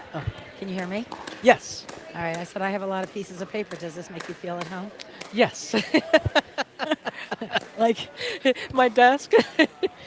Right? To make you feel at home. So, Joe Campo, you are the manager of my Pickle Factory, and I'm so glad to have you here running this show, running not the actual tournament, but being here, the face of my Pickle Factory. And we've only been open, you've been open what, since October? October 15. Hi, everyone. And what everyone says about you is just how friendly and kind you are. And what do you think about pickleball? Is that kind of how you see it? Oh, definitely. I started pickleball in May of 2022, and I actually didn't know much about it. I came from a tennis background, and then I took my first lesson down in the White Marsh area, and then just kind of fell in love with it. And then, but I didn't have a community to join, so I opened a Facebook group up called Harford County, Maryland Pickleball Group. And then I just grabbed anyone I could find to join with me. You, come play with me. Yes. Come with Joe. And then you came to my house. and Yes, took a I lesson. finally met Dr. Dahlia and just had a great time. She's so patient and just so much fun to have a lesson with. And now you're managing. Yes, I my can't Pickle believe Factory. it. Yeah. And we love the place. Keith and Kathy Rawlings built like state of the art, 9 courts there. The surface is amazing, like no other place because of the way they painted the layers on. Right? It's a beautiful place. Yes, they put layers on to protect people's joints. So it's a lot softer than you would on a regular outdoor surface. Right, but yet it has such a true bounce. It really is, yes. And what are your favorite programs? Tell us a little bit about all the programs that are going on here, and especially how to bring, here today at this tournament, at the 4-5 level, we had 20 teams that came from New Jersey, that came from D.C. It's amazing. The kids that just won 3-5, they're in the Navy, they're down in Annapolis. And here we are in Harford County. I know. We're just such a small area, and, it's so wonderful to see everyone coming from different parts of the country.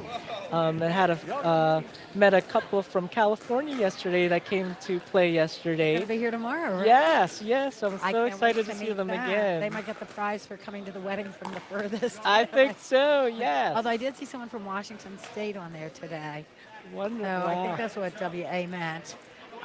So tell me a little bit about your programming for the higher level and the very beginners who've never had a paddle. Oh, it's so great here at the Pickle Factory because we have so much programming taking place here, starting with our wonderful Pickleball Teaching Academy, led by you, of course.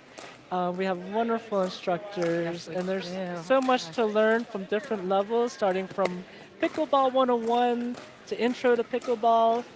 And there's so much to choose from, all the way from there going up to classes for advanced level. Right, and the intro is for people who come and they don't even know what a paddle is, right? Correct, They yes. don't know how to count to 11, all sorts of things. That's right? kind of like where I started from a couple years ago. Well, we all started there. Yes. I remember the first time a friend said, hey, let's go play pickleball. I was like, no, I'm a tennis player. You know, that thing that we do. Yes. And they were like, no, come. And the ball bounced. They put a paddle in my hand. The ball bounced. And, of course, I went like that and whiffed it because the ball never I did the came same up. exact thing. It took me a while to get just over the net because Right. I'm not used to that tennis ball bouncing towards you. Right, the ball comes right towards you. It comes up high. It's really great. We're going to do a shout out real quickly to some of our sponsors, right? Like the Naughty Dog. I'm getting ready to eat my I'm lunch. getting ready to order lunch from them too. Right, So right around the corner, and I'm sure that everyone there is watching the Ravens game. I can kind of see it over your shoulder. I'm going to try not to do what my husband does when the game is on and we have guests for dinner. He's like looking over their shoulder at the game. Upper Bay Pickleball Club. Wonderful That's Winnie Roche, sponsors. right? And Mark, who's actually running the tournament, Mark Hamilton. It's amazing the work that they're doing with us. And they're giving a lot of the money to charity, to the We organization that that especially Winnie runs, and they're doing That's wonderful correct. things to help women get up on their feet in Harford County. They have the Willow House. Wonderful. And then we have Visit Harford, and we're in Harford County, where there are like just tons of wineries and museums and the Decoy Capital and Concord Point Lighthouse and Havre de Grace. Art So by much the to Bay. see here and visit. You can come and play and then go take a tour of Harford Go to the Bel Air County. Farmers Market, the Havre de Grace Farmers Market. I love Havre de Grace. My favorite now is the Harmerstown Arts Center that actually my brother-in-law helped design with Alan Fair. There's beautiful big murals with history you've never imagined, from the horse racing days, and it's just absolutely unlike any place I've seen anywhere in the world, actually. I agree. And then Jared No and his team at Suited for Productions and the State Theater of Havre de Grace doing all this camera work. And This is beyond what I could even think. So it's amazing, all this production that's going on. And their assistants, I don't think NBC could do as No. well a job as they're doing, or ESPN. No, not at all. It's amazing. The City of Havre de Grace is a sponsor. And so, of course, that's the small town I grew up in. And it's come such a long way. My dad was the mayor there when they built the boardwalk. Wow. And we grew up there, and now there's so many festivals and the arts and the river and there's even outdoor pickleball. This and Havre de Grace. Chesapeake Bay, yeah, Havre de Grace. I know you love it. That's The where Opera I've been House. playing, yes. When you're not yes. here. When Before you were here. Before I was here, that's where I met all Before- my friends. So I came home late one day from here, and I called my husband, Dr. Wall, who is now home watching the game, and he's so supportive. But one night, as many nights as you know, we've both been here like at 9. in the Yes. evening. I come home, and he's like, well, it's really a good thing, but don't worry, I was just doing paperwork for the post office. And I said, well, what are you doing for the post office? He says, just your change of address to the Pickle Factory. I think a lot of people end up playing, a lot here. Once they have their first day here, they like to come back, which, I'm so honored by and just happy that to see people smiling and playing. Well, you're a big draw to them coming here. Thank you. I want to talk a little bit about the State Theater, who are one of the sponsors. And they have such an incredible, large performance venue in Havre de Grace. They have concerts of all genres, not just one genre. They have pro wrestling there. Wow. They have comedy, theater, open mics, private events. It's all back in its beautiful Art Deco form. And as I was telling them, I actually bought that theater with a partner years ago when it was in complete disarray and run down and had been uninhabited. And my mom, who was an architect, brought it back to its Art Deco. And it was a theater, and our first movie was Summer Vacation with John Candy in it. Were you an actor? No, I was No. not. My daughter was an actor, and my nephews are actors. And as a matter of fact, I'm glad you said that, because my nephew has his movie coming out, which he filmed in my Harford goodness. County. And sometime next year, this movie will be streaming, and it is called Gothic Slayers. And Ben Getz, who's my nephew, filmed the whole thing right near here at the ice cream place, right near my Pickle Factory. He's a pickleball player too, He's a correct? wonderful I played pickleball with player. him before in Yes, Havre de Grace. right. Yes. Exactly. Yeah. And speaking of Havre de Grace, we want to do a shout out to Coakley's Pub and Restaurant. Thank you, Coakley. Oh my gosh, such a great place to eat and have music outdoors. Not today, we've got snow outside. But the snow is outside, but inside here, where all these people are playing pickleball, 70 You can degrees. play all year round and not have to worry about any weather concerns. A shout out to Harford Bank, serving Harford County specifically. State Farm Insurance, Stephen Simmons. Paula Diggs, who was just with us from Northrop Real Estate. And APGFCU, which is how we call it, but it's long for Aberdeen Proving Ground Federal Credit Unit. It's short for that. Thank you so much to So- all the sponsors. Yes, and a big thanks to Kathy and Keith calling Wonderful. from the Pickle Factory, and Joe, I love that you came on with me. I know Joe Thank you said for that he having was me. camera shy. I but- was trying to hide from Dr. Dahlia, but she caught me. But you're natural. So we'll be back with you Thank in a you. little while with some more of the final games. We have a lot of games going on here, and they'll be like scanning some of that. But we'll be back with some of the finals here in a little bit. Wonderful. Thank you so Thank you. much.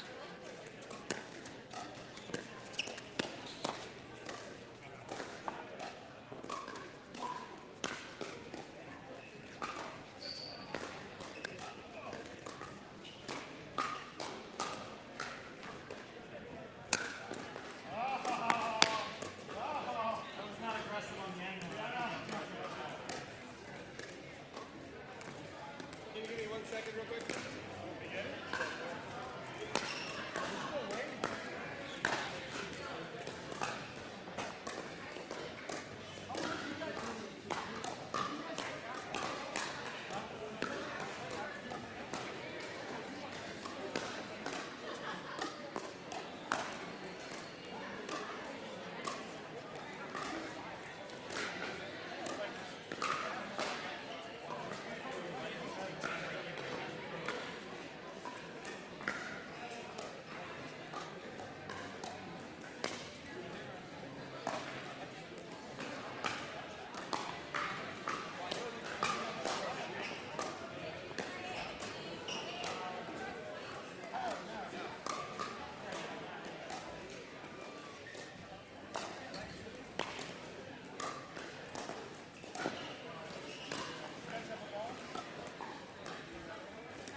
here, Bishop can have the men's 15, 3.5, 40 to 59. Men's division, 3.5, 40 to 59. And you need to come for your new meeting of Pickle Factory, please. Women's 2 for women's doubles, 3.5, 40 to 59, Pickle Factory.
hear me?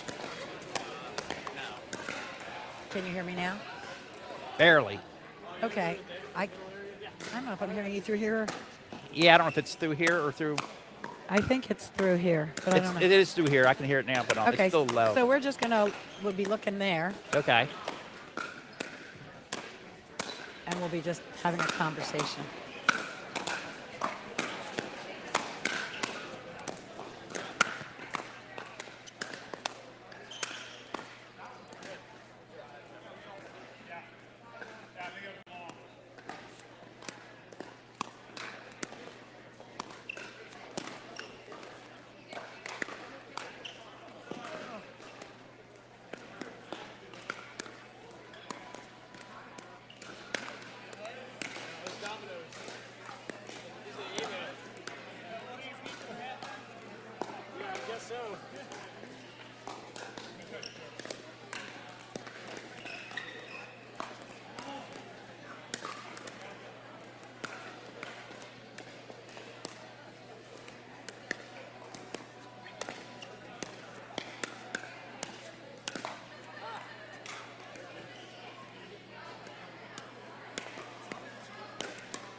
Ladies and gentlemen, can I please have men's doubles and women's doubles skill 3.0, 40 to 59.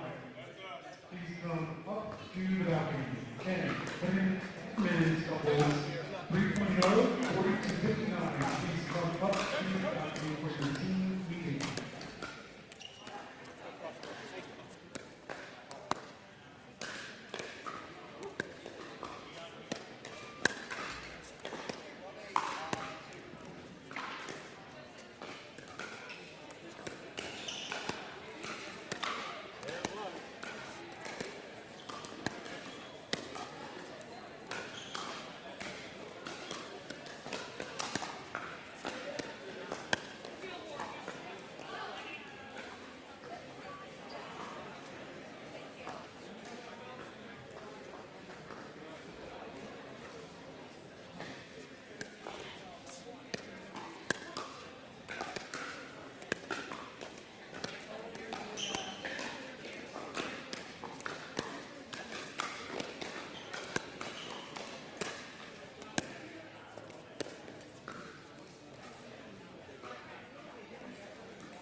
Oh, that'd be a good one.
All right, ladies and gentlemen, can I get your attention real quick? Just a general announcement from Winnie and Susan. This is your last chance to obtain raffle tickets. And this is your last call and chance to obtain raffle tickets up in the balcony. We will be doing the drawing at 6 o'clock-ish. 6 o'clock-ish. All right, thank you.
All right, we're here at the My Pickle Factory, and we're back on live for a gold medal match, a men's 4.0, 55 plus.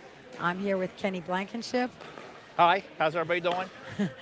They're probably, most of them, watching the Ravens game, but they'll watch this later because this is going to be an incredible match. We have Mike Buki and Fred Trench playing against Mike Skinner and Scott Scher.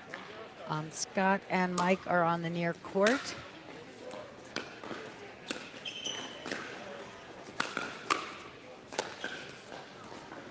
All right, nice setup, and Fred takes advantage of that overhead. Right down the middle. Right down the middle, you're right.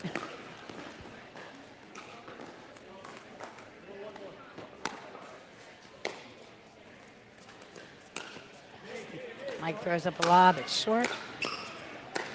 Good defense. See if they can work their way up slowly here. There you go. Nice put away by Mike Skinner. We're going to have to say MS for Mike Skinner and Mike Buki, Mike right?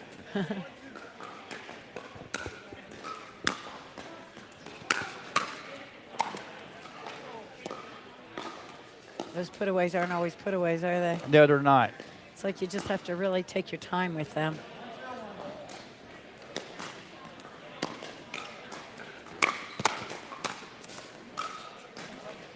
Huh.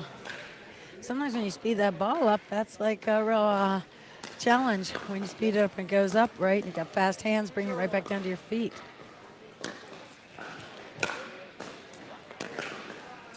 That was a good drop. A very good job. That's good placement by Mike. There he used placement over power, right?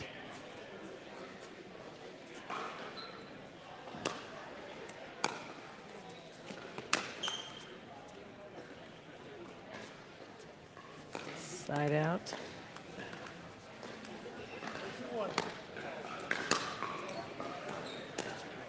Nice drop there by Mike Buki. Backhand drop by Fred. Another good drop. There we go with a lob and good athleticism. That was a good lob. Very good, I agree. Not easy to get that perfect, but of course it's a lot easier indoors.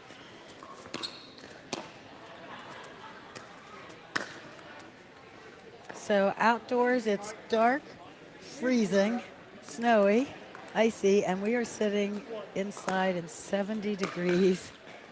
No wind, beautiful at My Pickle Factory. Right, Kenny? Yes, much rather be in here. Nice rally here. See if Fred can get up. All right. Oh, shot down the middle.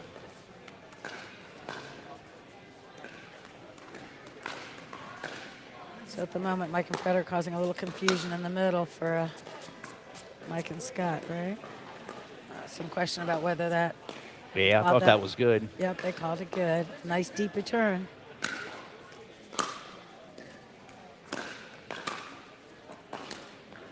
Nice drop.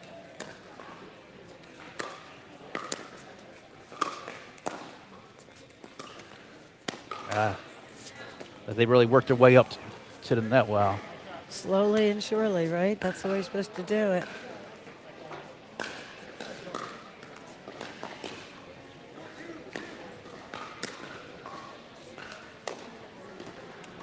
Funny short return. Good drive. That's what that short return sometimes gets you in a whole heap of trouble when the other team is fast. Mike Buki's very fast.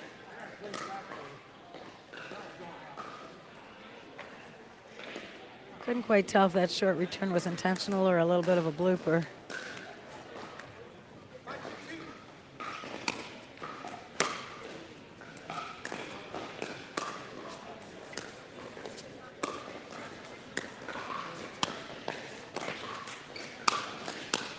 Good defense there. And Mike likes that defensive lob. You know, we talk about that a lot, right? If you're out of position or your defense, you want to figure out how to neutralize. And you can either slow that ball down, you know, just by a slow ball, trying to get it back neutral within the kitchen. Get yourself back. Or 50. if you're really good, you could do that lob. Works, you know, we've seen it work a lot today indoors.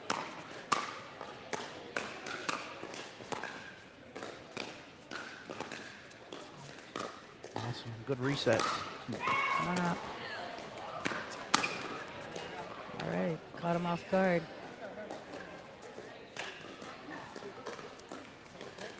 Fred and Mike Buki are tending to play a little bit cautiously on the defense, right? They've had some good drops. And they're getting them back, though. They might start following it up, but it's very effective right now for them to be playing defense and let Mike and Scott make mistakes, right? They're keeping themselves in the game. See, they're used to their wives calling the score. Now they can't figure it out. I like that we got a kick out of that, right? You know, it's funny. It's very, very competitive here today, but I have not seen one disagreement. There are no refs. Everyone calls their own scores, their own lines. Yeah, everybody's doing a good job. It's been one of the nicest days with, you know, keeping that in mind.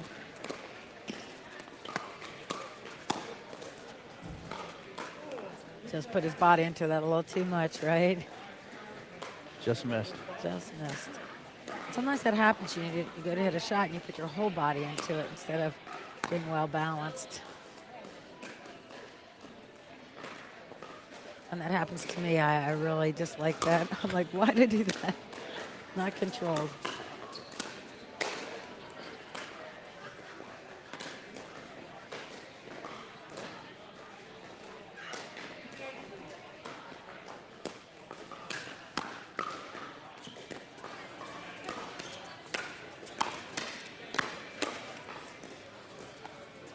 So that's where that tennis gets you a little bit difficult, trying to do those resets and you take a backswing. You got to hold that paddle straight in front like a block that ball.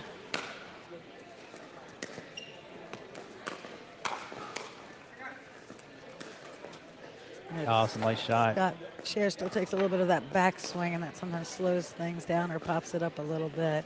Yep. That's where that ran into trouble, and they capitalized on that.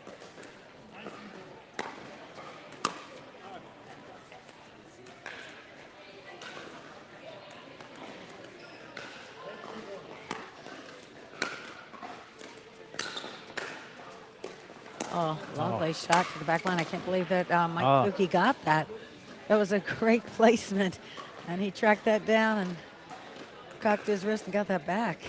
Yeah, it was a tough shot. They didn't get the point, but it was a really great shot. Kept it alive. Yeah. Oh. Nice low short shot and a little confusion between Mike and Fred there, right? Yeah, the short ones usually don't work out like that. Right.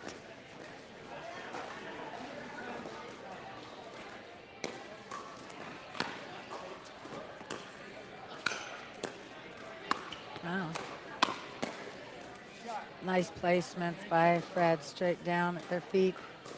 He didn't do too much there. Just placed it at their feet, right? Good shot. Yeah, you don't have to hit it that hard. It's at their feet. I agree with you. It's a good serve by Scott.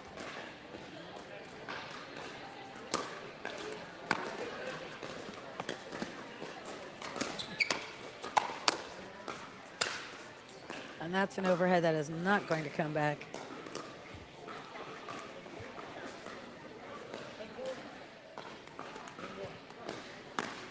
I think Fred said 10-4. We're not 100% sure. Let's see. It's hard to hear up here in the booth.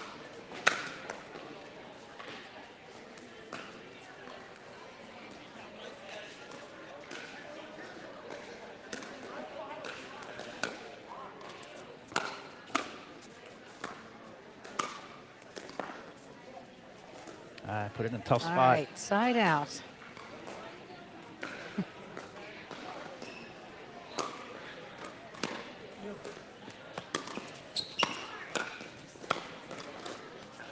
right, Fred put it down at Mike's Right at his feet. feet That again. created a pop-up, and then he could put it away. So that first shot, it's good that he was patient. It wasn't like a put away. It was set up for the final put away.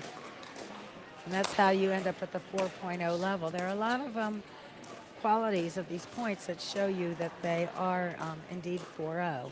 A lot of that has to do with their resets, their patience. Yeah, every shot doesn't have to be a put away.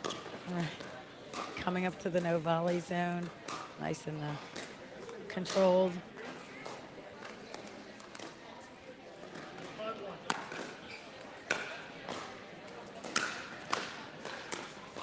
Nice reset by Mike Rookie. They could come up a little more. They're hitting great shots. Here we go.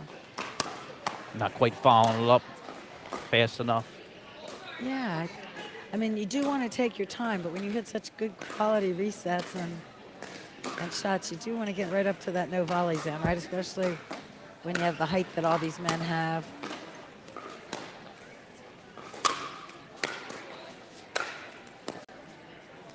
Two lobs there by Mike and Fred, unsuccessful. Ended up short, didn't really work out for them. And Mike put it away. Yeah. And there's a lob from the other side from Mike Skinner. And so here we had two lobs by Mike Buki and Fred that didn't really work out for them, right? And then turn around and Mike Skinner and Scott did the same thing, and it didn't work out for them point-wise.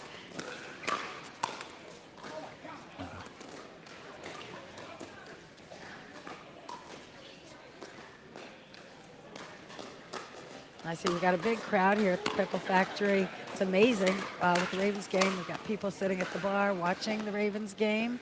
We've got people watching the games. And it's been a big day with over 240 participants. There's been a lot of people here since all day, since 8 o'clock. Well, I got here at 6:30, and there were quite a few people here getting ready. And this tournament is being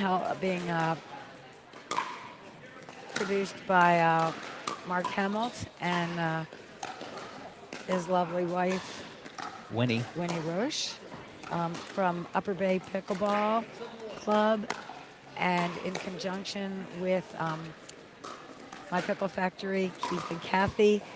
And they are giving a lot of the proceeds to the nonprofit WE, which helps empower women in Harford County who need a little bit of help.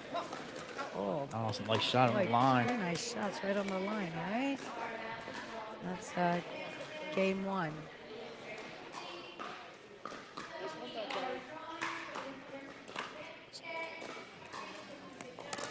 So Mike Buki and Fred win game one. There'll be a little break here.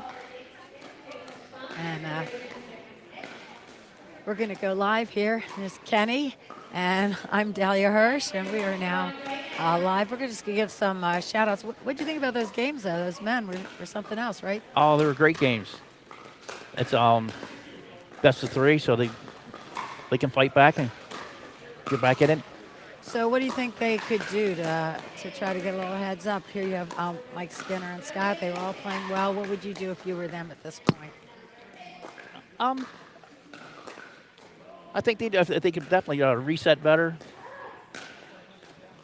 I love that you say that, because at 4-0, 3-5 to 4-0, that really is a game changer, right? The more times you can reset, the more you can get in position to set yourself up, because they're all good at putting the ball away, right? Yeah. They have fast hands. They're moving pretty well together. But I think the other team, I think they kept us all in the game more because they did better at resetting. Yeah. In the end, dropping the ball, moving up. I agree. So we want to do a shout out to some of our sponsors. Paula Diggs was with us here before from Northrop Realty, State Farm Insurance, Harford Bank, Coakley's Pub Restaurant, and Havre de Grace. Oh, I bet they are packed tonight with the TVs on. Sure they are. Restaurant. And we want to thank Jared No and the Suited for Productions and the State Theater. They are putting on this whole production so that you can see and hear how these gold medal matches are doing. I'm telling you, it's like working for ESPN. Everything's so great here. In State Theater, they have such a variety of programming. I've been there myself a lot of times. Not for the pro wrestling, but I've been there for theater and comedy and music. It's just a great venue. City of Havre de Grace, my hometown, has helped sponsor this tournament. They have so many festivals, and of course the Bay and the river and the Arts Commission, the Opera House. You need to visit. Harford County also sponsored. We have like 7 museums here. It's a great place to live. Very lucky to be here, right? A lot of good restaurants down on the water. Sure are. And then you have the Naughty Dog restaurant right behind us. And they probably packed too with their large TVs and great food right now. And come on in here, Jeff. Say hi to everyone. Here. Put these, come here. Now come right here. Jeff. Jeff has been working like crazy. He's been running back and forth, setting people up, making sure everyone gets to the courts, giving me information. Jeff is an EMT. He's a fabulous pickleball player. And say hi to everyone. Hello, everyone. Thank you for watching. We appreciate it. Sometimes. You had some stuff Doctor, for me. some interview answers for you. Oh. You can read my chicken scratch. Oh, you write like a doctor. I should know how to write that. Thanks, guys. Enjoy. Thanks, Jeff. All right, and we're back. We're back here on court. What'd you see while I was playing around? And look at Jeff's bringing me all this information about what everyone's background is. So Scott came from badminton. That explains why his resets are pretty good. Yeah, and good his background. overheads, right? But maybe why he stays back a little bit. Maybe. And Mike Skinner, he played a lot of ping pong. He's got very, very fast hands. So we always think of this as a small court, but ping pong table is a really small court. He left that up just a little bit. Yeah, and Mike Buki took advantage of that, He as did. he will. Mike Buki came from tennis and spent a lot of time over the summer, and for many years of COVID, I think Mike Buki and his lovely wife Sherry were at our house almost every day playing. It was like, what are you doing tomorrow? We'll see you here at the court at the house. That might explain why they're here in the finals. Yeah, we all started together about 6 years ago over at the Edgewood Rec Center, and Mike and Sherry became students of the game, as did I, finding, good coaching, practicing. This is a good. Just lift up just a little bit. If any of them lifted up a little bit, it's good to see that the other Yeah, they're team putting is them there away. Putting them away.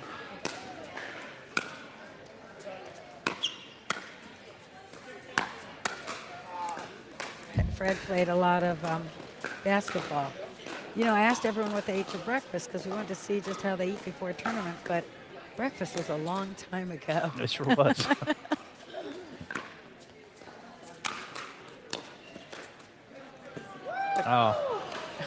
Rolled over the net. It's good to see everyone laughing about it, right? Because although it's That's it's one a- you don't it's a practice. tournament, I've noticed that everyone here has really kept it in perspective. That was a nice That's a good block, get. right? Good block. Oh, nice Beautifully place. placed ball by Fred. There's his basketball, putting that ball exactly where he wanted it. His basketball background. So Mike's been playing about 5 years, same time I have. Oh, that is a nice lob. It's hard to lob over a tall person like That's the perfect like height. Skinner. It's just absolutely. I think it was as much the speed as the height. It was a little slow, and Mike I got think there it messed early, him up right? a little bit.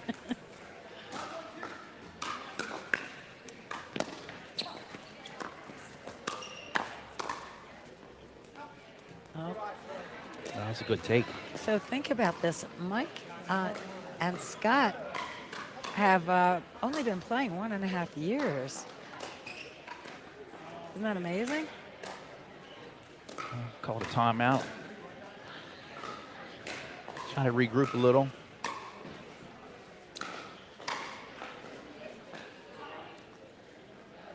And once again, they're taking a little time out here. So We just want to really give kudos to the Upper Bay Pickleball Club, Winnie Roche and Mark Hemmelt.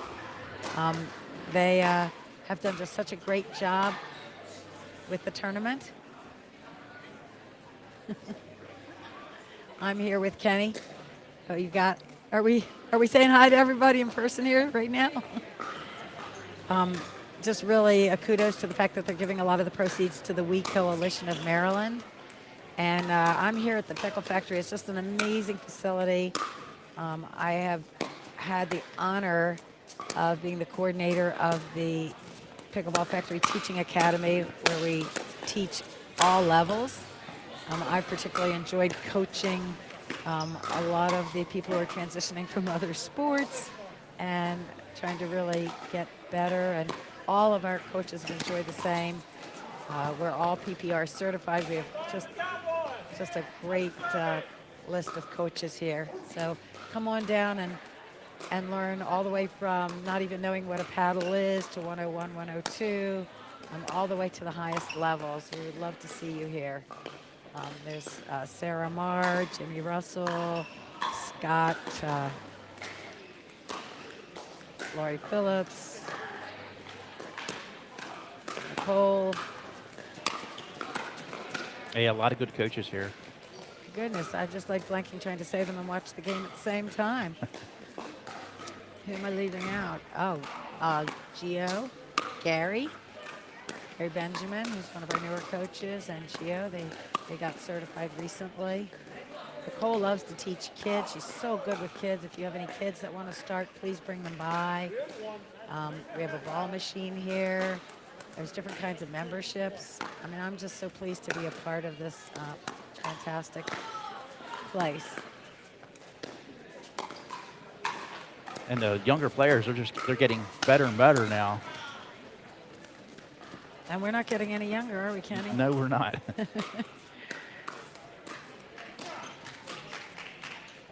Yeah, the athleticism and the anticipation is what really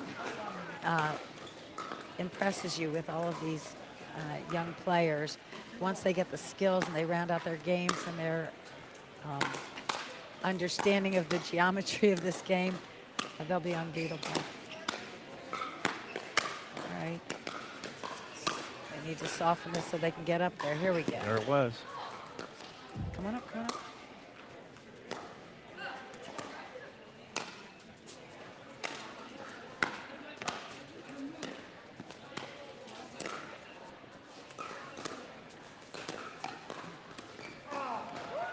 Great defense from Mike and Fred.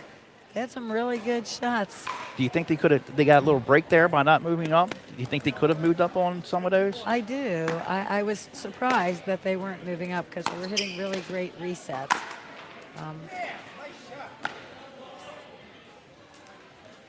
That was a good It's put a away. little unorthodox. But, you know, sometimes you do something unorthodox and that becomes the new way to do things.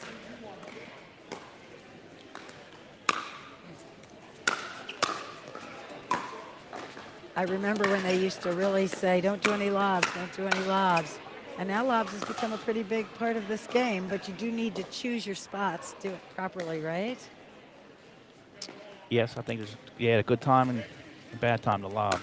Yeah, a good time is when you're all at the no volley zone, everyone's keyed in, bent over, and you get a nice ball to your forehand just right in your sweet zone, and you can execute it properly. And they're not expecting it.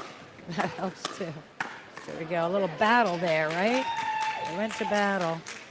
And there you have it. That was the finals, and Mike Buki and Fred prevailed. Thank you, Kenny, for being with me. I'm going to head down there and welcome. interview them.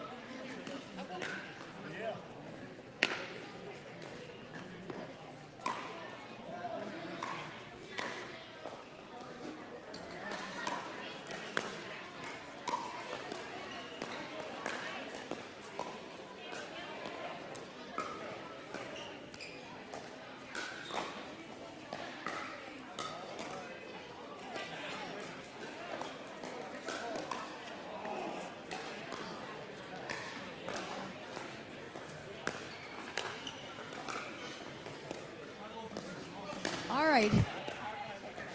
come on over here. I know that you guys are sweaty and everything. I could be. We'll see. But first, I'm going to interview you. So, Mike and Scott, that was a tough match, right? Tell them. Yeah, these guys are very, very tough. We played them not together, but separately. It's always a challenge.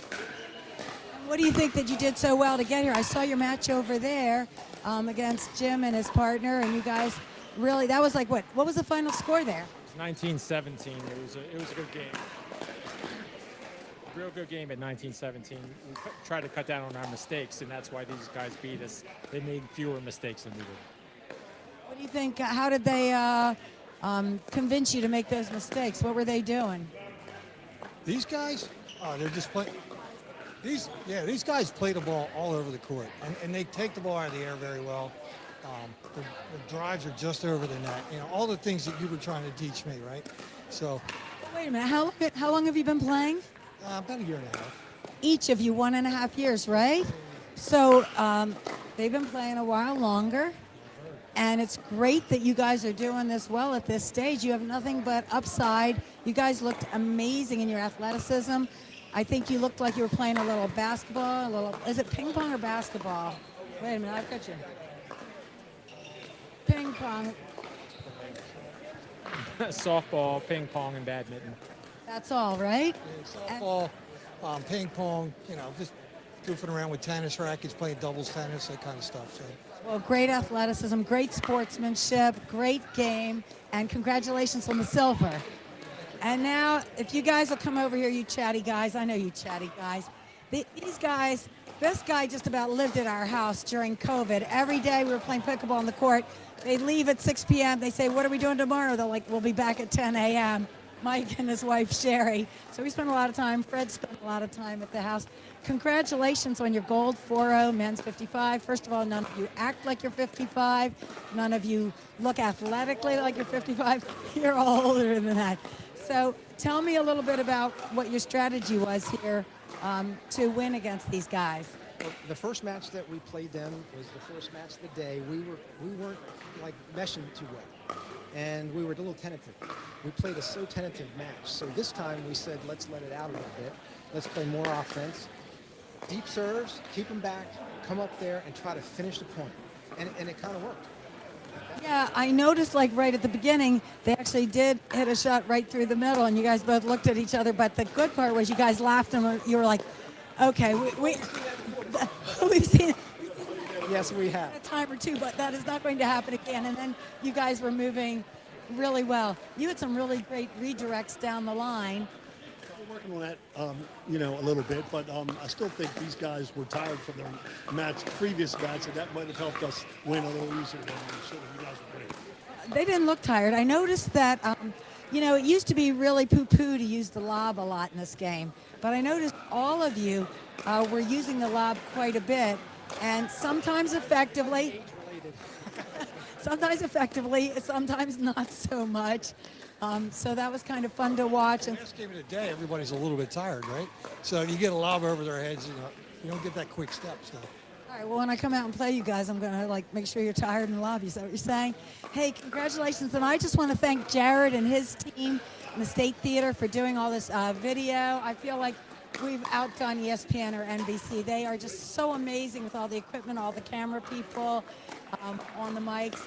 And they're going to wrap it up for the evening. They'll be back tomorrow. There'll be mixed doubles. There'll be high level, all sorts of levels. And so I will say good night. Hope the Ravens win. I'm sorry if you're not a Ravens fan. And thank you all for hanging out with us all day. Really loved being here. Dr. Dahlia Hirsch. Congrats.